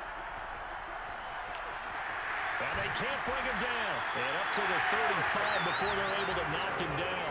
52 yards rushing for him now with a couple of touchdown runs to boot. For a lot of guys playing this game, there's no better feeling than running right through a tackle. He's able to lower his center of gravity and churn his legs for a really nice pickup. That guy wasn't there. That might have been a house call. If you look at it, I was putting him on the ground and about to spin off of him, so he had to have some help. Ball up to the 35 now as they come up on 1st and 10. They'll try and run some clock here as they keep it on the ground. Oh, nifty juke there. Not much fun for a guy trying to tackle it. And he's going to be out of bounds, but not before he takes it inside the 40. I know that play went to the left side, and that's what it was designed to do, an outside handoff there. But how about the whole offensive line being involved? See on the left side where the play was going, what they call play side, but how about on the back side? Just taking care of business to make sure no one can get there and disrupt it. Is the biggest key the left tackle? Without a doubt. Control that edge. Get out there. You want that left tackle. If you bring your tight end over there, either way, control the edge of the line of scrimmage, you got a chance to rumble. Go with it, Devontae. Down the middle of the field. Touchdown. That's right. Devontae Smith, 37 yards. And the Redwoods are starting to pour it on at the game's biggest stage. They are running away with this Super Bowl. And a nice job by him to catch the slant and then navigate and break free. And receivers love slant routes because it gets the ball in their hands so quickly, and oftentimes on the move. When they're on the move like that, then they get to use their best asset, which is usually their speed. And their speed sometimes, like this instance, can take them into the end zone. Koo able to connect on the extra point, and they open the lead up now to 25.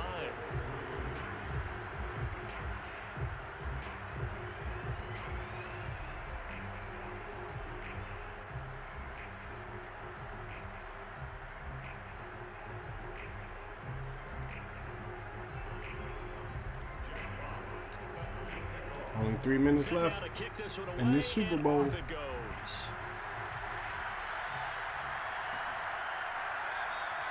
run back here, down to a knee, and this drive will start at the 25. Here comes the Indianapolis offense now. Nah, play the air. To take over.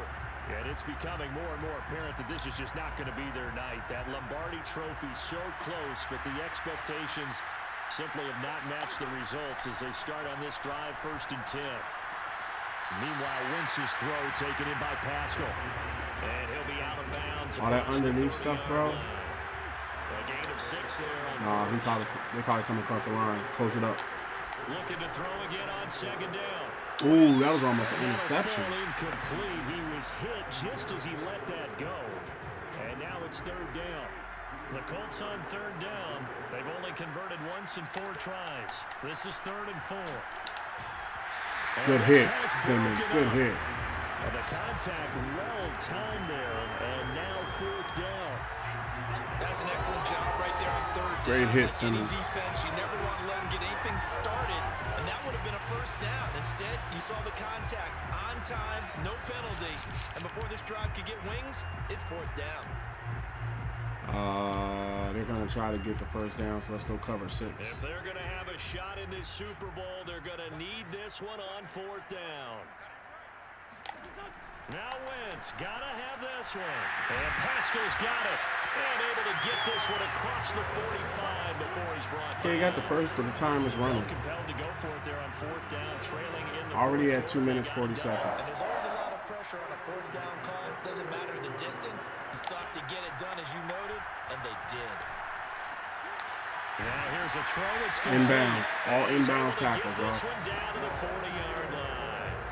So on the other side of the field now, it's 1st and 10 as they've got things rolling on this drive. Wentz to throw again. We'll take that. Double team, and it's intercepted. Picked up by Xavier Howard. Xavier Howard with another interception. 3 in the postseason. And he will take this. Hopefully they don't call it back. It's a touchdown. Oh, they zooming in on one of my players. They probably want to take it back. Oh, no. That's a 2-2 touchdown. Oh, no, they get it back. Oh, it's 1st down because he So the special teams penalty cost him. Hold on, let me write it in the chat.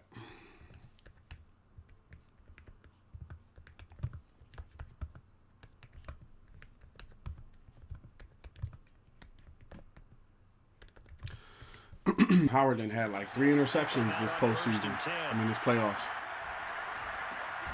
He is balling. Ooh, halfback is putting in work. That's it. That's what you want. Carson Wentz over there trying to get the team together. Come on, y'all. They're not, the one boy not even looking at him. He's like, man, I ain't trying to hear that. First down run got 5. Here's 2nd and 5.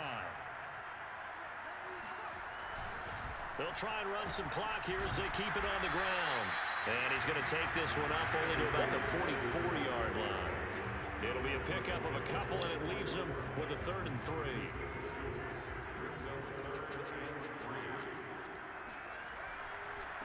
And he'll give it here to his running back. Well, this is going to depend on the spot, but it's not a very generous one. He looks to be about a yard or so short. I give it back to him. There, and it's going to bring up a 4th down. It's only 43 seconds left on the clock. Kick it short so they can't see if we can pin them deep. Get down there. That's right. Pin them at the 9. At the 9-yard line. And for an offense that is struggling, this is not where you want to start from. Pin him deep. You know, that way he can't just take it from the 25. Now we're at the 9. So he's going to be looking to either go to the air or he's going to be looking to run and get some space. I think it's still going to be the air, so we're going to play the air just so there's no last minute, you know, at least make them earn it if they do get a score. On first down, Wentz. First one inaccurate. At this point, down big. Cover 4 drop. This defense, they're just going to sit back, blanket the field as best they can. Yeah, this is actually the easy part of the game for them because, just as you noted, they can sit back, keep everything get to him, y'all. But they've blanketed the field the entire game. He can get that. A variety of coverages. And he'll be out right at the 35. See, what happens is when they have extended time, just to let you know, pro tip, when they have extended time like that, they're going to find somebody open. It's like the more time you give them, the more people can get open. 21 seconds, this one is sewn up, so even if y'all score. Thank you, guys. How is that not blocking the back? I'm going to run that back so you can see it, even though this game's about to be over. I want you to see this replay. Look at this replay. How is that not... Oh, let me see. How is this not blocking the back? Like, look, I'm playing defensive tackle, right? So, like, watch me get up off the ground, right? And then, like, he just literally pushes me to the ground again and falls on top of me.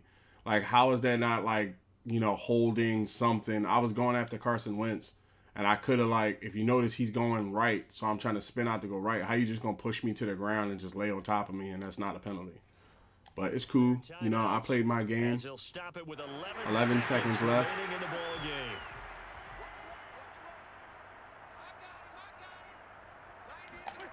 Again, they'll throw with Wentz. Go ahead and run. Ain't no time left. And that is incomplete. Stopping the clock. Man deep. 5 seconds to go. After the incomplete pass, here now is 2nd and 10. One final try now for Wentz. One last shot at the end zone. And that will be incomplete. And that's it. We are Super Bowl champs. Consolation TD, but it was not to be. And time has run out now on this game. So celebration down on the field for a good, hard-fought victory here. And it was their defense that led the way, allowing just 3 points, that lone field goal in the entire second half. And remember the old adage, offense sells tickets. Defense does what? Wins championships. We did it, 51 dynasties. We did it. 3 back-to-back Super Bowls. Wasn't easy. Just a field goal? That's a heck of a job. I mean, when they went out there with that determination and a pretty good game plan, pretty good idea what they wanted to accomplish, just love the execution, love the tenacity. I think Patrick Surtain or one of them dudes got MVP.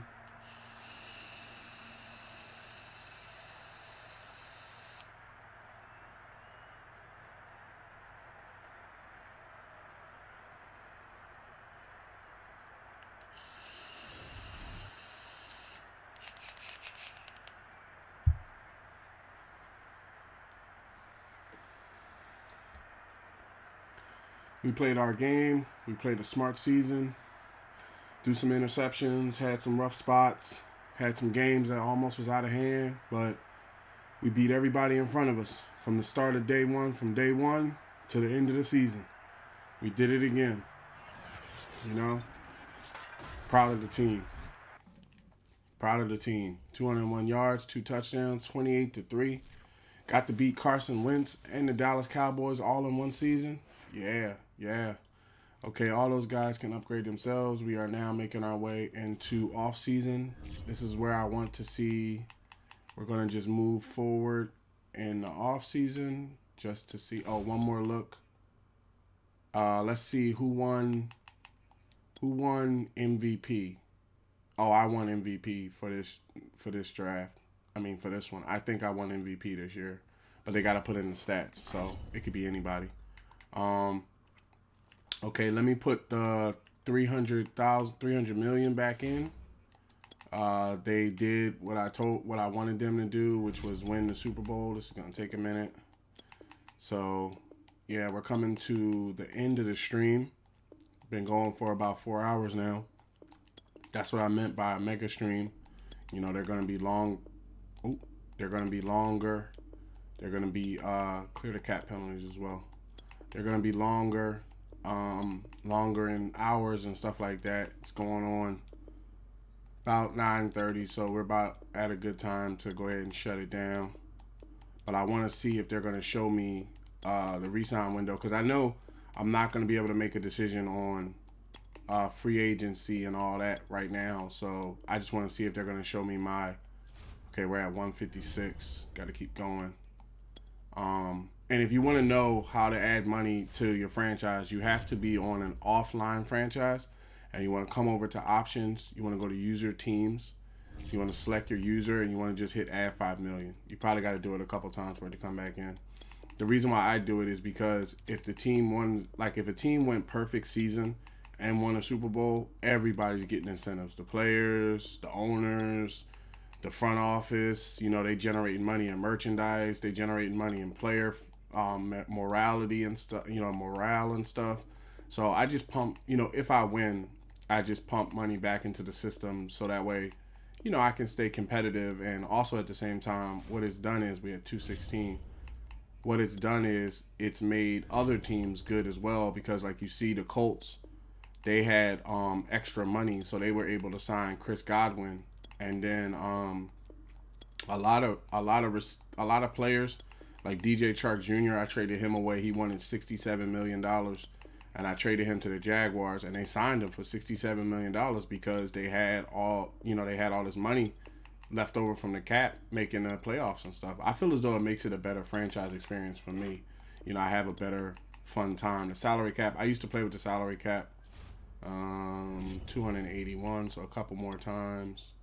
So this should be 285, 290, 295, 300. Yep, 301. Okay, so yeah, what it does is I feel as though it makes for a better experience, because now I can carry the 300 million into next year and put it towards anybody I need to put it towards. So, okay, manage staff. I don't think there's anything else I need to get for the staff. We can advance a week. I want to see, because I know there's going to be a re-sign period for Frank. 2007 recap, upgrade players. Okay, there's an upgrade out for Penny Sewell. Okay, put that on power. Penny's playing in 95, which is great. Okay, we can also get a look. We can kind of step forward a little bit and see what things are going to be looking like later on down the road. 2024 season recap. We won the Super Bowl. I was the MVP. Our coach was the coach of the year. I was the offensive player of the year. Fletcher Cox was the defensive player of the year. And the rookies and the defensive rookie were new people. So we won the 2024 Super Bowl, the 2023 Super Bowl, and the 2022 Super Bowl, and the Titans won the first one. So we are 3-time champions. We won 22, 23, and 24. So this will be my next season. So it will be, let me see how it works. So, because you only get 10 years, you only get 10 years inside of, the franchise mode before they make you leave. So basically, if I took the team over and, was it 2020? No, I took the team over in 2021.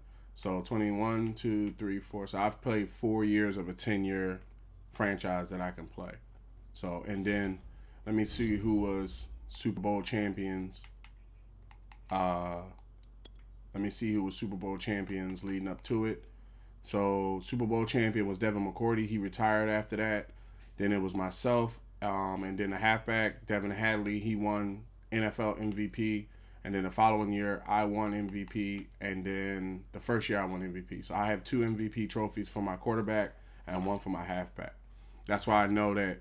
That's why that's what I was saying about keeping the 300 million and all that sorts of stuff, trying to take it forward, because I have a feeling it's staff moves. They've been staff moves. What's up?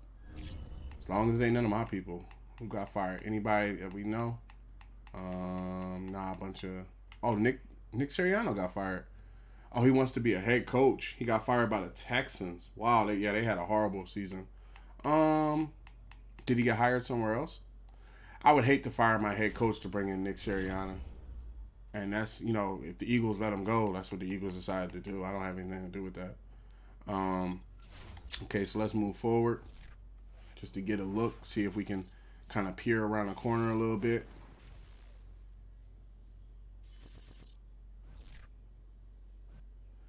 Okay, let's see the retirements because that's immaculately important.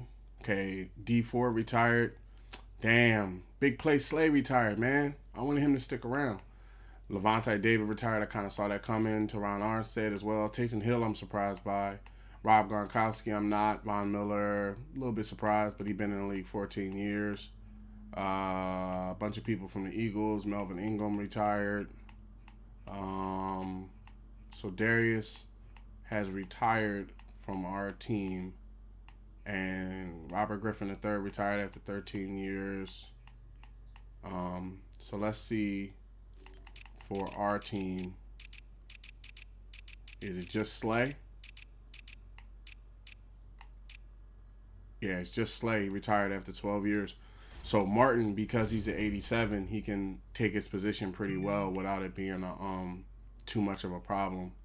Okay, re-sign period. Players ready to negotiate. Okay, so we have $14 million. Colin Kaepernick only wants $870,000 a year. So I think that's a good contract. I signed him to a 2-year for about $1 million.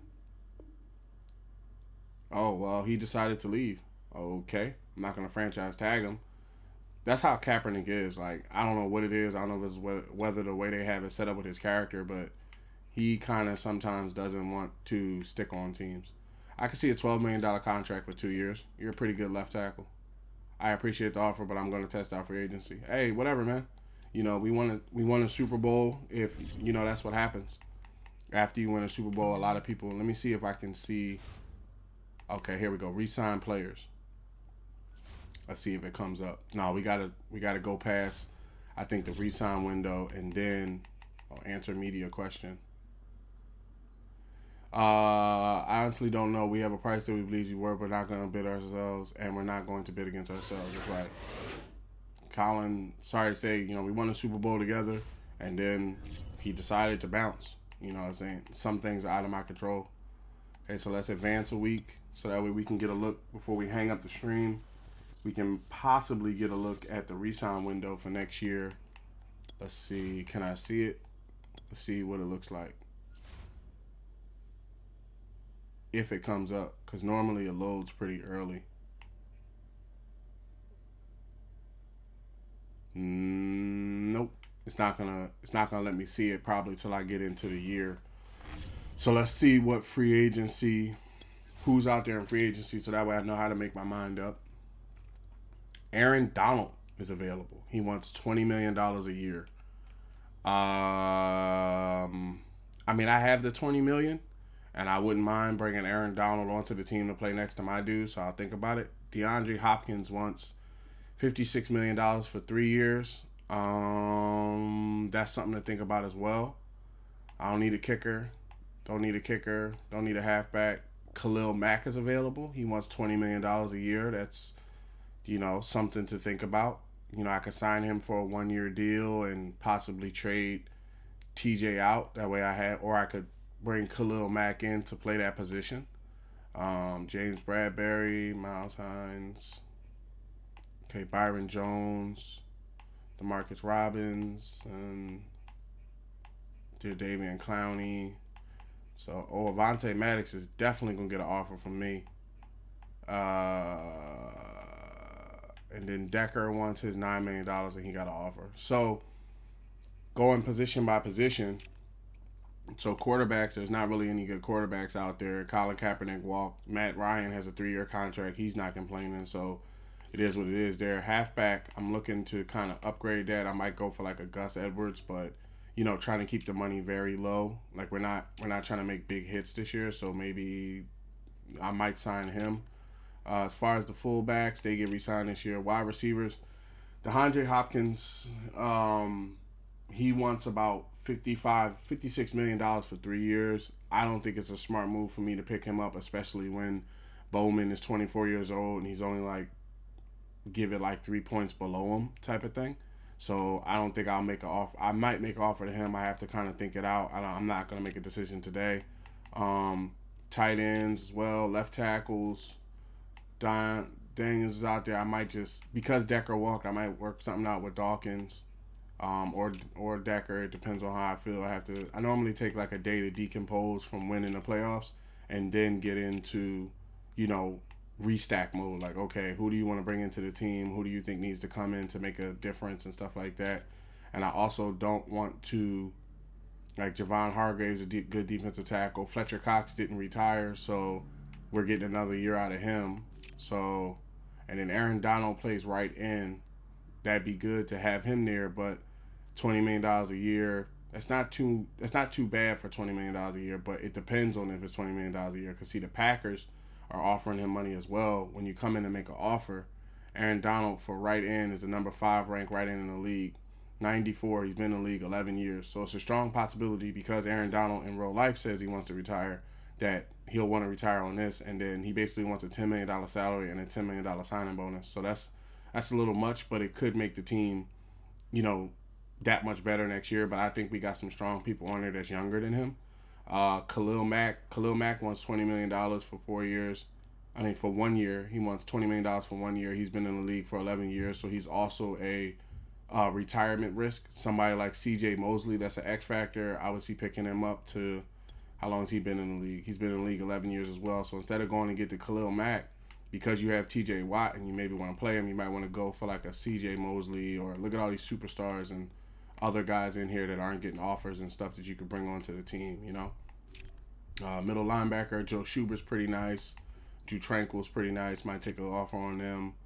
Trey Flowers only wants about $2 million. See players that only want like $2 million. Joe Schubert, cornerbacks. My cornerback I'd be looking back is Avonte Maddox. He probably be the only one.